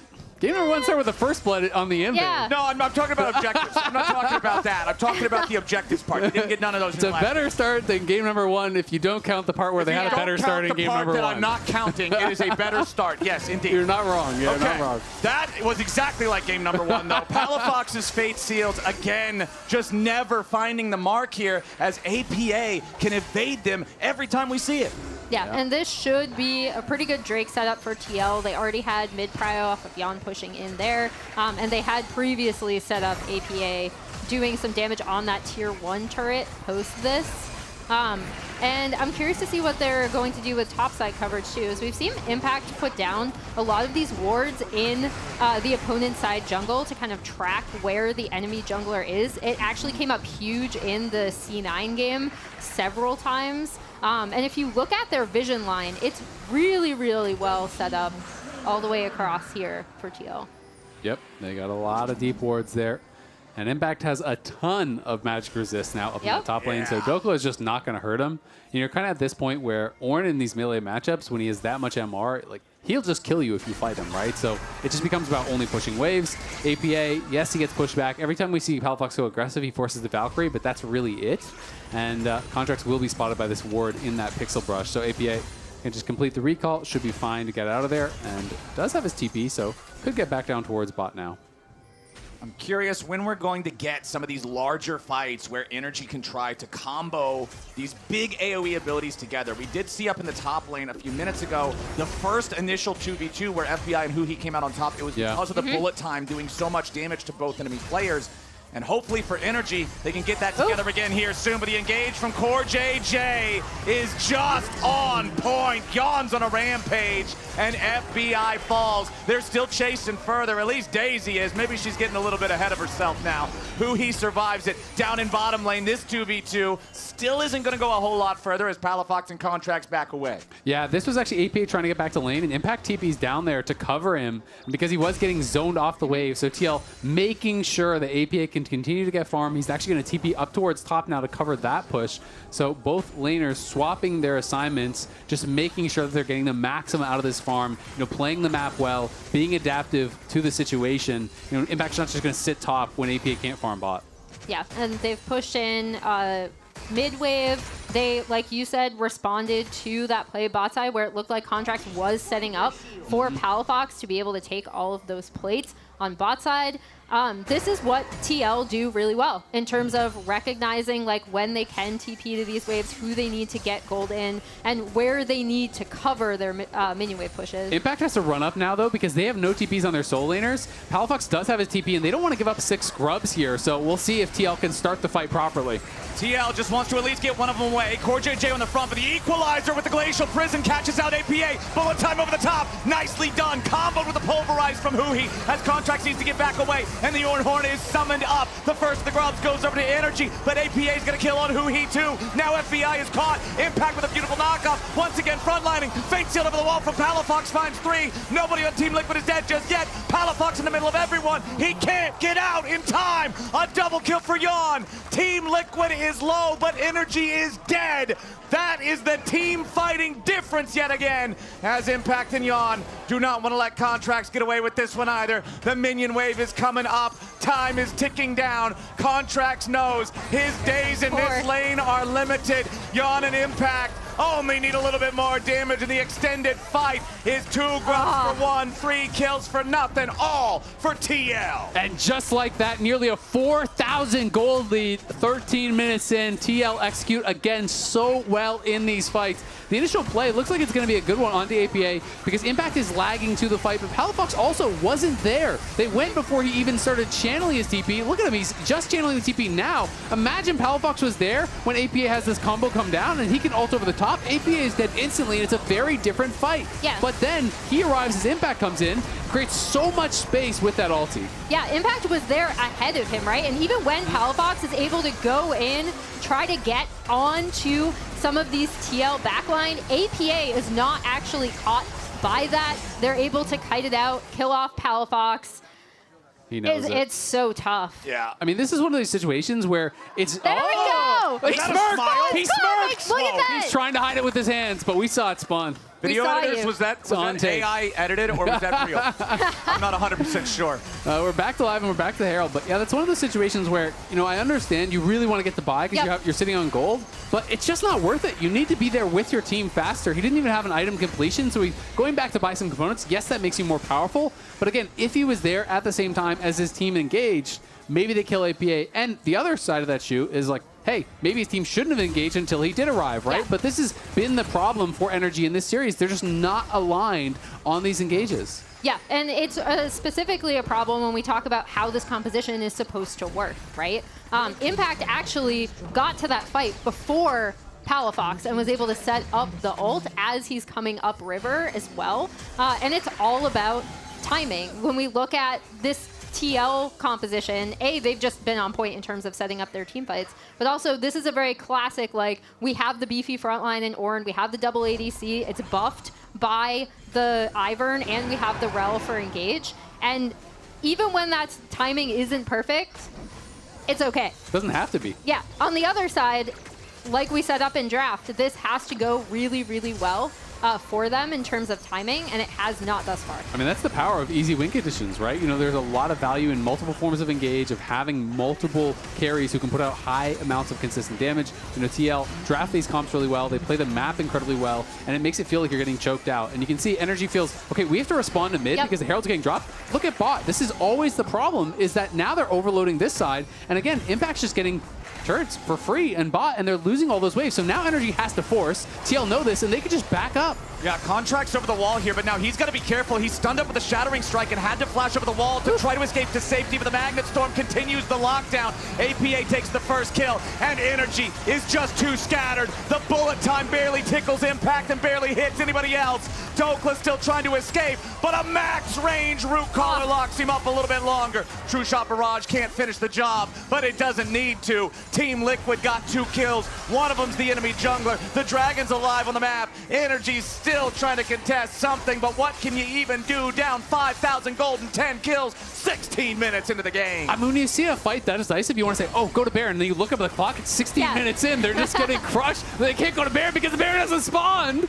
TL are just so far ahead of the clock of what you would expect this fight to do. And this is very similar again to that fight where Core caught 4 members on that hard engage, where they don't even have their member there. So NRG are hard forcing, trying to push up, and they're not respecting the fact that TL can still turn on you. Core finds the angle, goes for an engage, preempts the engage from NRG. The TP immediately is coming in at the same time. They burst someone down, and the NRG is trying to fight, but they're doing it piecemeal. They're throwing out one ulti here, one ulti over there. It's never enough to really threaten the carries, Emily. Yeah, as we see, Contracts is pretty much dead before the fight even starts. Yeah. Like, here we go. Core gets off a really good rel engage, and even though Palafox escapes, Contracts is already dead, and then TL can set up the rest of this fight beautifully. And you can see it's like Dokla and Contracts are trying to kill APA. Equalizer's on him, Sejuani ult's on him, but again, Palafox is on a different target. They're never getting to the same people because the fight is so split. You know, TL just preempts their play. They're never allowing them to get that setup. They're never allowing them to get the angles that they would really like to get. And it's just a masterclass by TL in how to manage these situations, right? You know, when the engages go well from a team comp like what NRG has, what TL is running can get run over, but they're never giving them the opportunity to really get it going. And I feel like things are about to get worse for NRG here pretty soon because of the fact that this is a 5,000 gold lead for TL, but if you look at items, it's still only one fully complete item for all of TL. I feel like those second item power spikes should come through pretty soon, and that means that NRG will really be in a tough spot as Palafox, he'll be okay for now. Impact does lose about half HP there, trying to continue to push into this tier 2. APA not going to get the last couple of auto attacks. His Contracts will not connect on the Sejuani ulti. Good use of the Valkyrie from APA there to respond to the attempted engage. Dokla's ready to try to cut him off. Team Liquid continuing to disengage now. Impact with the flash away. He redirects the Ornhorn anyway, right back into the NRG divers into the back line, while Jan is now flanking NRG. He's found FBI as Impact still survives on the other end of the fight. FBI's down, APA's at a rampage. Jan is godlike and Contracts falls. Nobody on Team Liquid is dead except for Impact, but it's a noble sacrifice for a 5-for-1. It's still 60 seconds too early to take Baron. Team Liquid is crushing game 2. Beware the flanking Ezreal coming around from the backline. Watch, as I want to see the replay on this, because Jan is just able to walk up entirely as all of NRG pushes forward, is immediately on the backline as you see them pinging it. When this fight starts, Jan is going to come around and be able to come here and do damage completely across the back. And I love how whiffs, and they still go forward. Exactly, and I love how APA syncs up to do it with him, right? You know, on the other side of the fight, it starts to really kind of get broken up, and then FBI is segmented. Jan comes in, and APA, instead of kiting back, he's like, you know what? I can just go in. He just goes straight in. It's the 280 carries going straight past the Alistar onto the enemy AD carry. They know they have the superior mobility, and they just execute this fight on two sides so well. And even though Impact does eventually die, it takes so long. And this is the power of TL sticking with these types of team compositions, even when a lot of other teams around the world are going for some glass cannon, like top lane counter picks. They're sticking with the tanks, and it ends up looking really, really good in a fight like this. Absolutely. I mean, these carries just, they can never get to Yon. They can never get to APA. And if you can't do that, you can't win the game. Dokla's going to have to drop the equalizer just to try to buy a little bit of time. But TL, we're threatening the engage there. NRG know it, so they just have to back off. They're just trying to bide their time. And when you're this far down this early, 10K at 20 minutes, your only hope is monster Baron throw, you know, these types of plays where you can AoE them all in the pit. But TL are just going to choke you out. They're going to close out all the vision, make it so difficult for you to approach. And I feel like that story is told well through the objectives. NRG has only claimed a single turret, the bottom lane tier 1. Meanwhile, Team Liquid has taken all 6 of the lane turrets that are not located in the NRG base. NRG's safety is so severely limited across all of Summoner's Rift, and now Team Liquid is bringing everybody to this topside river. Now it's time to control the vision even further. Core JJ not going to be that afraid of being caught by Contracts and Palafox here. He knows that even if they try to get the kill, they would have to commit so much, and his team is so close, they could immediately make that not worthwhile for NRG, who are now just struggling. Every step forward is a cautious step, like they're in a horror movie, man. The jump scare is right around every brush. That's who he's going to lose most of his HP. Forced to ulti. Counterattack from Contracts with the ult, but it's not very good. At least not at this point. APA's unstoppable. FBI's in the middle of everybody. They don't even care to turn around and kill him. Let Yon mop it up when he feels like it. Dokla gets run over next. It's an absolute steamroller down mid lane, and it's painted blue. Team Liquid going for the Nexus turrets. Now you'd have to think they got a couple of minions, and it's all they're gonna need. NRG's got Huhi and Palafox, but they want so much more. Palafox already has to reset position. Huhi ain't gonna live long in the front line with no ulti. A couple of seconds left on Contracts, but it doesn't really matter. Second Nexus turret crumbles. NRG doesn't have the manpower. Team Liquid taking their time because they know they are inevitable. Yon is legendary as FBI and Contracts are right back into the fountain. And Team Liquid is gonna get it done. 2-0 in this series. 7-0 in their series across the split. They finish with that perfect score.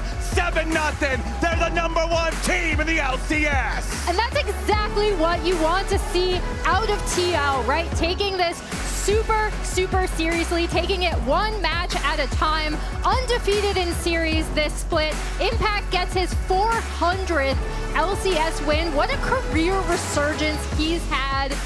This Team Liquid team is so impressive, and now they have clinched that first seed. I mean, they're looking incredible. They get to choose which side of the bracket they will be playing on. Very likely they're going to choose to dodge whoever the third seed is between C9 and FlyQuest, who will play tomorrow. That's going to be a really important series for them. It also means that they are guaranteed in the upper bracket. They get that bye, so they're only one series win away from Worlds from playing at that finals weekend that tickets are on sale for. And very likely they're going to be there. They are looking unstoppable. Spawn smiling. Everybody has been predicting Team Liquid all split long. I think after MSI, everybody's been looking forward to seeing them at Worlds. You just named the game, Isaac. 1 best of 5 is all it'll take to send this team there. They're playing good. They gotta be feeling good. Let's find out as we join Hercules and Core JJ on stage for an interview. Everybody, once again, give it up for an undefeated Team Liquid. Now, I'm here joined with Core JJ, and there is a lot to talk about throughout the entire season, but honestly, historically for you two, you've been a part of Liquid for such a long time now. Talk to me, you know, where this team ranks for you throughout the past teams that you've been on. So we never made an undefeated season in the past, but we made that right now. I guess right now is the best. Absolutely valid. And speaking of being the best, you guys are going to be heading into playoffs as the #1 seed. And in the pre-match interview with your coach, he'd made mention to that you guys aren't actually at where you want to be, that there is room for improvement. How close are you to that perfect play style as you head into the playoffs? like personally, even though we are undefeated, I don't think we are doing like way better than the other team. So I think eventually we're gonna be there. We're gonna be really good. I think we are in the process. All right, so still a process, a little bit of room to improve, and I do gotta ask, last question before we send you off. Is there a team that you feel is gonna be your biggest challenger in that playoffs later on? Yeah. Phew. Immortals is not here. Okay, I think C9 and Flycast are both good teams, but I think C9 got. I can tell that C9 got stronger, so I'm excited to play versus C9. All right, well, potential rematch happening later on in the playoffs. Guys, don't go anywhere. Up after this, we've got Shopify versus 100 Thieves. Nice meeting you. Dude, why'd you put your new rig in the basement? Didn't you hear? Bill's a good gillionaire now. Basically, my new connection is so strong I can game anywhere. Check it out. We've got Gamer Rocker, Gamer Floaty, Gamer Couch. Whoa. It's got wheels. Gamer Bench, Gamer Throne, and Gamer Mower. What's that? It's hard to game while walking downstairs. I get it. That's smart. Live like a gagillionaire with low latency everywhere. AT&T Fiber with All-Fi.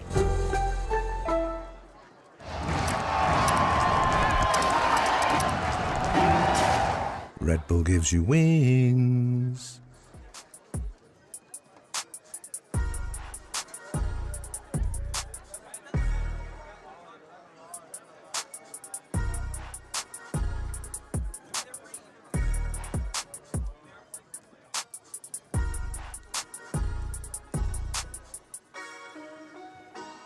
What's up, guys? Got Umpty right next to me. Congratulations on the win. Oh, thank you. First thing, I think we got a great win at the game set 2. Set 1, tragic happened. I just died at level 1. Probably my fault. Yeah, it's probably my fault, but my team just recovered me really well. What was your thought process in the moment? Yeah, I was thinking like, first thing, I was thinking, oh, I'm smurfing. And second, when I saw the smolder at 1 minute 26, I'm like, oh, I'm trolling. I saw Novelist was at there, and I kicked Novelist in my face. Yep. And I'm not thinking about his word. Oh, I'm trolling.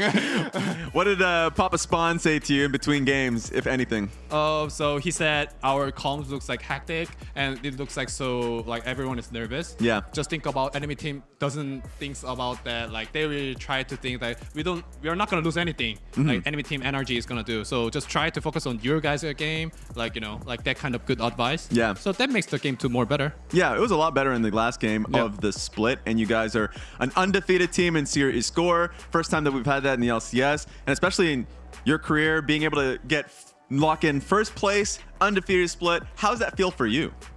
I don't feel anything because I was actually thinking with my teammates. Like I'm not gonna say anything because I'm actually happy because we're first locked already. But I was actually thinking that we could lose anything. Like Dignitas, it was actually hard. Yeah. The Jinzhou game, really hard. Yeah, we can be lose. We are not undefeated in my head, but it was actually lucky.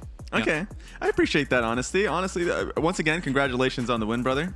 It's gonna be it for us. We're gonna go straight to the next series, Shopify Rebellion going on against 100 Thieves.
Welcome back. to the LCS lounge. I was laughing at something. I Raz hope the said. microphones were hot like 5 seconds early. And then you hear what Raz does to us during breaks. Hopefully not. We got Shopify versus 100 Thieves, and we do have to acknowledge last week, even though Fake God and Shopify did lose to FlyQuest, Fake God was a beast last week. He was. He had double NAR games. In both games, he had incredible moments. I was actually listening to their comms because they post that on their YouTube channel. And it was just great to see the camaraderie of the team, thinking that a fight is lost. And then being like, Fake God's like, just destroying him alongside Boogie. And it's just nice to see that he's had that kind of performance, especially versus FlyQuest. Yeah, and in particular, I think Fake God's like little mini glow up has also come in tandem with Shopify looking a lot better since Boogie joined. As you see, first 4 weeks versus last 2 weeks. And he's been contributing a lot more in team fights as well, which has been, to your point, Raz, kind of the big difference maker in his play with the rest of the team. Another thing that has been improving for Shopify is their bot lane was showing up in that series too. B-Boy and Zazel actually had some impressive 2v2 kills. True. Yeah, I mean, I think this is definitely some that FlyQuest bot lane are probably going to want back, but they were absolutely capitalizing on a lot of mispositioning or just forward positioning coming out of this FlyQuest bot lane, who had just the week before a really, really strong performance in the 2v2. They absolutely did. And then on the other side, for 100 Thieves, they have a new player in the bottom lane as well, who they've credited with fitting in right away. One player of the series for them in their victory, Tomo, back in. Yeah, right now the teleprompter reads, the super substitute. You know what? That's a very fair point. It might stick to him. I think he came in and he really has knocked it out of the park. Hearing from the players, they talk about how vocal he is as a player. And even just seeing some of his gameplay when he was on DSG, just overall, I feel like he's kept the level of performance that he had when he was on Dignitas just last split. It feels so long since we last seen him, but it was not that long ago. It was not. He's kept up that performance. Yeah, and I think you get more laning prowess out of Tomo. If you remember, him and Isles were a big part, like you said, of that Dignitas team. And he performed really, really well in their series, and was also, it was a little bit different than what we'd seen from 100 Thieves previously, right? Because we see them as a team super focused on their solo laners, but to have this bot lane carry in Tomo adds another facet to their game. Need to talk about stakes here. Shopify Rebellion must 2-0. 2-1 doesn't cut it for a playoff tiebreaker. 100 Thieves, if they win, it's a stake. I don't know where it's. Find the damn tomahawk. Yeah, we got a lot of stakes. Which one's it going to be? Either way, 100 Thieves, they win and they're in. So, with that, predictions. What's going to happen? I know my. Do not. Stop throwing the stake. Raz with a 2-1, and the rest of us with the 2-1 for 100. That Raz went for the most heartbreaking timeline. Yes, can I just say? So how is this going to go? They're going to win the first one, lose the second one, then just win the third out of spite? Yes, exactly. Like, it's just that copium. They're on that train. It's high up in the sky. The fans believe them. Everyone's excited. And then they lose the game, and it doesn't matter anymore. And that's when they end up clinching the series. Raz, you just love heartbreak, apparently. You want them to suffer, it is makes what I'm for hearing. a great movie. I find this one really hard to predict. 100 Thieves rallied a bit last week to put themselves in a good position. Shopify has had some close series all season as well. And I caught up with both of these coaches ahead of the series. Let's look. Hello, I'm here with the coaches from 100 Thieves and Shopify Rebellion before today's game. Got to start over here. You had Tomo come in last week and find success right away. How's that been going now in the second week with Tomo? Yeah, honestly, I was very surprised with Tomo. We knew he was like a solid player, but we didn't realize how much he brought like to the team. He brought like some communication elements that we really needed, and he really like bumped up our game. It's like hard to say if we're having like a bit of a honeymoon phase, but I really think it's like lifted the team environment for now. So we're very happy with him. That's great to hear. And also, Revan, a very important match coming up. In fact, a very important game one, because if you drop a single game, Shopify is eliminated from playoffs. How is the team dealing and coping with the pressure? Well, right now, we're hoping that NRG could get at least one win so that we don't have to do tiebreakers tomorrow, because in our head, we're dead set on getting a 2-0, but NRG couldn't do us the favor, so we're already looking forward to tomorrow. Final question here as well. It's been a very probably stressful split. how important is it to actually win that first game and make sure that you're one of the 6 teams in playoffs? Yeah, I mean, obviously very important. We're a pretty young roster, so like stress, we didn't manage stress too well in playoffs last split. So this is like another opportunity to kind of like, you know, hopefully improve on where we failed last split. But we're really confident right now. Revan, I just want to give you one last opportunity. Any final words? We will 2-0 today. Love the confidence. Looking forward to the matchup. Let's get into games.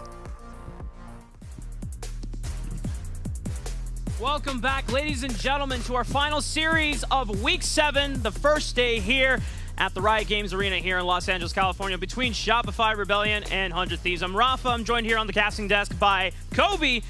And as the coaches both said it, Revan was kind of hoping that NRG would have won one of those games so that they don't have to go into the massive tiebreaker scenario that would be tomorrow if Shopify 2-0 today, whereas 100 Thieves, they only need one game win from the series to advance to playoffs. So exciting here between these two teams, because while this is a matchup of two teams at the bottom of the standings, these two teams are so much better now than they were for the majority of the season because of the substitutions. Both these teams having these miracle substitutions come in and really revitalize the entire team to make each of them look so much better than their standings would imply. So I'm very, very highly anticipating every single game because of the individual stakes on each game, as well as the transformations of both of these teams.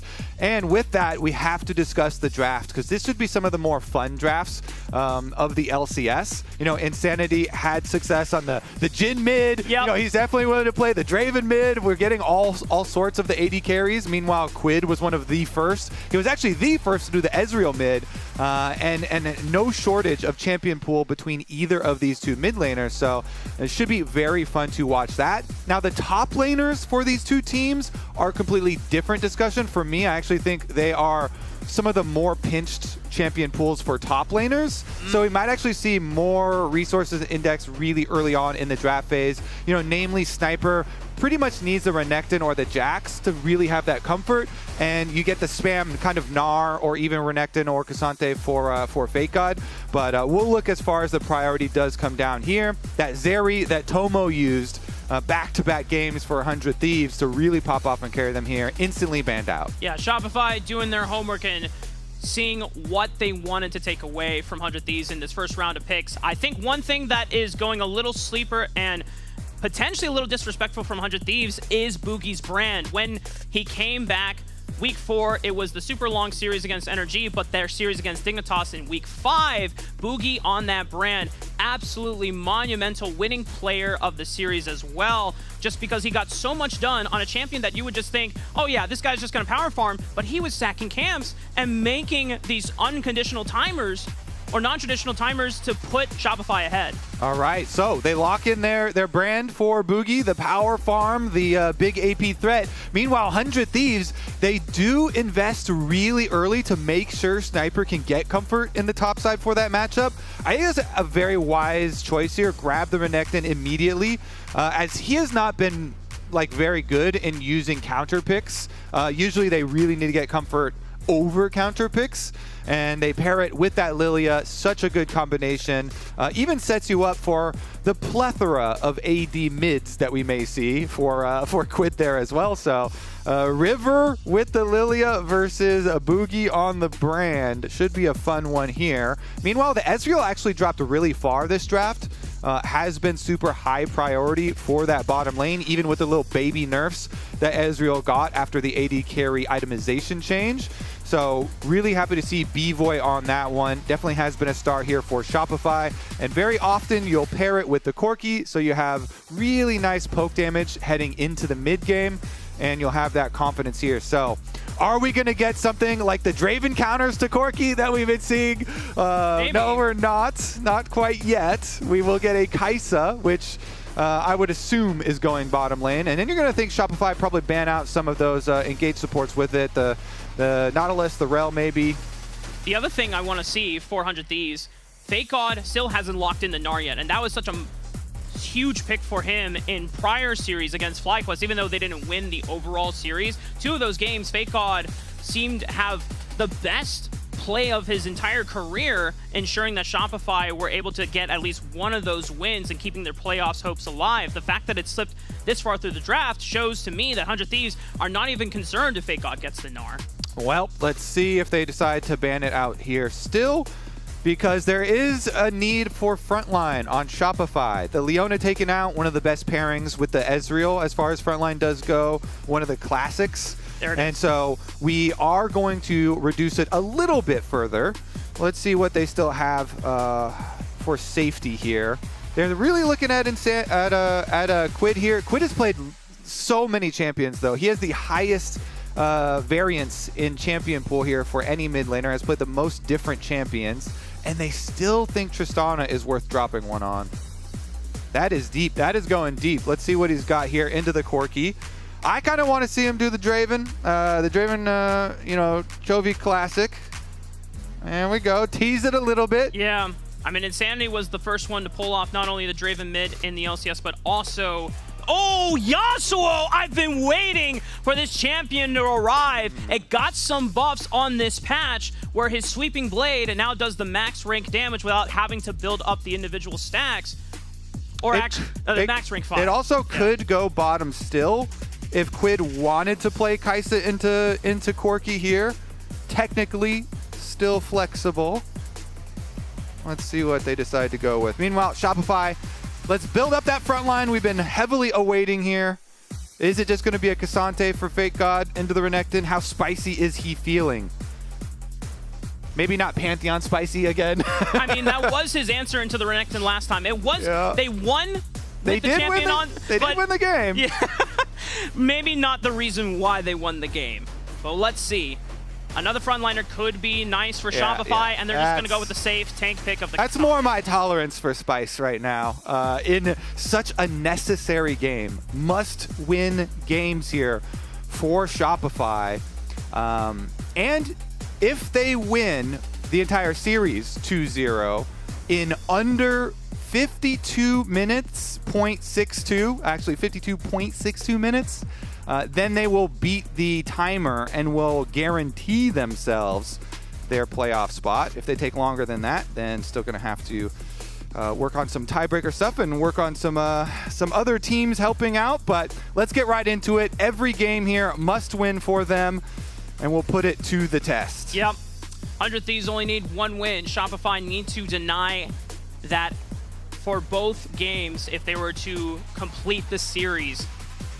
Taking one last look at these compositions, I mean, Shopify, we already know that this is kind of a standard double marksman with a mage jungle, team fight setup, 2 tanks in the front. 100 Thieves kind of breaking that mold a little bit. When you throw a Yasuo in there and a relatively short-range marksman in the Kai'Sa, this seemingly plays into what Boogie wants to accomplish on the brand, just throwing a Pyroclasm. But if you time the wind wall well with the Yasuo, you could deny that AoE damage from coming down in a team fight. So I feel like 100 Thieves, the onus is on them to have a higher rate of execution versus what we've seen out of Shopify right now. It's something that all the LCS teams have been playing this entire split.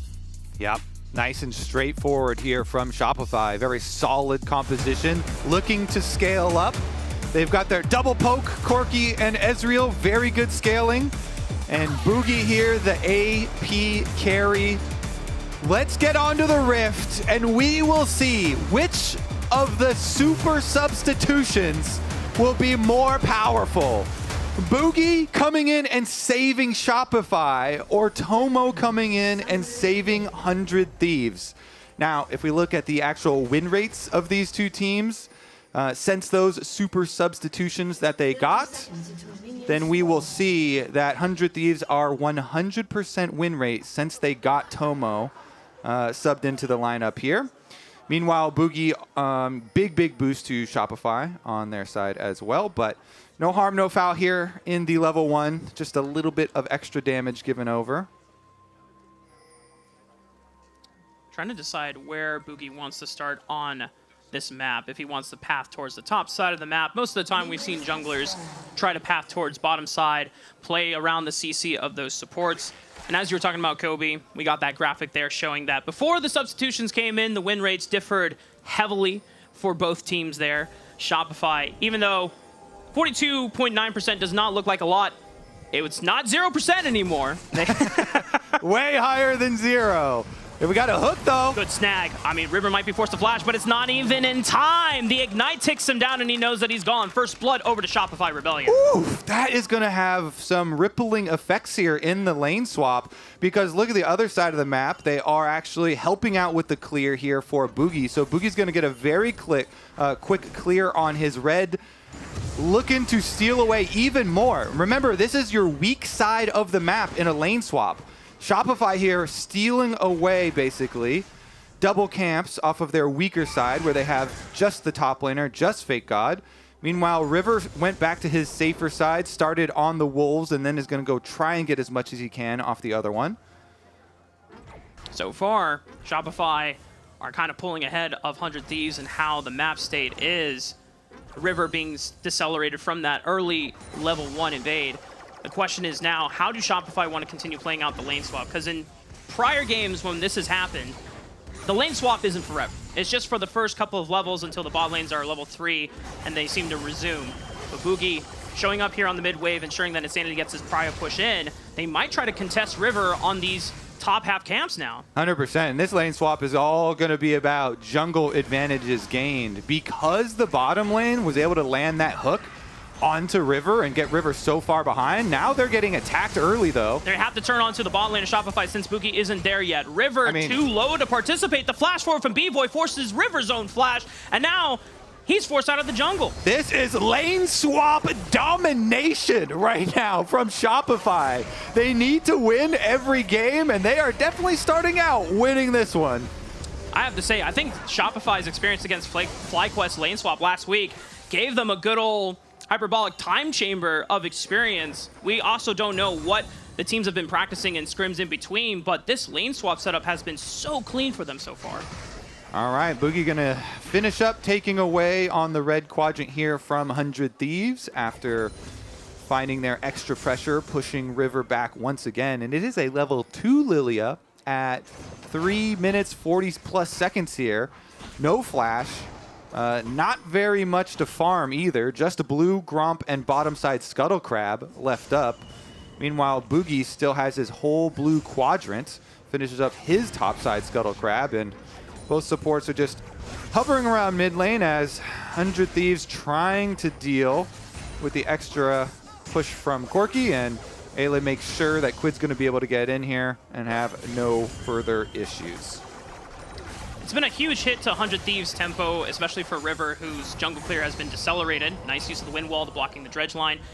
I'm curious how much this will actually neutralize 100 Thieves in the early game. They know that River is very important for getting those snowballs advantageous early in the game, but Shopify haven't massively pulled ahead. It's just below 1,000 gold lead, and as 100 Thieves are trying to pressure for this bot side dive, the rest of Shopify are collapsing in as well. Maybe. Yeah, 100 Thieves cannot play for it. I mean, Boogie and Zeyzal are always following River and Ayla wherever they go. So not only River's decelerated Kobe, but 100 Thieves still trying to look for cross-map plays, and they're not getting anything done. Like we said, it's because River has nothing to farm here. Just absolute jungle domination out of this lane swap. Shopify here. Now, it should be easy for them to focus on the dragons. Just try and start stacking those dragons since you've got your early jungle lead. If you can control the early dragon stacking, your composition is built for nice straight up 5-on-5. Get that extra neutral objective stacking. You'll be able to draw 100 Thieves to you. Really take advantage of your Corki and Ezreal later into the game after they've got their Muramana's transformed, after you have your Trinity Force in. Looks like we're going to get a swap here with Zeyzal up to the Void Grubs, though. Every single pro player has mentioned how much Shopify love and focus on these Void Grubs and how their biggest play in scrims is a Void Grub swap. Now, this one was actually a full lane swap game, so it's a little bit different, but Zeyzal is here on time. It's a level 5 flash advantage Boogie, so those should be claimed pretty effortlessly. B-Void does have to be careful. He has Arcane Shift, but he doesn't have Flash since he used it to push River out of the jungle just a couple minutes ago. Shopify do have the numbers advantage, and with the massive level advantage that Boogie has over River as well, they're going to have control of the Grubs for now. Doesn't look like 100 Thieves will challenge them. No chance for a play. Level 6 advantage here for Sniper, trying to really push it. Seems like he'll be all right. Insanity maintaining mid-wave control, ensuring that Quid cannot rotate over. And that's the first rotation of Grubs going over to Shopify. River tried to go drive-by and smite steal one, but he was unable to do so. So good secure from Boogie, and it's going to cost River even more. He still doesn't have flash, Kobe. He's just gone. So I understand the feeling. The feeling is if I walk by and I just want to smite steal one of these away from Boogie real quick, but he's unable to get the smite steal and then overcommits here. We didn't actually have the camera down there to see why he got so close, but huge compounding blunders here for 100 Thieves. And it is an absolute massacre. This is not what people are expecting with this match coming in. This was supposed to be mega, hype between these two battling for their spot coming into playoffs. And it is not even looking like a fair fight. So he threw the seed here to try and steal this one. Doesn't quite get lucky on the seed steal. Also, smite from Boogie came in early. But it's just a chase here, and he doesn't respect Boogie being on the control ward. He's got no flash still. I mean, it's just playing very disrespectfully after being the victim of the level 1 lane swap attack. It is some huge compounding errors, and you could see the reaction from the coaching staff here. They're already thinking about, corrections for the next games, because a lot of this is prep. A lot of this is being prepped for lane swaps. This is something that has remained around for a very long time here this year, and is a tool that you always have to be ready to react to when you get surprised there by the Ezreal Nautilus walking in on you into the level 1 on your jungle side. Really need to be able to keep a cool and calm head and try and bounce back. But 100 Thieves going to have a very deep hole to climb out of, and they're going to go for it. River level 6 now. You can put him to sleep. Yeah. Zazel tries to stun up Tomo, and is just buying time to make sure that B-Boy does not get taken down with him. River is the first one on the board. Sorry, Tomo. Now 100 Thieves, 1-2. Okay.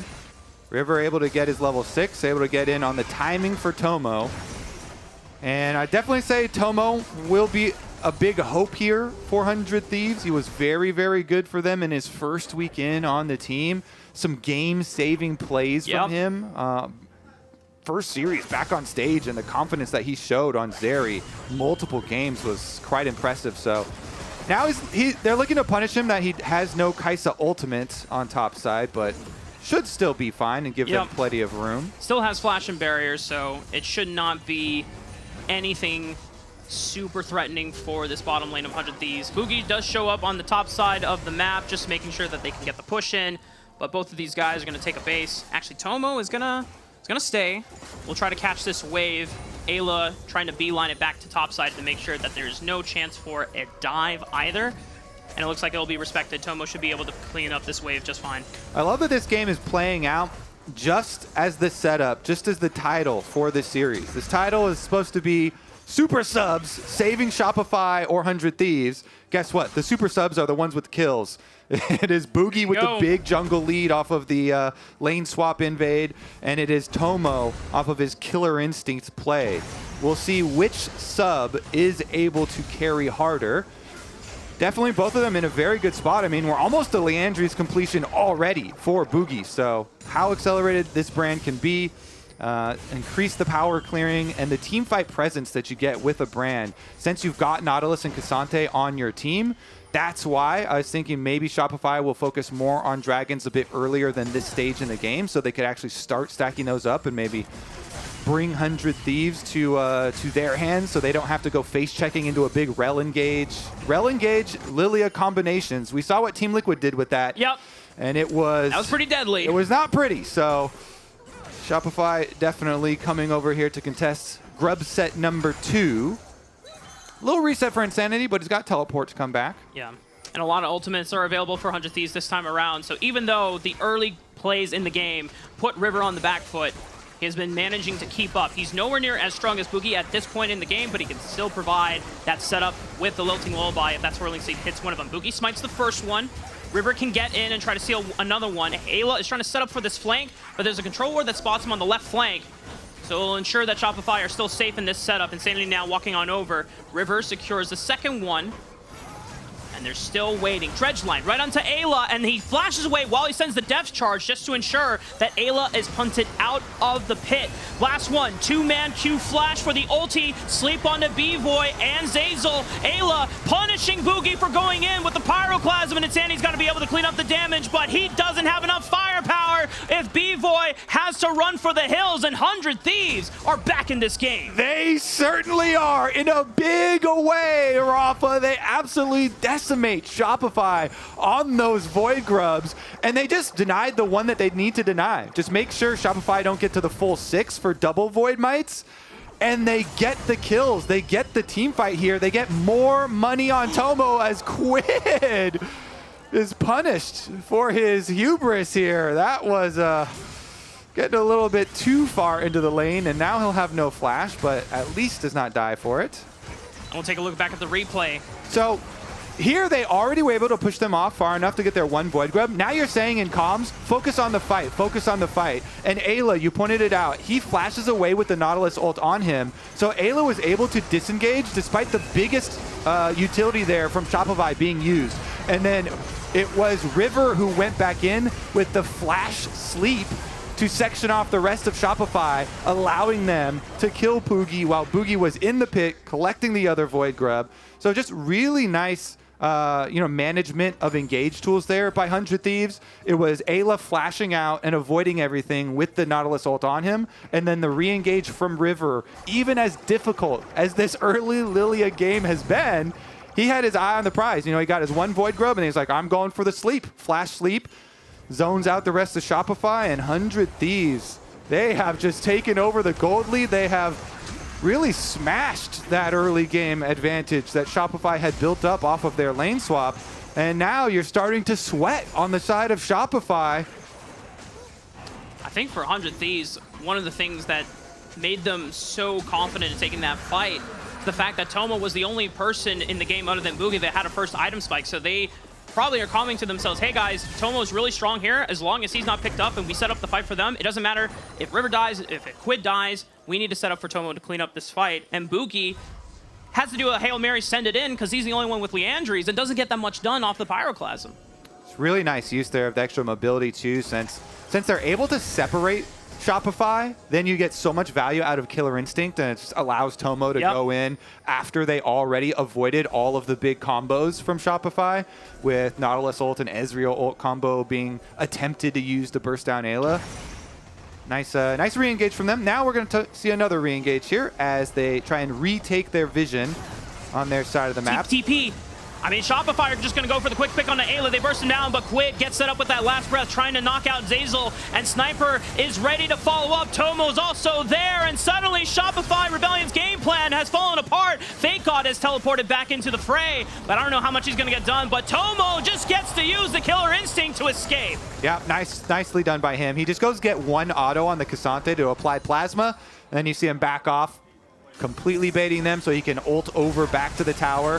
Still going with the siege here, though.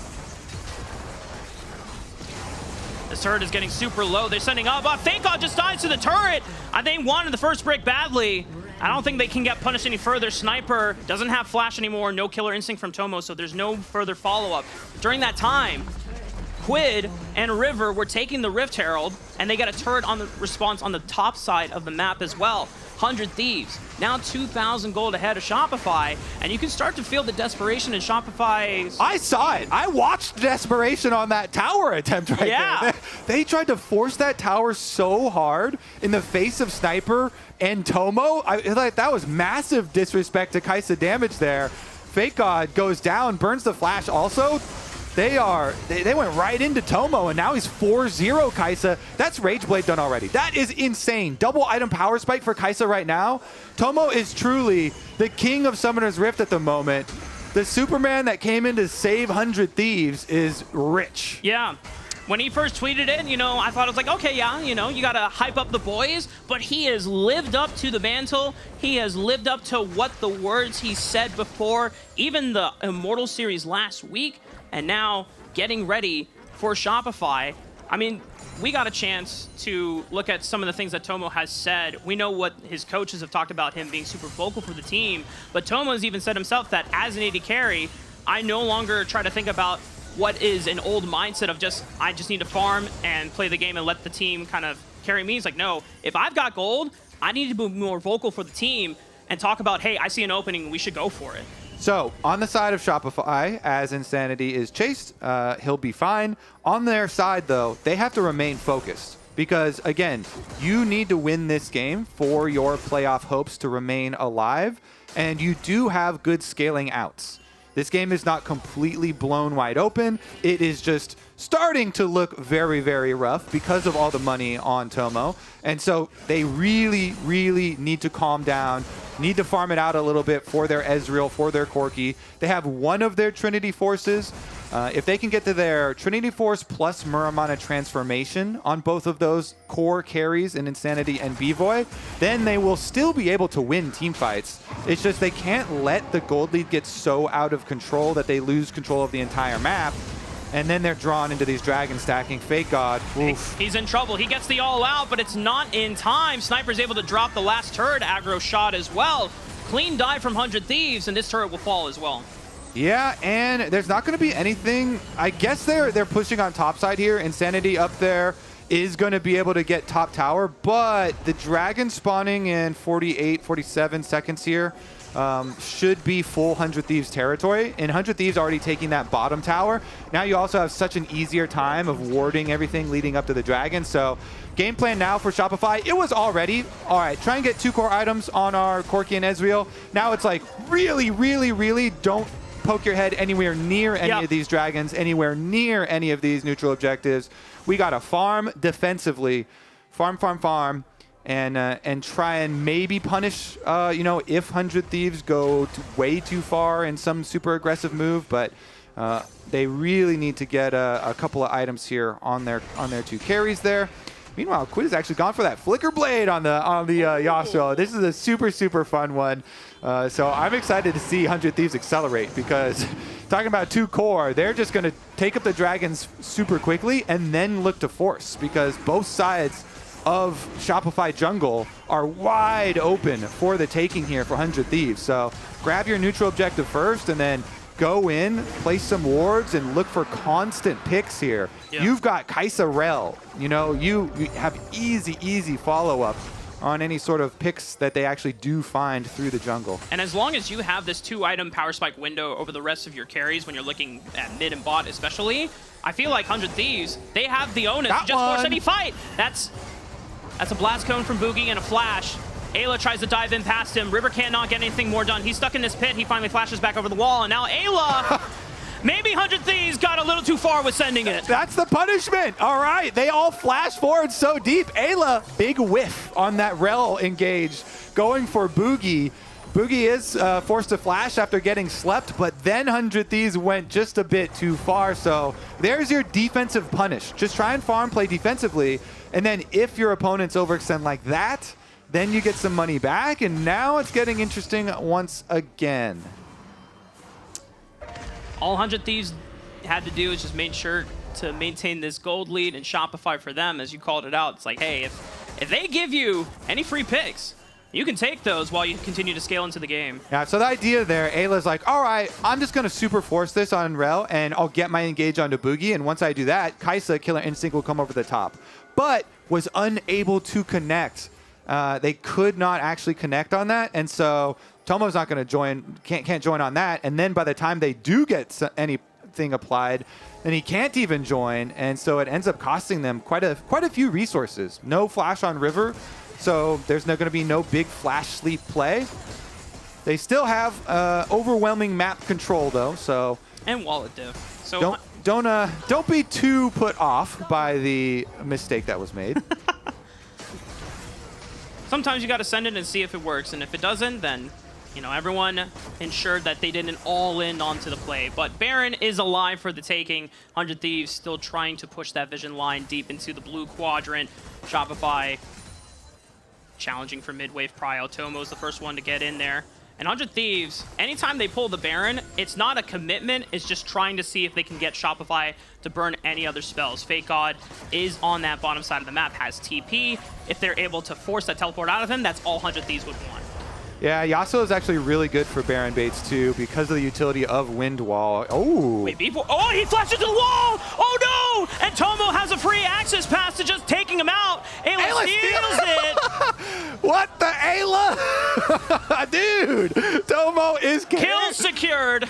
Tomo is carrying your butt. You gotta give him those kills. He's just sharing the gold. He earned that one. All right, let's see about this now. Baron gonna get started off right afterwards. And I imagine they'll want to play for the turn. Sniper is already in position. Ayla also waiting for Shopify to funnel in as well. 6K on the Baron. Quid and Rivers still managing to stay healthy. Zeyzal whiffs on the dredge line, and now they're in. Ayla is the first one trying to lead the charge. He burns down from Insanity, but here's the last breath right on a Fake God. No chance to go all out, and Tomo finds the backline and puts an end to their lives. 100 Thieves will ace Shopify since B-Boy just came back from the fountain, and he's going to do what he can to stop this Baron from happening. Yeah, okay, Ezreal ult. Everyone for Shopify, start praying right now. Everyone for Shopify, start praying right now. The one Ezreal ult! Oh, it's too early. Yeah, I mean, it was a long shot. It was blind. He did what he can. NT, good try. Fog of War, 100 Thieves with the Baron on their side. Let's take a look back at that fight now. It looks like B-Boy just, oh man. That's so tough. I mean, Tomo just put so much pressure. He had the perfect, yeah, everyone has that reaction. Everyone feels that pain when you see a flash into wall, regardless of who it happens to. In the aftermath though, then the turn off of Baron, all they needed was the engage. You see Tomo flashing forward. He is so fed on Kai'Sa. Absolute monster walking behind them. And suddenly, Spook's reactions are much more of relief after the early game, being able to turn around. So I think this 100% win rate with Tomo is going to stay that way. Rafa, what about you? It's looking like that, Kobe. I mean, 100 Thieves now have a commanding 7.5K gold lead against Shopify. And remember, 100 Thieves only needed one win to put them into playoffs, to eliminate Shopify from contending for playoffs.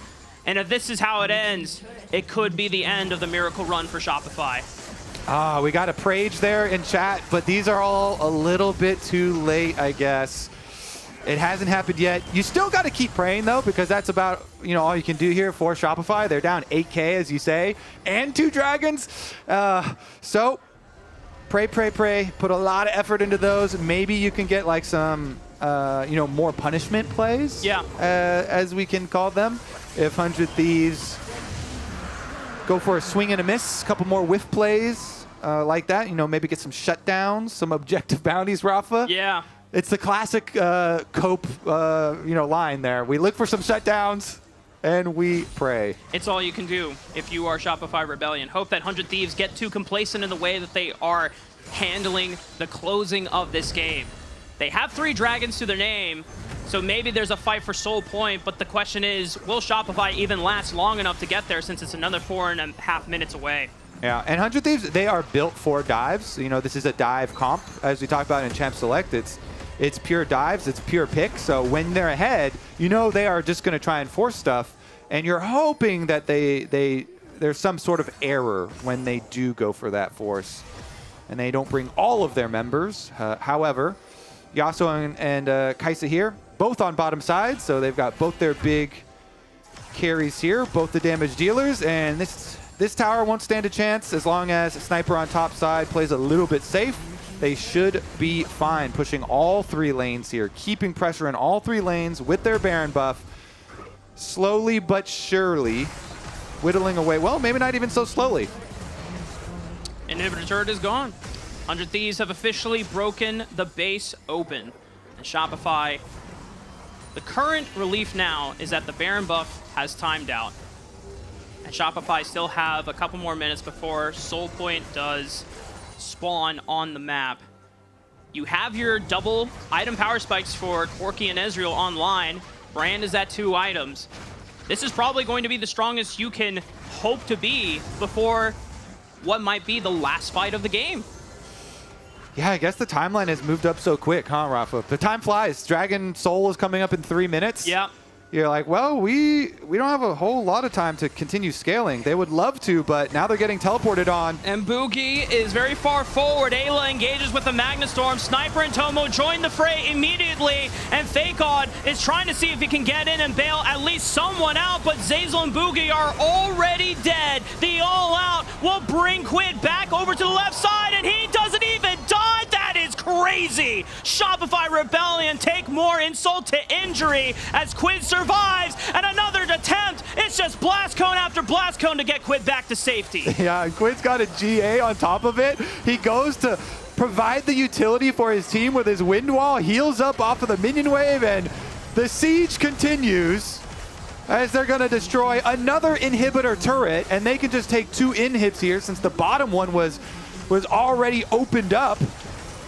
Job here successful for the Thieves. And it syncs up so well. Dragon now spawning in 2 minutes. 100 Thieves have plenty of time to base, redeploy, set up that top wave, which Sniper is already ahead of the pack on, teleporting over to make sure it is set up, and that everyone, the full squad of 100 Thieves, can maintain control of that bottom quadrant and secure the Infernal Soul. If 100 Thieves finish this game out, they are in playoffs. That will feel so good for this team. It's been such a rough split for them, considering the success that they had in spring. You know, they were very open about the difficulties that they experienced during this split as well, with Meech and Sniper both tweeting out about it. And it's so nice to see them be able to recover here. And the coaches talking about how the communication that Tomo has also brought to the team seems to have given them some new life. So heading into playoffs here, they have had to go through an arduous summer split, but they are coming out stronger towards the end here. And with that Dragon Soul arriving, they might not even go for it. They are at the gates. There's only 1 inhibitor left standing, and 100 Thieves don't want to let it stand for long. River sets the first engage up. The Q flash into the Lilting Lullaby. The rest of 100 Thieves pile on into the base. It's a nice Pyroclasm from Boogie to get a lot of damage, and Sniper might have gone a little too far. True Shot Barrage, big shutdown for Shopify, but 100 Thieves still got what they came for in the inhibitor turret. Maybe they went a little too far, and Shopify know that this could be their one last chance. River is super lit. Ayla and Quid still on the right side. Tomo somewhat isolated on the left. Fakod has teleported in, and River is going to try to sneak a base in, but the 3-man Magnastorm into the last breath. 100 Thieves don't care if they're down a man, because they'll still take Shopify Rebellion down with them. River survives through the all-out from Fakod. Insanity is necked, and that's it. The ace comes in for 100 Thieves. Another team's dreams of playoffs are crushed once again by 100 Thieves, and that could not be any other reaction more perfectly summing up what Shopify fans are feeling right now. But for the Thieves and for them, the fans rejoice as their playoffs are secured. Shopify came out with a lane swap invade. Really, really, really good pick that they got onto River, and then they were able to use that jungle advantage from the lane swap for the beginning of the game, but a huge comeback here from 100 Thieves on their grub fight. Really have to compliment River in that one to be able to go for the engage that got some extra early money here onto Tomo. And Tomo coming in when 100 Thieves needed him, answering the call, and 100 Thieves now qualifying into playoffs. Welcome. There we go. Well, during the summer split, you could win a trip to Worlds 2024 or a set of 7 Player of the Week statues. Use your MasterCard to make a purchase from the Incline store and save your card on file to be entered for a chance to win. Now, let's head on over to the LCS Lounge to break that game 1 down. Welcome back. Break down the implications of this. LCS Playoff Tool 5000. Thank you, Haxicab, for the name. Also, still open for new names. Put them in just chat. added a 5,000. It's a much better name than LCS Playoff Tool. So, unfortunately, 5,000 times better. Going into the series, 100 Thieves and Shopify, either team could make playoffs. Now, even if Shopify wins the next 2 games, even if they win the next 2 games, they're still out. Still a 0% chance and 100% chance for 100 Thieves. There is still a little bit for 100 Thieves to play for.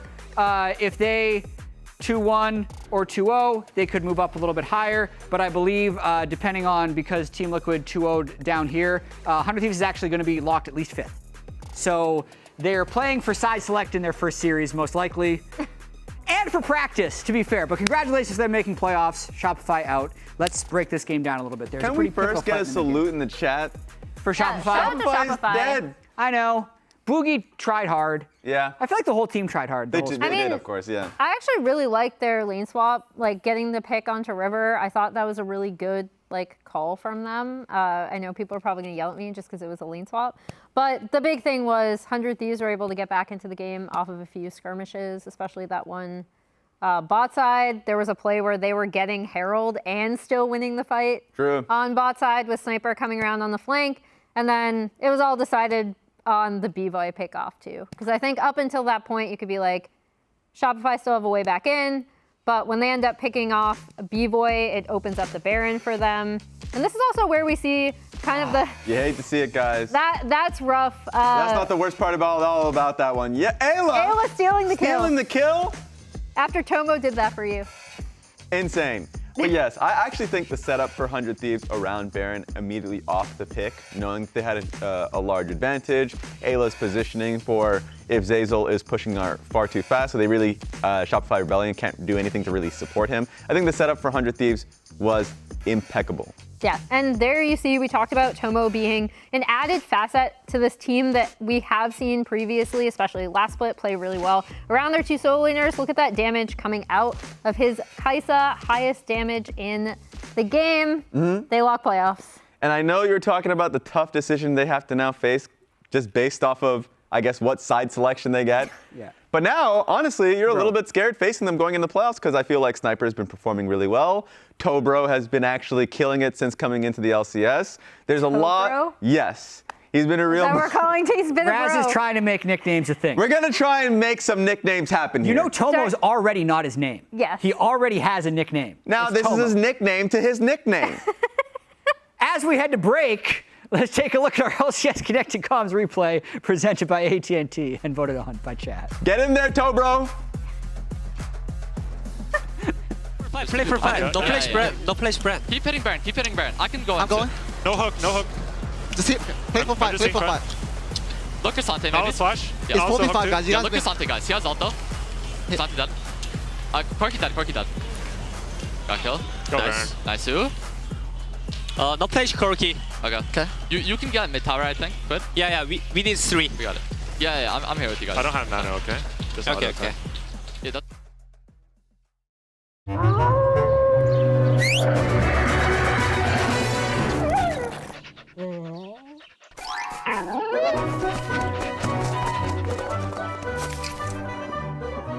Red Bull gives you wings.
what I love most about League of Legends is the amount of freedom I get from it. I can do whatever I want. My skill shows itself. I can outplay the enemy. I can control my character, and it's actually responsive. Like when I click somewhere, it just moves, and it doesn't. There's no like turn rate in Dota or in other games. There's no like lag or like just bad design that makes it hard for good players to play well. So I love that.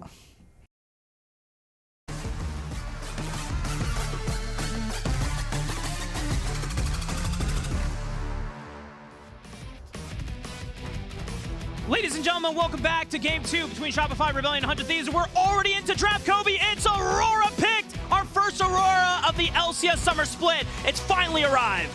I am very excited for this. We have long awaited Aurora. We were hoping we were going to get it last weekend, but apparently they had not put enough time into it. But it's very, very exciting because it makes AD carry life very dangerous. Yep. If you watch the LCK at all, then you saw quite a few AD carry deletions by this champion. I do, for that reason, really like 100 Thieves' response. 100 Thieves instantly responded to the first pick Aurora, which by leaving up, maybe they thought was a possibility, thought was coming, with the Yone mid for Quid complemented by a Sejuani. And Quid loves playing the melee champs. We just saw Yasuo. Yep. Now we're going to get to see it with a Sejuani jungle. Extreme pressure here because Yone is one of the champs that can actually close the gap. Soul Unbound plus a Sejuani at your side applying stuns is one way to get around it. And then they also circumvent the other issue I was talking about. They don't even have an AD carry. They have Ziggs with mega long range and the satchel charge, which helps out a ton when you're trying to deal with this. So I actually, as excited as I am for Aurora, I already am preferring the 100 Thieves side. Yeah, they're prepped for the possibility of the Aurora. The fact that Tomo can now stay a screen away and still contribute with a Mega Inferno Bomb on top of the engage that 100 Thieves form. All the frontliners and the bruisers, we saw that now when Yone is getting played, you start with some damage items, but then you'll build into something like a Jack Show or an Iceborne Gauntlet that gives you more tankiness and you do not get one shot by the Aurora Burst. And if you've following up on Kobe, if you've seen it in LCK, there have been times where Aurora sneaks in across the veil from invisibility and just one-shots a backliner. So Shopify looking to protect Fake God's Renekton here a little bit, and they do target the other main champ that we highlighted for Sniper, the Jax, trying to get Sniper off of comfort picks here, ensure that Fake God will have a good time in the top side, because they know what's coming. Yeah. They're like, okay, Sniper's probably going to pick something that synergizes with a Sejuani also, and we're going to have to deal with a very, very difficult jungle top combination. So they do their best to combat that. They ban the Jace and the Jax, which Sniper is very well known for. Personally, I am hoping for a Riven top, just because, hell, the game doesn't have playoff stakes anymore, and I want to see Sniper on Riven. And, technically, it also is going to synergize with the Sejuani and pop those up. So we'll see about that if Sniper gives them an R5. Yes! There we go. It's Boogie's Evelyn. You might as well. This is your last potential game of the summer split. Might as well throw in some of your comfort picks in there. I don't know anything about B-Boy Sivir, but we know a ton about Boogie's Evelyn. That's the main champion. He made a name for himself more climbing the Korean solo queue ladder, and it's something that he hovers every single game. I don't think we've seen an Evelyn in, I don't know how long, Kobe, but it's been a long time. Well, you know what I see right now? An Olaf. I see pain. I Oh, see man. so much pain for Fake God. I'm so sorry, Fake God. An Olaf R5 from Sniper with a Sejuani jungle. I absolutely love this 100 Thieves side of the draft, even though Shopify side is way more fun. So I'm going to root for Shopify because I also root for underdogs. And they're definitely underdogs after that game number 1.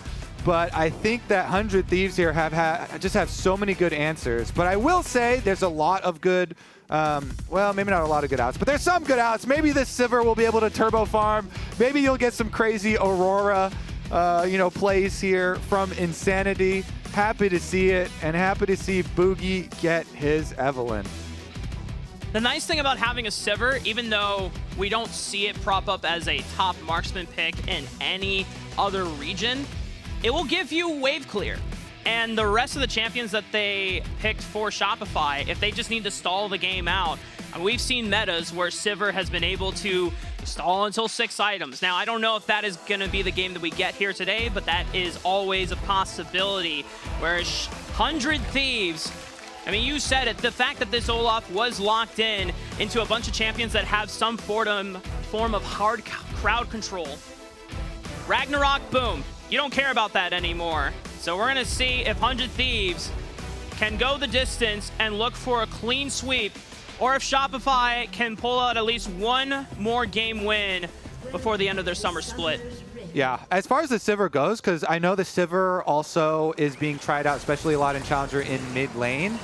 I want to see the build where we go with the Essence Reaver Flicker Blade build for the Sivir, and you don't try and stop early for the Static Shiv. I don't actually think you need that. I think it's a little bit of a bait now, and the Essence Reaver Flicker Blade build is crazy. It has a really nice early spike, at least early for Sivir, and still gives you insane wave clear and lots of burst damage. So hoping that we get the Essence Reaver Flicker Blade combination from the Sivir, so that one will be fun. Aurora's going to be fun no matter what, because we get our Aurora pick for Insanity, and then a Boogie's Evelyn, see if he pulls out anything special here on one of the picks that we know he does love, though he's getting invaded early, and this is a nice little key here from Ayla.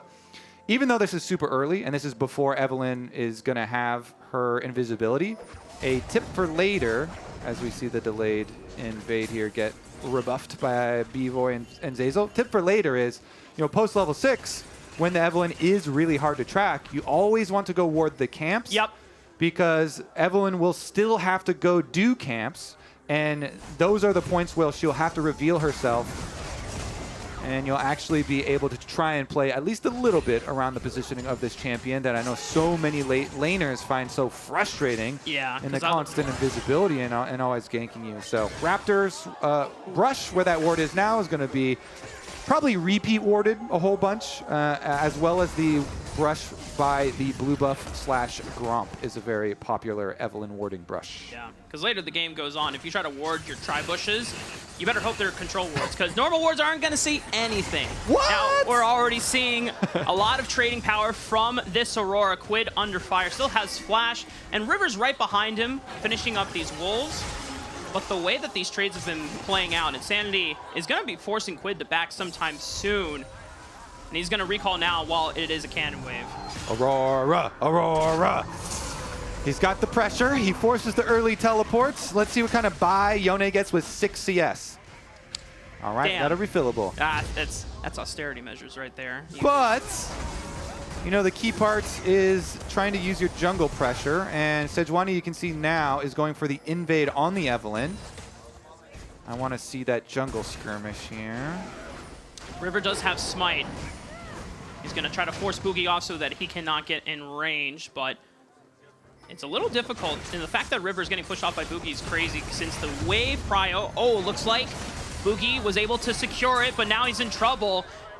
Does he win this? One more hate spike! Oh my god! Boogie knows his limits, and he takes the 1v1. So the casters, we are standing right next to the audience, and the guy in the audience that's closest to us, as soon as that fight broke out, he was like, wait a second, you don't win this! Yeah. Oh, Sejuani, you don't win this!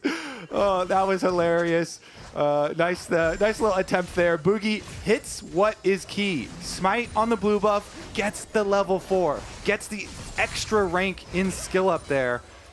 That just feels so good for a jungler. When someone comes to invade you like that, and you outplay them? You outplay them. Not only do you still get your camp, you also kill them.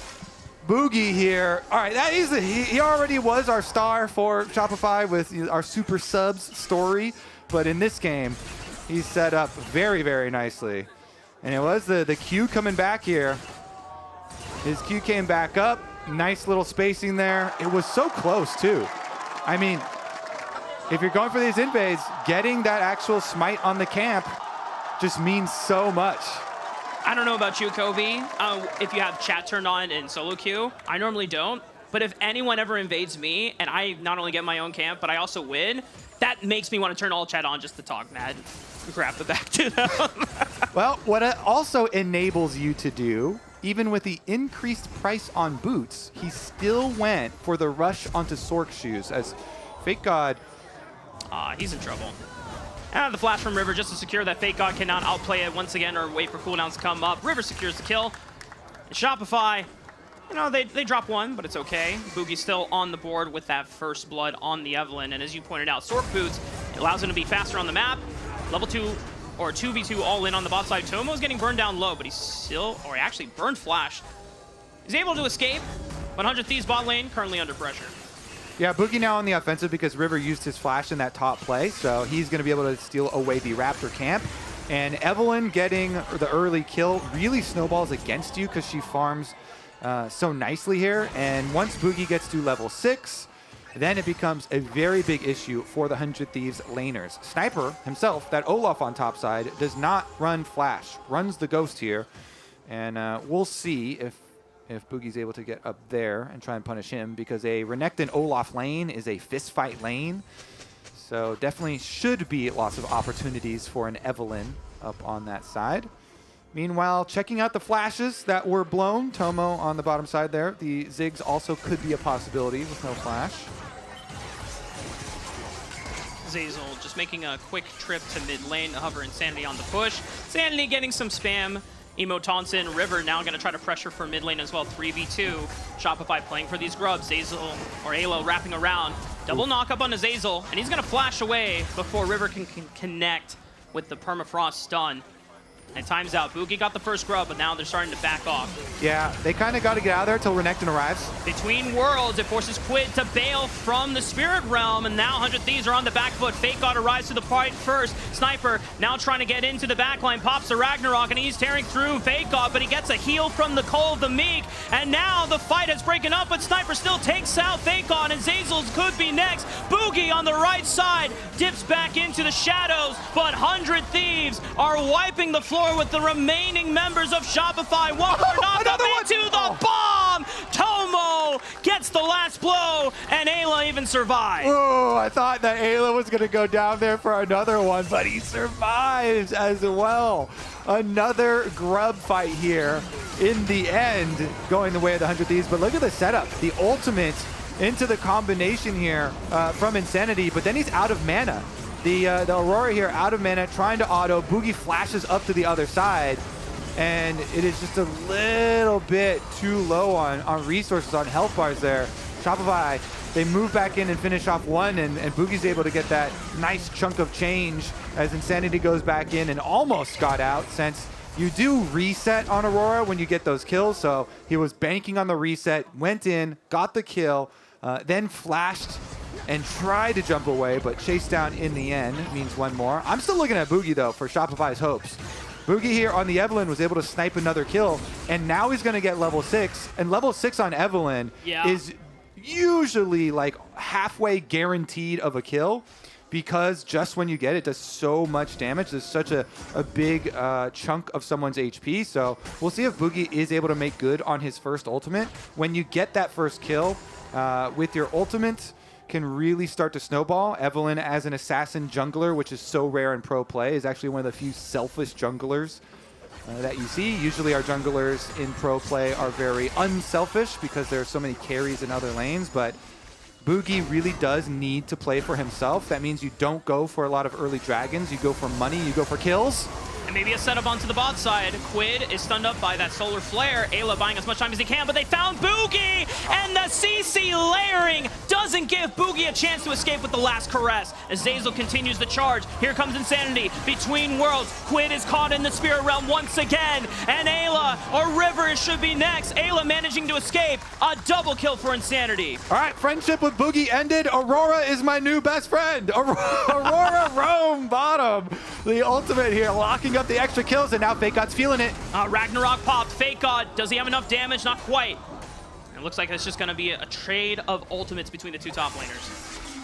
Getting a little spicy there. Insanity also hoping for a face check or something, hoping for another little chunk of damage. Boogie because River was so good in the bot side play covering there, he was sitting on the control ward in Pixel Brush. It was kind of the worst setup for Boogie since Evelyn walking over here through a tank.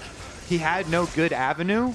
It was just really smart here from 100 Thieves. This is actually starting a little bit afterwards. We're going to get our Aurora highlight. Nice move in with the ultimate into the combo. And easily able to grab those 2 kills, as you saw. I mean, this was a little bit of... chilling. Yeah, it was chase down. Aurora's very good at the chase down roams, like after a lot had already been spent in that fight. Yeah. That's kind of the setting the stage for the cleanup there. And she's very good at cleaning up with her mobility, with the ultimate. And now he's the one with the malignance. So you get to spam those ultimates, which is probably the most powerful part of her kit. It's kind of insane.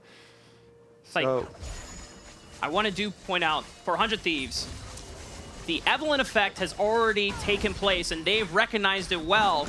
You know, sometimes when you pull out a champion that you haven't seen in quite some time, it could be slow to adapt to what you need to do. But 100 Thieves, look at the inventories. It's all control wards for pretty much every single player, always trying to keep the mat lit up with those pink wards to make sure that if Boogie ever walks over, they have full tracking of where this Evelyn could be. Sniper could be the next play, but Ayla is hovering to give his top laner some relief. Yeah, not going to make too deep of a move here as they sense that because the play took so long, there's going to be reinforcements there. And remember the big punish last time around where 100 Thieves, you're talking about, you know, playing around the Evelyn. Namely, it was River with the control ward and Pixel Brush sitting here on the Sejuani.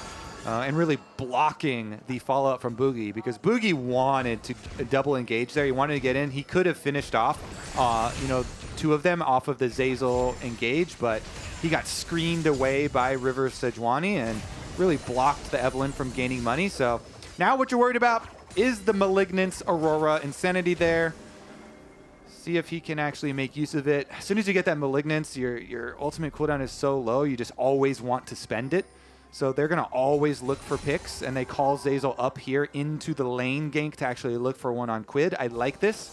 Try and always play around your first item power spike here, that since you got it so early for Insanity. Spend your ultimates, rinse, repeat. But look at that. Quid is actually playing very nicely on top side. He was really defensive. He used his Soul Unbound to go the other way, waits for the wave to get to him. Doesn't want to give any opportunities to a team that has a roaming support plus an Evelyn creeping around. Oh, Tomo might not realize that Evelyn is lurking around, and Boogie is just playing on the outside of that turret vision range, but Boogie's going to give up on the mid play, look towards top. Yeah, the Ziggs is pretty annoying to deal with since the Satchel Charge plus Flash, but 3 people versus 2 on top side. See if there's any... Oh, but River snuck in. I don't think they were expecting the Sejuani to be there. Boogie finally shows up, flashes in for the E, and that's the last caress. Insanity gets the last tick on it. Meanwhile, FakeGod showing up to the fight ensures that River goes down, and now Tomo in a 1v4. FakeGod's gonna flash in. Tomo tries to flash Satchel Charge away. Ayla shows up, buys some time with the quickness, and if Tomo can get another spell rotation, maybe he can trade one back, but he's running to Shopify side of the map, and he's got nowhere else to go. It's the double kill for Boogie's Evelyn. I love the laughter after like every play in this game.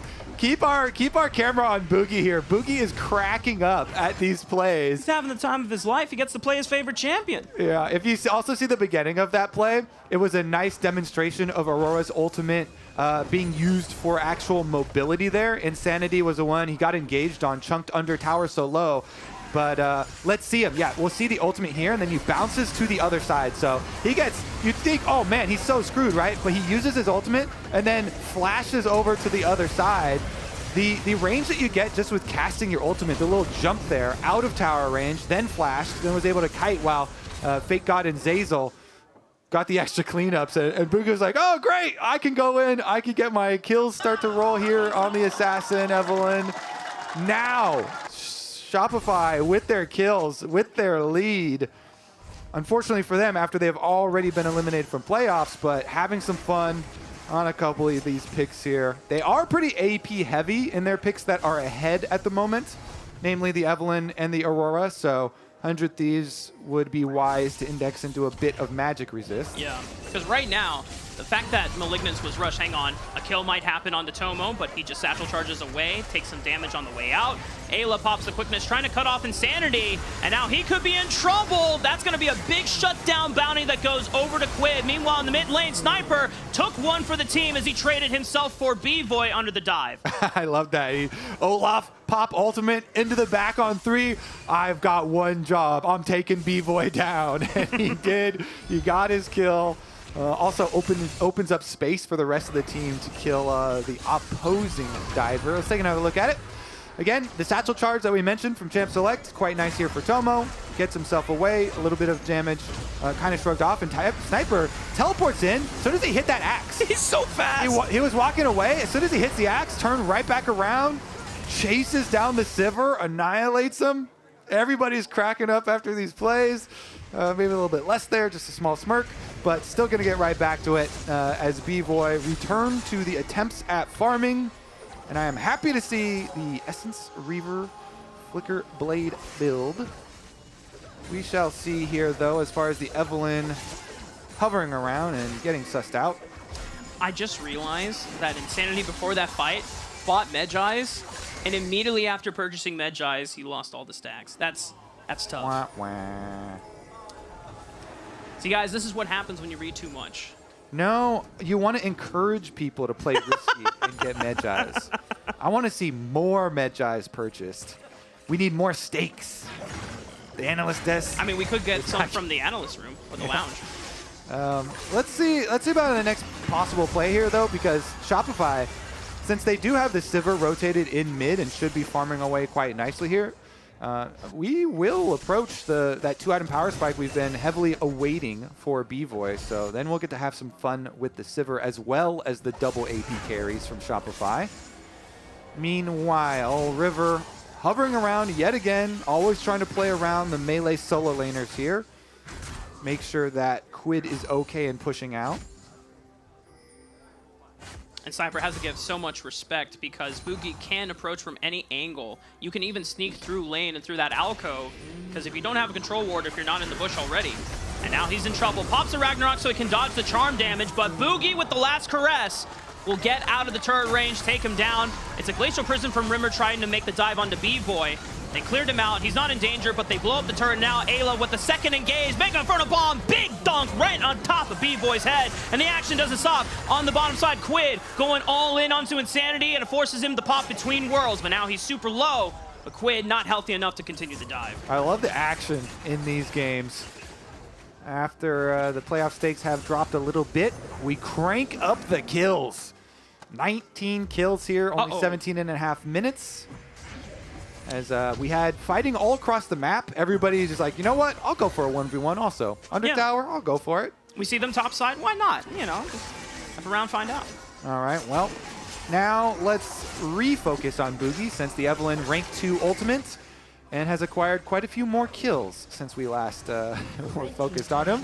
The burst damage really getting up there now. Going for the Lichbane into Deathcap build. I love this one. Get your massive burst damage, your really big combination off your one Lichbane auto proc. Yeah. It's very quick too. Get your burst damage and get out, as we saw in the tower dive. And Sniper was trying to burn him down to get him low enough so that he would force the ultimate earlier, but so hard in the 2v1 tower dive versus Evelyn. You don't have a lot of really good ways out. And it's going to be Dragon, finally picked up by one of the teams, and that team is Shopify. And unlike most of the other mage junglers we've seen throughout the entire summer split, you know, most of them are going for that Faded Ashes. Even Nidalee dropped the Lichbane rush in favor of going Leandries first. But for Evelyn, her clear speed is frankly fast enough. You don't need the additional help of Faded Ashes. And Lichbane just gives you a little bit more AP power. You have an additional AP ratio when you go in with that empowered Spellblade proc. As Evelyn, you are just looking to one-shot someone, and that's why, after Lichbane, your favorite components are large rods because you just want to stack as much raw ability power as possible. You are a burst assassin. You should build accordingly. Get out of here with that max HP. Topside vision here. Interesting. They're setting up for maybe topside play for Shopify. They have so much pick potential. Zazel's been waiting here a while, and they're slowly moving up with the control wards. Could be. I just got word from Broad that was the latest Dragon take by any team of the summer split. Yeah. Boogie's in trouble, does flash away from the Glacial Prison, the Mega Inferno Bomb already used by 100 Thieves, and that's going to force Evelyn out for now. I mean, it's something we rarely see is assassin junglers that are more selfless junglers in pro play, especially in the LCS. And that is going to lead to more focus on kills. Speaking of which, Fake God trying to get away from the death of his tower.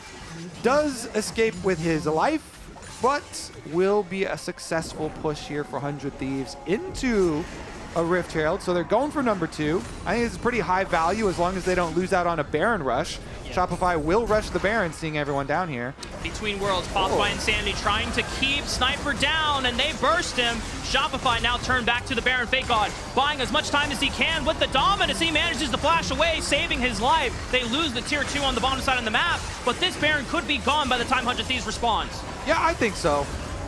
They're going to try and get there. Let's see. River's running now. Sejuani should not get there in time. Should be a nice haul here for Shopify. I mean, the Baron should go over to Shopify, but maybe they can play for a turn after and try to keep Shopify in range. Quid is going to get jumped on by Zeyzal as he's forced to flash away. Boogie now on the chase. Last Caress is coming off. Cooldown in just a few more seconds. Mega Inferno Bomb. Decent damage. Ayla and River now trying to join the fight, but it's another teleport, and it's Fake God rejoining the fray. Tomo doesn't have any more cooldowns. No Mega Inferno Bomb. He's just throwing bombs. Small ones, and here comes a teleport from Sniper. But it looks like he's just teleporting into the mid wave, and they're going to try to trade turrets. Shopify got almost everything there. Fake God lived. Yeah, they lost the secondary tower on bottom side, but that was a Rift Herald use. Like that was an investment to get that. Plus, they got their kill on Sniper. Plus, they got the Baron buff. Didn't lose out anybody and got the extra kill on the Quid. Compliments to Zeyzal, by the way. Sometimes when you're getting pincered like that and you're running away from the objective, teams can kind of lose their cool and scatter. But Zeyzal immediately made the call. Attack one of the flankers. Attack Quid, who just teleported in. Yep. And it paid off for Shopify. Decent gold lead for Shopify, 3,000. Boogie forced the last Caress over the wall so he doesn't get stunned by 100 Thieves CC control. As the rest of 100 Thieves maintaining their ground and defending the tier 2 in the mid lane. But Shopify, still with that gold lead, they're pretty confident about taking any even structured fight. As the rest of 100 Thieves just doing what they can to defend. All right, teleport out for the push here on bottom. Big minion wave coming up, and everyone can rotate over. So with the Baron buff, should be nice siege here for Shopify. Tomo the Ziggs has a lot of wave clear regardless, and it looks like they're not full committing to that push on the bottom. So will be the reset for Shopify. Wait, Insanity wants a pick. Even though they know Zeyzal's in this brush, I don't think they know, well... Quid goes all in on Insanity. He pops between Worlds. Mega Inferno Bomb doesn't quite hit the center of the mark as Insanity does manage to escape with the help of Zeyzal. All right, 100 Thieves need to have somebody catch top then, because top wave is going to get pushed in with some Baron buffs here from Fake God. Looks like they elect Sniper, who might get dove. Honestly, that would be too risky for Shopify. Full resets have come in, so 100 Thieves are going to be able to defend. Not only, Kobe, are 100 Thieves playing around the Evelyn with the control wards that we saw in their inventories throughout the course of the game, but they're also investing into a lot of magic resist as well. And for Boogie, this is a straight up full magic penetration build. Shadow Flame, the Sork boots, the fact that now you have a Wit's End completed by Quid, and the Banshee's Veil for Tomo. That all-in is going to be less lethal than Boogie would like. You're really depending on Insanity to get in there first to apply the Malignant's magic resist debuff to hopefully give you more of a one-shot potential. But 100 Thieves, they are preparing for the two big threats on Shopify. Dragon started up. Would be so risky for 100 Thieves. I mean, they don't have Sniper here, so this positioning is a little bit sus. They actually draw them off. Shopify stop, and they want the pick. Look at Boogie just hovering around here. Tomo's got his shield, though. Yeah. Tomo staying far away from the minion wave, using the range of those bouncing bombs to clear it. And he'll have to funnel into the jungle, where the rest of his team is already set up position. Zeyzal pushing forward and just posturing for a turn. The Dragon's getting burned down, and it doesn't look like 100 Thieves are going to get in to contest anyway. So this is the second Dragon of the game, easily over to Shopify Rebellion. All right, the Evelyn's above them. Here we go. Thank God. Starting to tango with River. Zazel's in as well. Meanwhile, on the bottom side, Insanity cut off by Quid, but he flashes away from the Fate Sealed. Hayla now turning back to the rest of the fight. The ultimate already used. Sniper trying to lead the charge, getting into the face of Boogie. The last caress blows up Sniper. What a huge knockup from 100 Thieves, but it's just not enough. Shopify Rebellion are steamrolling the competition, and the rest of the Thieves have to flee. There's no heist to play for here. They just got to get out with their lives. Ayla's not going to be able to get out with his life. Maybe River can do it. The lone thief. He's running from a support, and he's going to keep on running. All right, they get one thief out, but they lose almost everything else, Rafa. Now the base is under attack. B-Boy immediately into pushing. Sivir's already level 15. Looking to crank this one up, and it is going to be inside 2 secondary towers. The price here, as Shopify will collect in a huge way. This is huge rewards for them. I mean, the Evelyn got a bunch. We're up to 16 stacks on the Medjais after that one too, because Insanity was able to avoid death on the initial play from 100 Thieves, then get back in there with the ultimate and the huge combination from Shopify. Let's take a look at it. How patient they end up being. Boogie on the top side, kind of drawing them in a little bit, and really it's about wearing down the Olaf. As soon as they get all the CDs out of the Olaf, yeah, no more ultimate, no more ghost, no more Sterix Gauge. Guess who comes over the wall, or attempted to go over the wall? Doesn't matter, the ultimate went off over the wall, boom! They get the big ults, and then they get the big combination. Full chase down too, with Sivir ultimate here, giving all of the speed for Shopify. Now they have all the tools they need. 18 seconds on this Baron. When a team has nothing to lose, they can become one of the most dangerous opponents you ever face in a split. Now for Shopify, 6,000 gold ahead, 2 dragons on their side. They have so much power in being able to tangle these fights as Quid tries to go in, forcing Insanity off, but Zazel cutting off River on the right side, so he cannot get in and join. Teleport now looking to cut off B-Boy. Well timed on the spell shield to block the Glacial Prison, but Insanity is popped by the Mega Inferno Bomb. Tomo now behind the rest of his team as they lead the charge. Zazel forced to flash. Fake God and Boogie still on the run.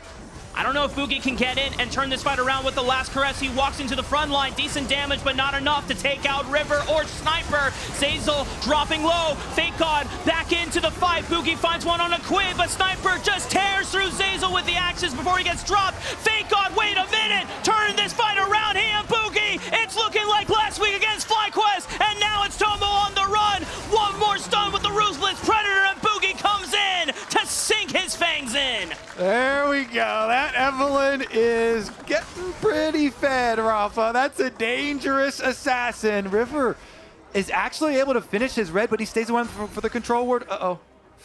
Can he get out? Ooh, why are you going back in? Oh, it's dangerous. I guess he is a tank. He shouldn't get popped. It's level 16 Evelyn to 13 Sejuani, though. Like, you get really, really out-leveled towards the later stages when you're playing against this matchup. Meanwhile, the Baron cleaned up, no problem for them. Smite left over. Shopify are doing it. Take a look back at the replay once again, Kobe. The fight that was spaced out, it's so patient from 100 Thieves before they re-engage. Double teleports came in. They were able to get the huge pop on Insanity, which honestly gave me the confidence as well in 100 Thieves to be able to full chase this. But Fake God and Boogie here, as a lot of the focus for 100 Thieves was on the Leona. They're trying to take down Zazel, who's so tanky. Fake God gets right into the middle, and he creates so much space for Boogie here, who on the outside is just able to pick up kill after kill. And Fake God AoEing all of them down. Then they get the chase through. Just cracking up all game long. I love this. The laugh reels here from Boogie. 8, 1, and 11 on the Evelyn. The Glacial Prison thrown out. B-Boy just dodges it. Oh my god, look at the damage from Boogie in the last fight as well. It didn't look like he was getting much done on the front line, but just consistent pressure, lying on the outskirts, using the shadows to his advantage to go in when he has the opportunity. Yeah, I mean, he was the main DPS left alive. He was the one doing the lifting here. Now we'll take a look at the defense from 100 Thieves, though. 100 Thieves are doing what they can. I mean, Boogie is a higher level than Sniper. 17 to 14. He's a higher level than Quid. This is like solo queue levels of terrifying Evelynn on the Rift right now, and Boogie is bringing it to the forefront here on the LCS stage.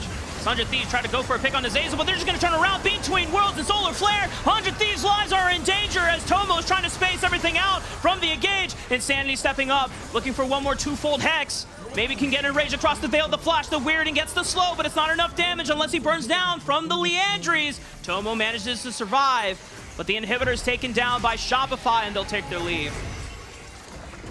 One domino knocked over, one inhibitor down. Shopify, nice job there. Pull back and make sure you can collect all of the possible comeback mechanics. Take them away from 100 Thieves. Don't let them get any objective bounty shut down towards Dragon. Don't let them get too much of their jungle camps either. Get a reset off, full purchase, and then return to finish the job. Third Dragon acquired. Shopify now on Soul Point, and 100 Thieves are going to try to see if they can catch them while half of them are not back on the map. Fake God has teleport, so does B-Boy. They're going to have to pull the trigger if Shopify wants to turn for it. Boogie is caught. Big shutdown will go over to Tomo and 100 Thieves. Do they have a window now? I mean, they could probably get top objective bounty shutdown. So that is a shutdown on the Evelynn, which was a giant stacked bounty, plus top side tower. Baron-empowered recalls means that there will be no pick here on the bottom side, but still, that is a nice little chunk of change in this for the side of 100 Thieves here. Careful about how much you give back to them. Shopify, they are on Dragon Soul Point. Glacial Prison on B-Boy, he cancels it with a spell shield, but doesn't have anything to cancel the knockup from the grand entrance, as now it's just two initiators trying to keep B-Boy in place, and the Mega Vernobomb zones him back in. B-Boy almost sidestepped it, but he still falls to Tomo anyway. Ayla barely squeaking out with his life too. Aurora tried to use the ultimate to snipe him there at the end, so they can't get it. Another inkling of a comeback pick. 400 Thieves. They're not going to let Shopify walk this one towards the Nexus. I agree, OG7. This is cinema right now. 100 Thieves. Somewhat making it competitive and shoring up the gold advantage that Shopify had. It was 8.5 thousand at one point, and now we're under 7,000. Yeah. Without the pressure of the playoff qualifications on their shoulders, Shopify are now just some friends playing League of Legends, having some fun with your friends. Boogie definitely having a very fun time as we constantly see the camera of him laughing after these plays, after some of the ways that he's getting so many of these kills. And now he actually meets up with Sniper in the jungle. He actually saw Sniper, or you could put it the other way if you wanted to. He's now level 18 on the Evelynn and continues to hunt the rest of the team. He does have to get through a spell shield from Tomo thanks to that Banshee's Veil. I'm not sure how much damage he can actually do. Boogie is going to get jumped on. Big initiation. He uses the ulti to escape. Zazel now frontlining, but he gets punted back by the satchel charge. Tries to flash away the stun for the permafrost, and here comes Sniper into the backline, forcing Boogie to flash over the wall as well. Sniper is burned down between worlds. Will keep 100 Thieves locked into this circle. Fake God goes in with the flash. Slice and dice, cold the Mig. Fake God is a big, nasty crocodile, and they don't have anything to take him down. Tomo, the last man standing as B-Boy picks up a triple, but this Tomo is about to be crocodile food, but they're just going to donate it for a quadra kill to B-Boy. Shopify will not go through this series without picking up at least one win, and we're going to go to game 3, y'all. Shopify have done it. Fake God Crocodile is able to get them the dub. 4-item Sivir here walking behind them, also applying a decent amount of pressure. Nice job, Boogie on the Evelynn. They get the dub. Aurora gets the dub in the LCS. Big stat applications, Kobe. 100% win rate on Aurora in the LCS. 100% win rate on Evelynn. This split in the LCS. Boom. Shopify are changing the game, man. Yeah, too bad it's a little bit too late for them. Man. Well, with that, single day tickets are officially on sale for the LCS Championship at the YouTube Theater in Los Angeles. So head on over to riot.com/LCS Championship. Claim your spot. With that, we're going to head on over back to the LCS Lounge to break Game 2 down. Welcome back, guys, to the lounge. Now, what I'm here for is to talk about some Aurora. Now, of It course, was the first Aurora. Yeah. Yes, exactly. Yes, first Aurora. So I'm happy about that. Thank God a team was able to let it through. Now, it had to happen in a circumstance in which both these teams' lives are already realized. Basically completely decided. Like, Exactly. 100 Thieves is So, 4th or 5th, no matter what. That's sad enough, but at least we got to see some Aurora gameplay, and it comes in the face of Insanity. So a few things that I wanted to point out here. Number one is just the way in which it engages. Now, you've seen it in LCK and LPL a little bit, but like in this case, now you do see Shopify Insanity dip into Fog. Now, we see it from his perspective. Now, if you see it from 100 Thieves' perspective, and we play it out a little bit there.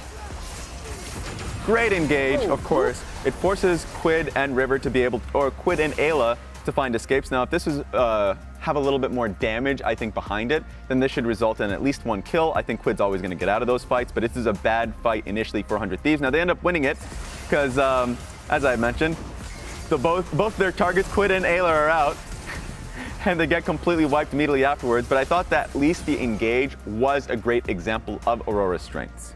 Wanted to bring it out to the bot lane fight only because not so much of how Aurora was able to net them some kills. Let's actually play it out here. Fight happens from 100 Thieves side. You see Aurora in full vision, of course, but is able to get at least the engagement in which she wanted to get a kill off of it, which is always great. My main focus, friends, she uses her ulti, right? Okay. Now, as we play this one out, I'm just genuinely interested in the timeline in which she gets her base off, and how long it takes for her to get her ulti back. And of course, this is all without her lucidity boots or her, what's it called, malignant. So the cooldown which you expect her to have, that is going to be reduced soon. By the time she's actually partaking in another fight, just look at her cooldowns here. It's already a quarter up, and she just ended up taking a full wave bot lane, comes back top lane, waits a little bit, and then she's going to have ulti up immediately. So that's actually, to me, what's really important is how short her cooldown actually is. So how short was it at this point? Yeah. Let me actually play it out a little bit. I want to go back just because I actually don't remember what the number actually was at the time. So if we play it out from here, she had just used it. Click on her character here. Okay. Took 111 seconds, which is like, honestly, I think pretty short for what it is. And this is before her CDR items even come through. And I just wanted to play one last fight here. This one was my favorite personally because it actually talks about a BS kind of play pattern. Let's go, because she's focused on here completely from both River and Quid, and she should die here. Ultis, has the movement speed, has W so she can reposition behind her teammates. And then of course now she can use her W again, get the movement speed away from the Ziggs ulti. Because of the reset that she gets off W on the one kill. So all it really takes is just one kill. This is the end of the fight for me. That I saw from here. Any takeaway from you guys just watching this game? I mean, I really like that last fight you showed because it shows her mobility, especially like post ulti. Yeah. And I think that's the thing that when people are talking about like why Aurora is so strong, we've seen the backline kills, right? Where she leaps out and she just murders someone on the other side. But her mobility is the biggest thing for me that makes her so dangerous in a lot of these 5v5s. Yeah, it is. There's so much that she can actually do in a team fight. Whenever she's engaged on, there are multiple times in which she is the target. So I'm really interested, and I hope that we can see it in a Game 3 one more time. Leave it open, guys. Give it to Insanity one more time. I'm interested in it. I think we all are. And Game 3 is going to be immediately after this. Thank you, guys.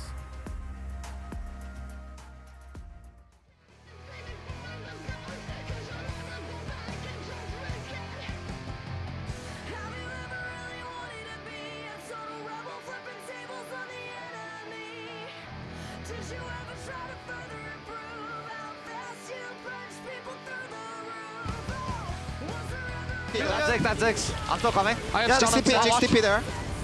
I'm okay. You get that, okay? Wait, I'm going, 1 second. No way, guys. Okay, we need to go. No way. I go. We can fight right now. Guys, I'm not gonna left with ulti. I have ult them. I have big ult. Nice job. I have block it too. We're okay. Rakan ult. No. Chase. Olaf with the flash. Olaf. Look all up together. Olaf. Nice work. Nice, guys. Go, Aaron, man. Get him. Beat their ass, Aaron. Oh, he lived. He's not just here.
I think that there's always camaraderie among NA teams, mostly because I think we're kind of targets of criticism no matter what. So I do feel we always try to get better, and there is an attempt like among all of the players in the LCS to improve each other.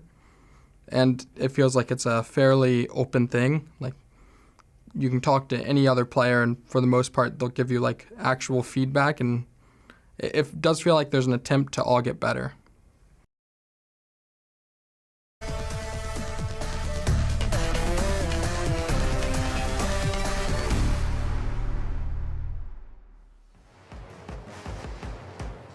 Welcome back, y'all. It is our last game of the day.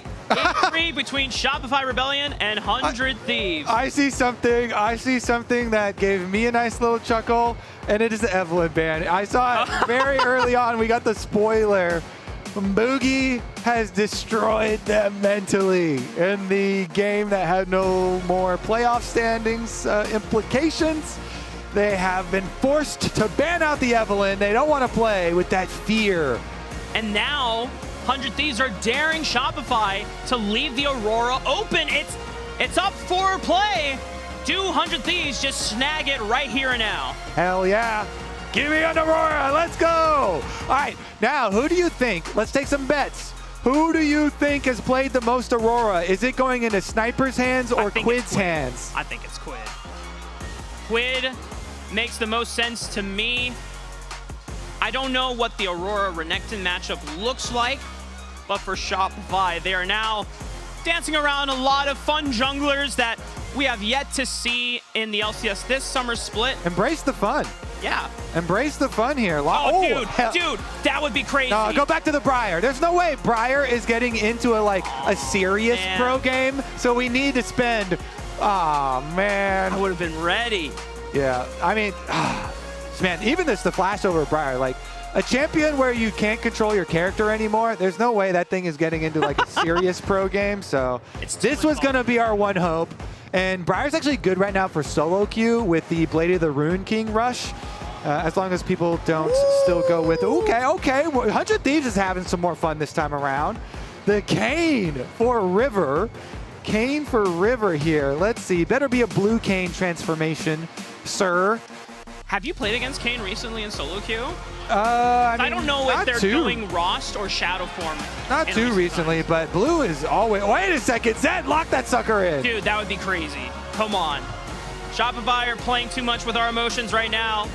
I thought that with the game 3 on the horizon that they could go for a little off meta like they did in game 2, but it looks like Shopify are going to bring forth the firepower. And if 100 Thieves want to secure the 2-1 over Shopify for Pride, then it's got to be through what seems like an actual composition from Shopify. Shopify, they can taste it. They want to finish out this series win. Playing for Pride, man. It's for Shopify, even though their season is over, they're going to give us the best looks possible. And it's always nice as we head into the offseason. You never know what could be made as moves going into 2025. Shopify counting down the last bans. Another marksman gone away from Tomo. Both the Misfortune and the Callista off the table. Yeah. I guess we have to keep on looking towards bot. I mean, maybe like Kaisa can follow up on Leona. Lilia engages. Yep, there it goes. Take that one out too. Nice snipe here from 100 Thieves. So that leaves Shopify here to go for their pick for AD carry first to try and snag it up. We've dropped so many bans into it. We're getting pretty deep into the AD carry pool. What's B-Boy gonna pull out for us? Leona pairs with quite a few things quite nicely. Oh, the Zarya is still up. Yeah, and of it can course, still be flex between him and Insanity. Gotta steal that away from Tomo. And it is a flex, as you mentioned, as with all the mid lane, bottom lane marksman champions nowadays. I hope it's a smear lock in. Okay, that could be a. No, they have Aurora already still. Yeah, I don't think we're seeing Aurora support anytime soon either. So the Xayah. What if Ayla is the only one who played any games on it? That would have been really funny. But it's the Lovers duo, Xayah and Rakan locked in for 100 Thieves. They're going to keep it standard. And into something like Shopify, who do have decent engage power, Xayah does have the self-peel with that Featherstorm to block and try and get her way out of any sticky situations that Shopify would look for. And it's Vayne! Please tell me that's Vayne mid. Let's go, Insanity. I feel like since it's Insanity, we'll probably get something like the Vayne mid, but we've got until 20 seconds. Hang on. They can swap until 20 seconds are on the clock. They will keep us in suspense. I'm actually curious if B-Boy has played a lot of Vayne in his career, because they were hovering it in Game 2, and I wonder since in the previous game, Insanity got to play the Aurora, Boogie got to play Evelyn. Maybe this is them saying, you know what? Have some fun, bro. Play the Vayne. 20 seconds has passed. It's B-Boy's Vayne. And So if my search is correct here, in career for B-Boy, there's no Vayne games. Oh my God, you're right. If this search is to be believed, this is B-Boy's first Vayne game, taking this opportunity when Shopify are looking to succeed in this series, although they have already been kicked out of playoffs, playing for the pride of winning and getting that victory on the LCS stage. Yeah, I'm looking at I think a similar page that you are, and no Vayne whatsoever in the past since Season 9, which is at least what we get here on our monitors for records. We'll see if any of our production can get a further or deeper look into any of the other leagues that he maybe has played in. But if this is it, last game of the summer split for Shopify, and they're going to give B-Boy a Vayne to top it off, whereas 100 Thieves, they've definitely dipped into a little bit of flavor of their own with the Kayn lock-in for River. Let's see. Will he go blue or will he go red? I mean, with the electrocute, that almost... Well, electrocute, that's definitely blue. You go electrocute red Kayn, you are trolling. Yeah. I've definitely seen some interesting builds where they've gone like lethality items, but they still go Rost, and so we'll see what happens. Oh, first Vayne game.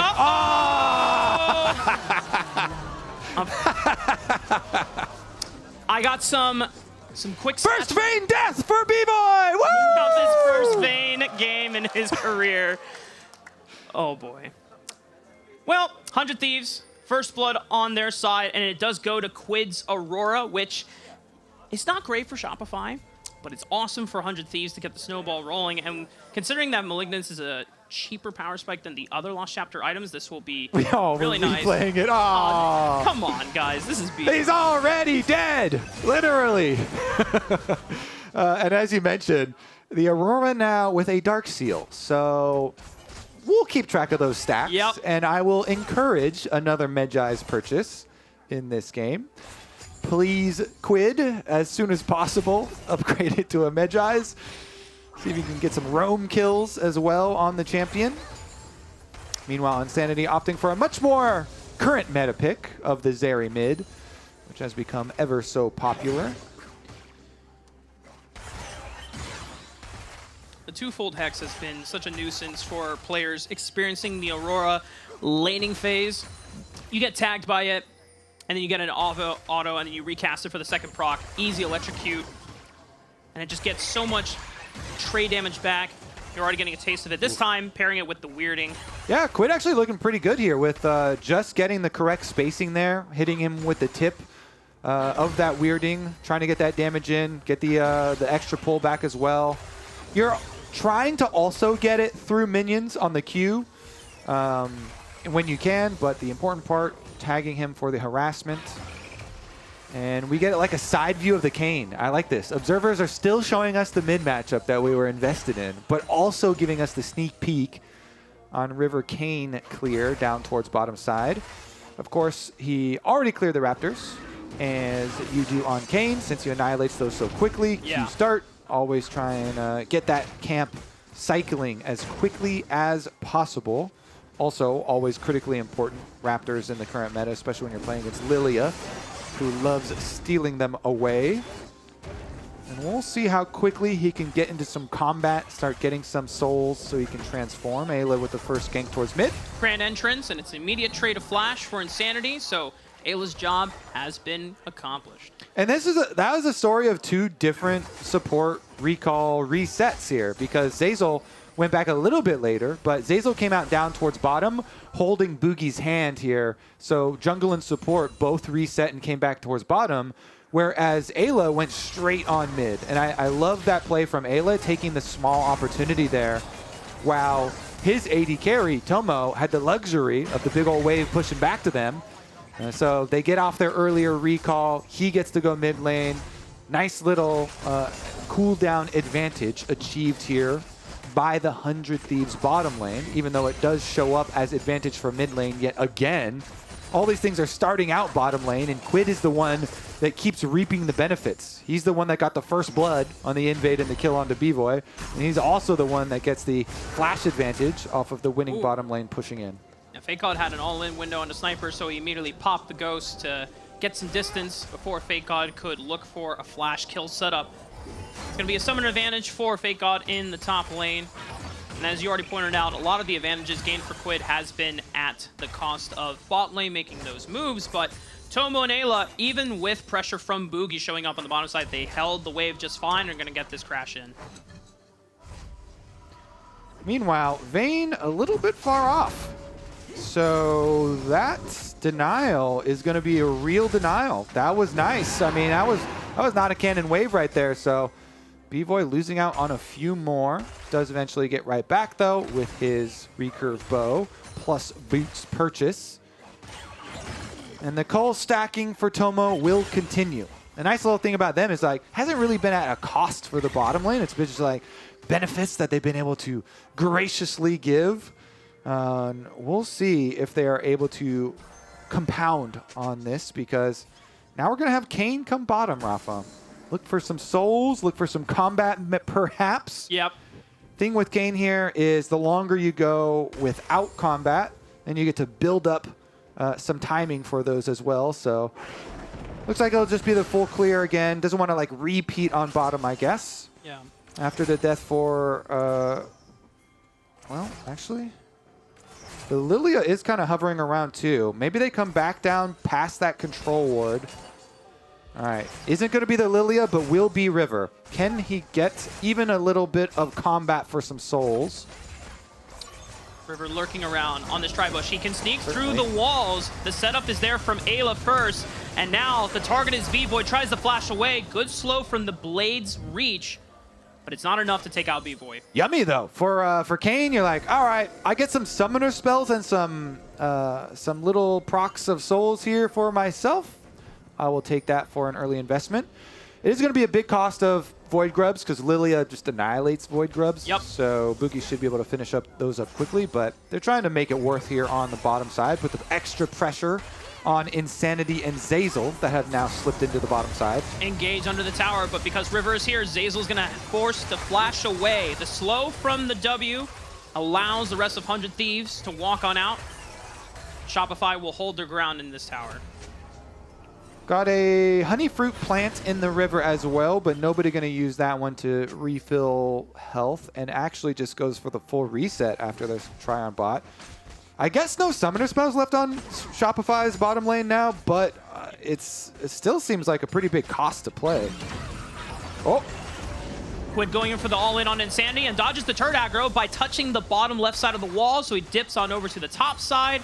Already, Quid showing the understanding and a comprehension of how the champion works, especially with that ultimate. The rest of 100 Thieves trying to posture around mid now that B-Boy is here, but he's down both summoner spells, so he is a sitting target if he gets a little too close. The fact that Ayla does not have quickness means that it's a little harder to lock this Vayne down. Short range marksman, but has a lot of mobility thanks to that tumble. And now with access to the ultimate, the final hour, you get to go invisible every time you tumble. Yes, sir, you do. Some invisibility might help out, and some of the pain that is coming his way. I foresee it getting a little bit even more difficult as jungle advantage, at least for Shopify. It's looking quite nice. Boogie on the Lilia, continuing to clear, continuing to counter jungle now, and Zeyzal looks like he wants to call for a jungle attempt at a kill, but there's no Kayn to be found, so Zeyzal sticking around during the counter jungling, isn't going to find any more. Going for a Cassante dive would be a little bit much, but they are trading very heavily. Sniper got really close to that Q3, so Fake God just popping the Dominus to clear the wave and now forcing Sniper back.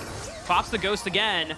He's Nice about to get spacing. sleepy. Boogie with the Eve, a Swirling Seed, trying to burn him down. Fake God still has Flash if he wants it, but Sniper, the danger of getting all out another tower, and Boogie flashes in. It's a trade 1-for-1.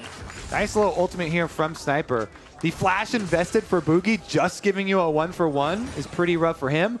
Although, you know, there are going to be repercussions as far as the minion wave goes. Here comes a dive on the other side. Insanity ult to try and destroy the minion wave, but it's not enough damage as the rest of 100 Thieves start to pour on in. Zeyzal marks River, preventing him from getting on top, and Insanity does manage to buy enough time that the dive is dissuaded.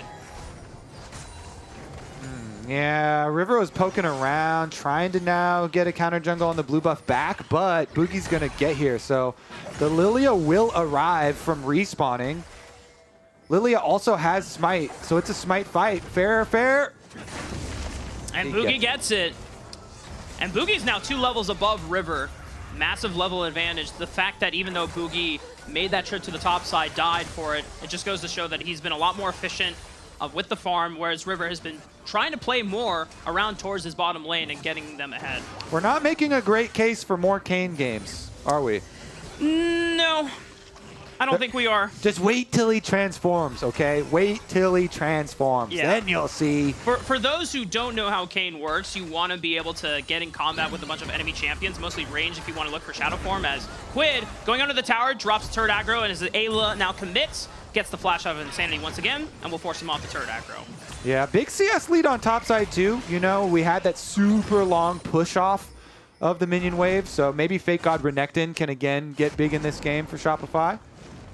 He's already got the Black Cleaver, so already ahead of schedule with the extra pressure that they were able to apply. And Boogie's little investment over there. It's going to result in what you would presume would be all 6 Void Grubs as well. I don't think anyone from 100 Thieves will be able to steal anything away here. So Shopify setting course here for a lot of turret plate money.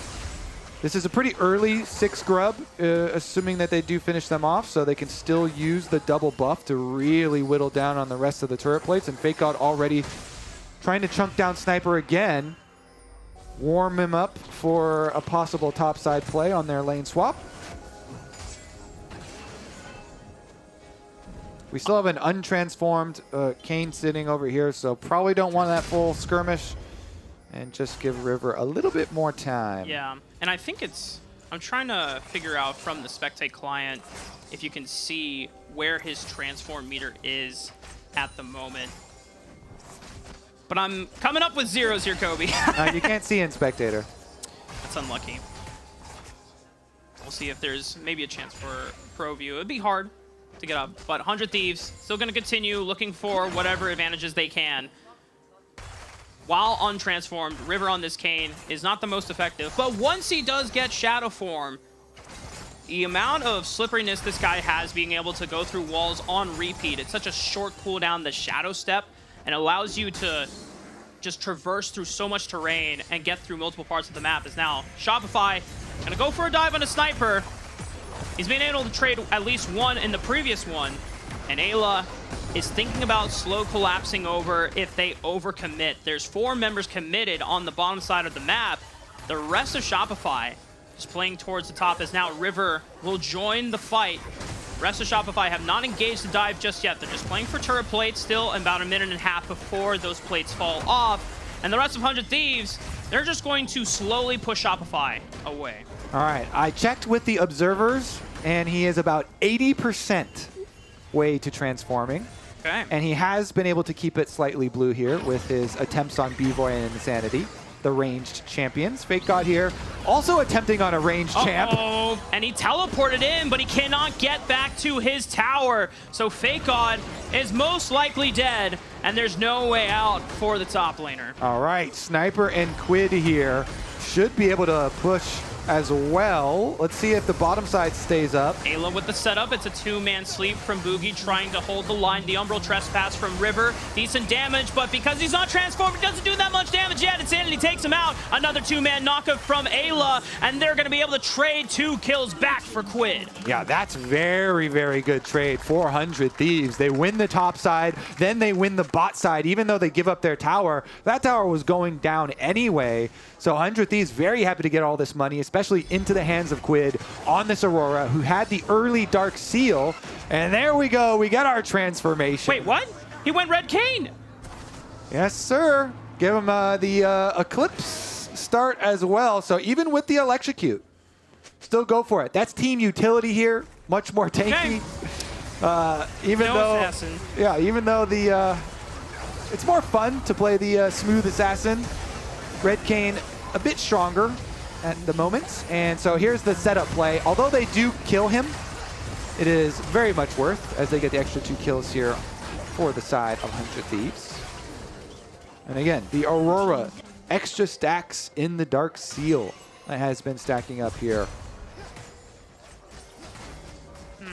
Well, with Rost, as you already mentioned, Kobe, your W does become a knockup. You have a lot of, I want to say spell vamp, or just the ability to heal through proccing your Qs and your abilities on the rest of Shopify. So River will be deceptively hard to kill. And with the items that are available to bruisers, like Steric's Gauge, even Black Cleaver, if you need to use it to shred through armor, but no one's building armor on the side of Shopify, so I imagine it's just going to be anything that keeps River super hard to kill and deceptively easy to take down. Look at this patient play on top side. They're actually even channeling recalls now because they were so patient, nobody came through. Insanity and Zeyzal were camping in these. Oh, Zeyzal cancels his recall. He's still here. And Quid goes for the all-in on Insanity. Zeyzal tries to collapse, but he's got Ayla for assistance. The flash forward, the 2-fold Hex gets the second proc, and he's taken out. The rest of Shopify now on the run. That's a lot of damage already coming out from Quid. The weirding combo with the 2-fold Hex. Zeyzal's down to 50%. They waited in those brush for so long, only to still lose out to the fed Aurora. 5 for Quid now. Tower will go down to Quid as well. 8 stacks on the Dark Seal too, Kobe. He might be into some reading later on after this purchase. We'll see if he completes the Medjai's. Gets us even more anticipated for one-shot combos from the Aurora, who is massively snowballed now. 1v1 from Sniper and Fake God on the bottom side of the map. Dodges the third Q on the Nitofu strikes. Fake God still has Flash and Dominus available. And nice use of the Slice and Dice. Gets the double cast. And he's out of there. All right, let's refocus here on the mid game then. How are you going to deal with the double item Aurora already? Because her speed just goes through the roof. Now Cosmic Drive on top of the Malignance. So much speed, so much ability haste here. Just going to be constantly spamming plays. You've got Ayla on the Rakan to start your plays out, or even Aurora can just start those plays. Quid is actually coming through the flank here, through jungle, and he finds Fake God, chunks him out, screens for the rest of the team, allows them a pathway towards the dragon, towards the objective, and they can just take the blue buff on their way out too. That was a nice attempt from 100 Thieves trying to get that double cast with the Rift Herald as they screened it past the Dying Turret. Tomo's in trouble. But it looks like B-Void cannot get in range and does not want to burn the flash. He also knows that Tomo has his Sums and Featherstorm. It'll be a fruitful attempt.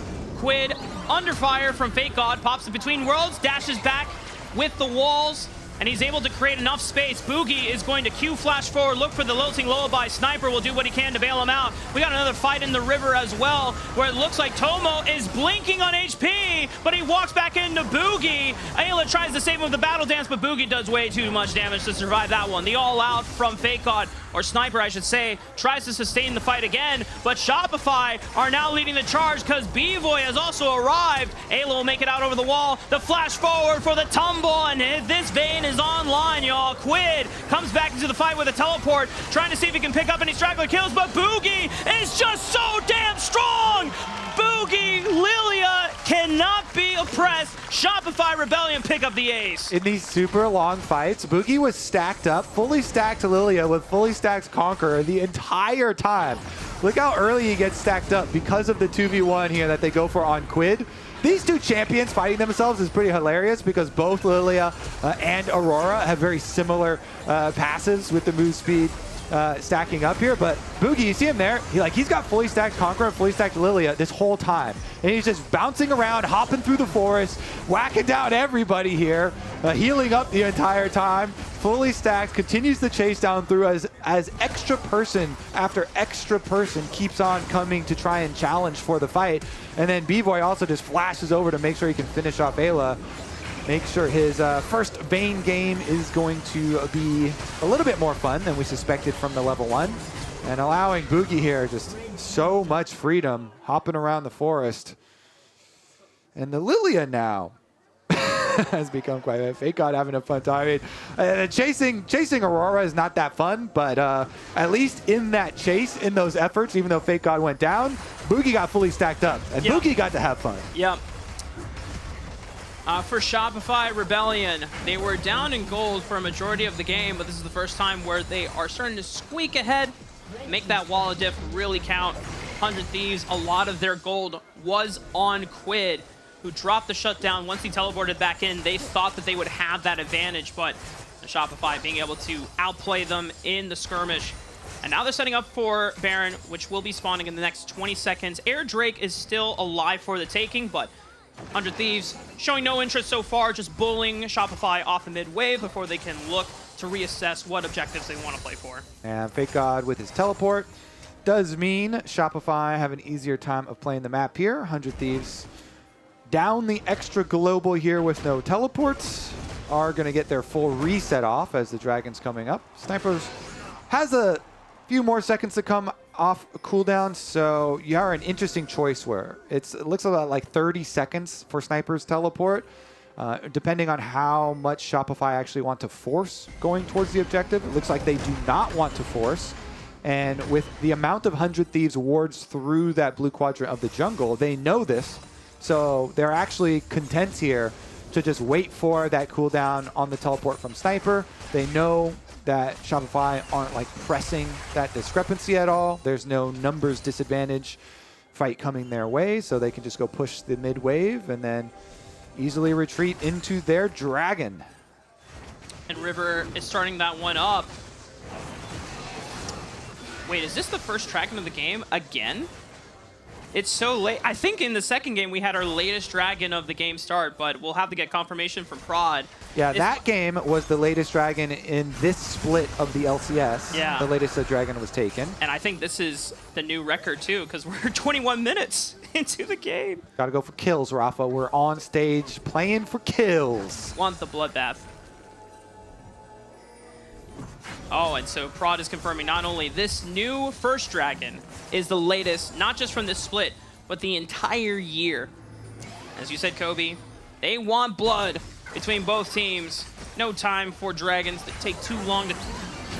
Solar Flare making for the engage, but the Between Worlds right under the tower is getting a lot of damage done. Boogie does go golden, trying to stall for time. Fake God with the Sterix Cage is living and sustaining through it all, but the turnaround from Sniper and River is massive. But now Sniper is isolated since the rest of the team went running for the hills, and Insanity doesn't even go down.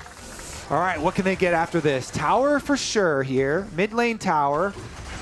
They already have some wards around Baron, but everybody's so chunked, they're definitely going to have to reset.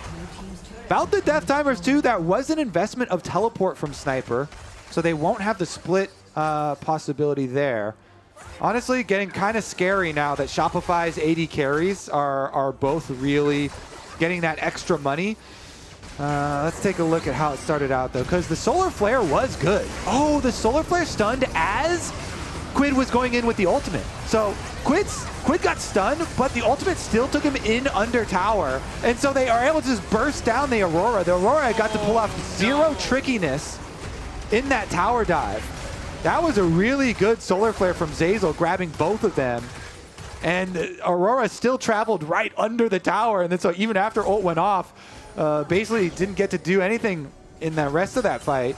And it was a big Shopify dub there as far as the attempt on the tower dive. Really nice punish from Shopify, and they're the ones, okay, never mind. Wait, Zazel could be picked off here. Super tanky on the Leona, but he's already lost more than 75% of his HP. The grand entrance from Ayla locks him down, and Quid pops the Between Worlds, looking for more damage onto Boogie, but he is scattered off. B-Boy flashing in, gets the kill. Tumble for the invisibility, but he's locked in by Ayla. Tomo picks it up. Here comes Sniper for the refight. The all-out brings Fake God over the wall, but the rest of 100 Thieves could not follow up the play. I think they gotta run. Tomo trying to cut this one out. Q flash sleep from Boogie. Good night, Ayla. Tomo's next. The blade call. It's a lot of damage, and Rivers is able to clean one up. But I don't think he's gonna get out for long. The shadow step will allow him to get over the wall, but Fake God with the flash double slice and dice locks down the jungler, and that's a full ace for Shopify. That is a Lilia with a 3-level lead over the Kayn, and Boogie is making the enemy team feel that advantage. Let's see about the Baron timer. Let's see, Quid and Ayla.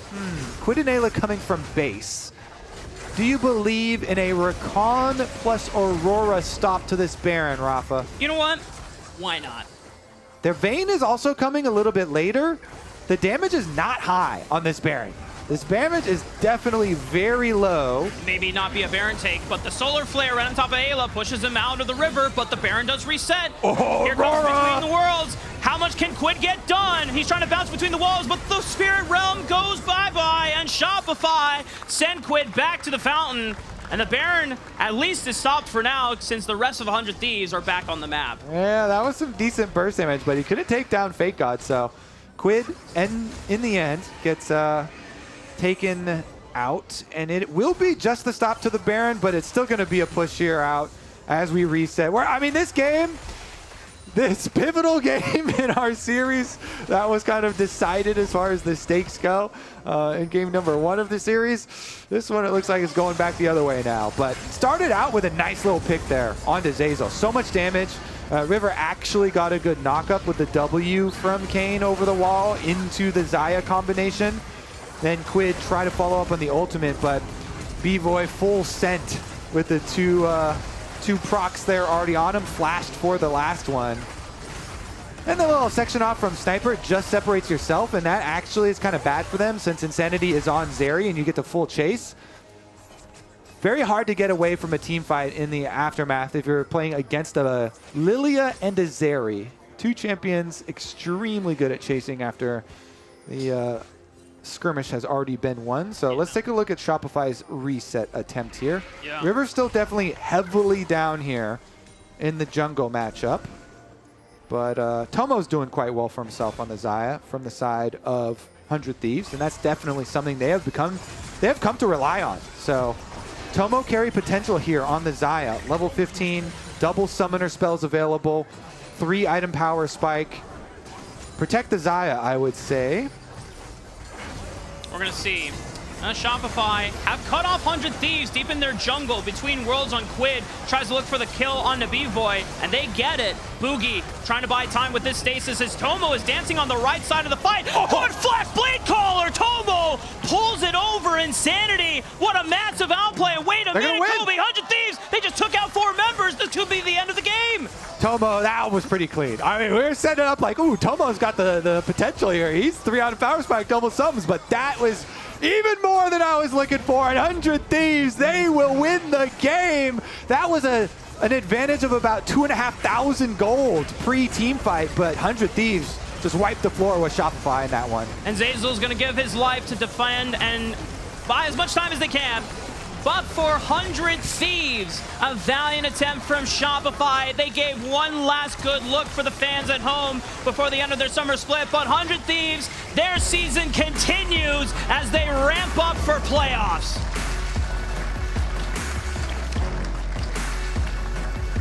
And we got a Kayn win. 100% win rate on Kayn in LCS this summer split. Also, Aurora is still undefeated in the LCS. That's probably the more important stat. Aurora undefeated in the LCS. 100 Thieves. Quite happy with this one.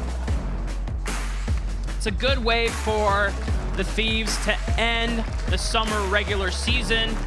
I don't know what the implications are like for tiebreakers going in for tomorrow, but for them at least, playoffs is secured. That relief is there for them. And for Shopify, I have to say, we talked about at the top of the day, Kobe, where both of these teams are coming in much stronger than what their split record resembled. It is a shame that this is how Shopify Rebellion go down, but that's sometimes how the games go for when they try to manage their roster. And for Shopify Rebellion, they did the best they could trying to turn around in week 4. It was not enough to save their season. But for 100 Thieves, a lot of relief. Tomo has been so huge stepping in, a huge vocal presence for this squad, and it has shown time and time again in between both of these weeks he subbed in. Definitely has been good to see the revival here on the side of 100 Thieves. Good to see some smiles on their faces. They knew the heavy work had been done after their Game 1 victory. That's what got them their guarantee into playoffs. Then they are still able to clinch it out here, so we will wrap it up for today. With that, y'all, we're going to be joining Hercules and Ayla on stage for the interview. Guys, we've got one last interview here, but can we give another round of applause to 100 Thieves for closing out a roller coaster of a series? I got to talk to you about that a little bit. Again, roller coaster of emotion is probably what sums up the entire thing. You guys, you didn't get the first win, and then you come in and you kind of steamroll a little bit. Walk me through everything that went down. Yeah, so I think we played pretty well first game. And then everyone was like, oh, we made playoffs, right? Uh-huh. And then I think going into the second game, we weren't focused enough. Because, yeah, we kind of threw that game and made it. I think we should have won the game, but we made it hard for ourselves. So that was unfortunate. And, yeah, I think we could have played better, but at least we finished the series 2-1. That's fair, that's fair. What do you think kind of changed in that? Because I know, obviously, you know, for them, pressure falls off once you guys made playoffs a little bit. Do you feel like a Shopify team that had that less pressure was a little bit more challenging than the first version that you got of them? Yeah, I mean, for sure. Like, if you see the second game, they picked Evelyn. Yeah. Aurora, so I was like, we already knew going into the game, they kind of accepted they're out of playoffs and they're just going to play whatever. And I think there was a big difference. I think game 1, Shopify were really scared, and we just kind of steamrolled them. But game 2 and 3, they played a lot better. Well, I do want to talk to you. You know, the last time I got to see you guys play was in the spring, and you guys looked a little bit different in comparison to now. Those changes, do you feel like have definitely been more beneficial and are going to, you know, help y'all look a little bit better in the playoffs? Yeah, I think our regular season in spring was really good. But I think if you compare us to back then, we're way better. And I think especially recently, when we got Tomo, our scrim win rate, I think this week, the last we checked, was like 70%. So I think we're on a really good record, and we'll show it in playoffs. All right. Well, we're all very excited to see you in playoffs. Before I let you go, who are you most excited to potentially be playing in the playoffs? Who am I most excited? I really want to knock out FlyQuest. Oh, okay. Don't like a lot of their players, so if we knock them out, it's going to be really good. All right. Well, you're going to have to face off against Dignitas first, so good luck in that matchup and the rest of playoffs. Guys, thank you so much for hanging out with me. For now, we're going to send this one back over to our guests. Thank you very much. We're going to have an interview coming with Insanity as well. I want to see who they've been scrimming. I want to see who one of these been scrimming. Yeah. Who are we beating up? Are they all LCS teams, guys? Some junior high kids? Yeah. What's going on in there? In fairness, I do actually think that Tomo, like we talked about, and especially, I'm focusing almost solely on game 1 because that was the serious game. He does add a facet to their play that I don't think they had before. So that's been really interesting, especially since they previously won through mid and top and like River playing around that. Yeah, and I wanted to remind the audience that we're trying to effort a interview with Insanity. Yep. So we're going to see if that happens. When we do get that interview, we'll send it straight to you guys.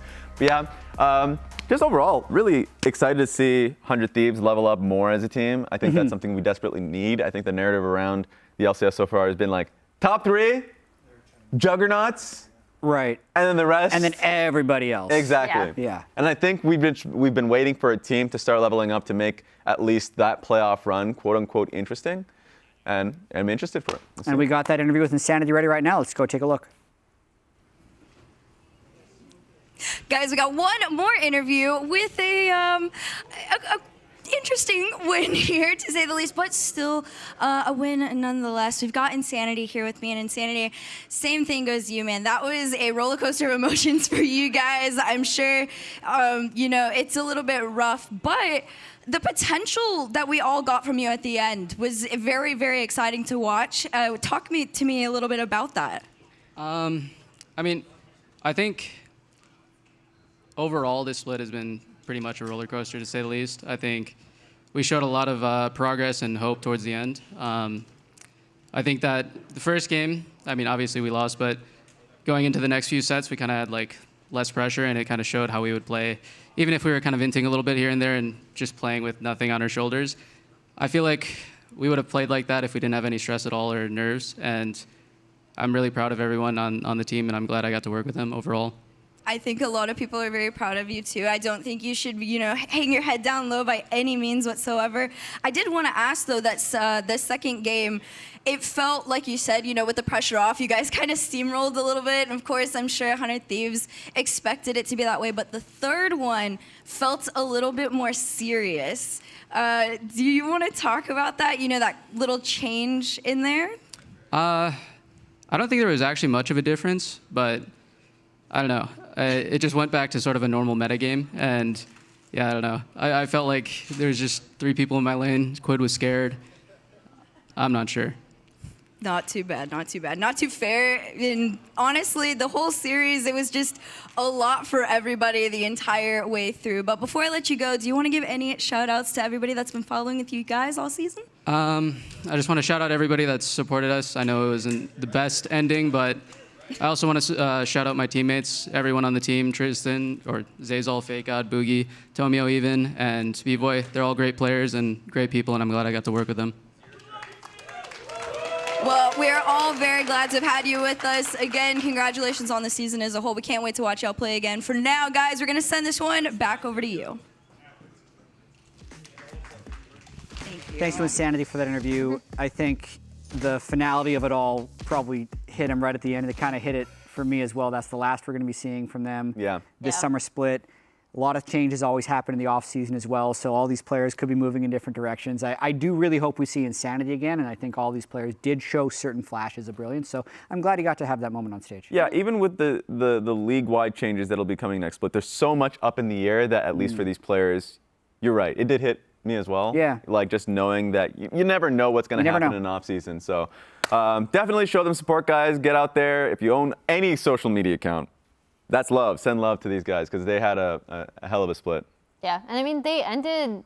It's almost like more frustrating to think about that this is the last time we'll see this team, because it felt like as soon as Boogie joined back in, they ended up performing a lot better. This was a team that a lot of people were kind of hoping would squeak into playoffs because of that, because they were like, we have seen some preparation, some compositions. Like I said, I actually thought their lane swap in game 1 was really good.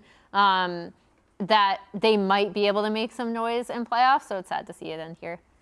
All right, tough for Shopify. So Shopify Immortals out. We know the top 6 teams will be moving in playoffs. There's a little bit of seeding stuff that'll be happening tomorrow. Let's check out the players of the series from what happened today.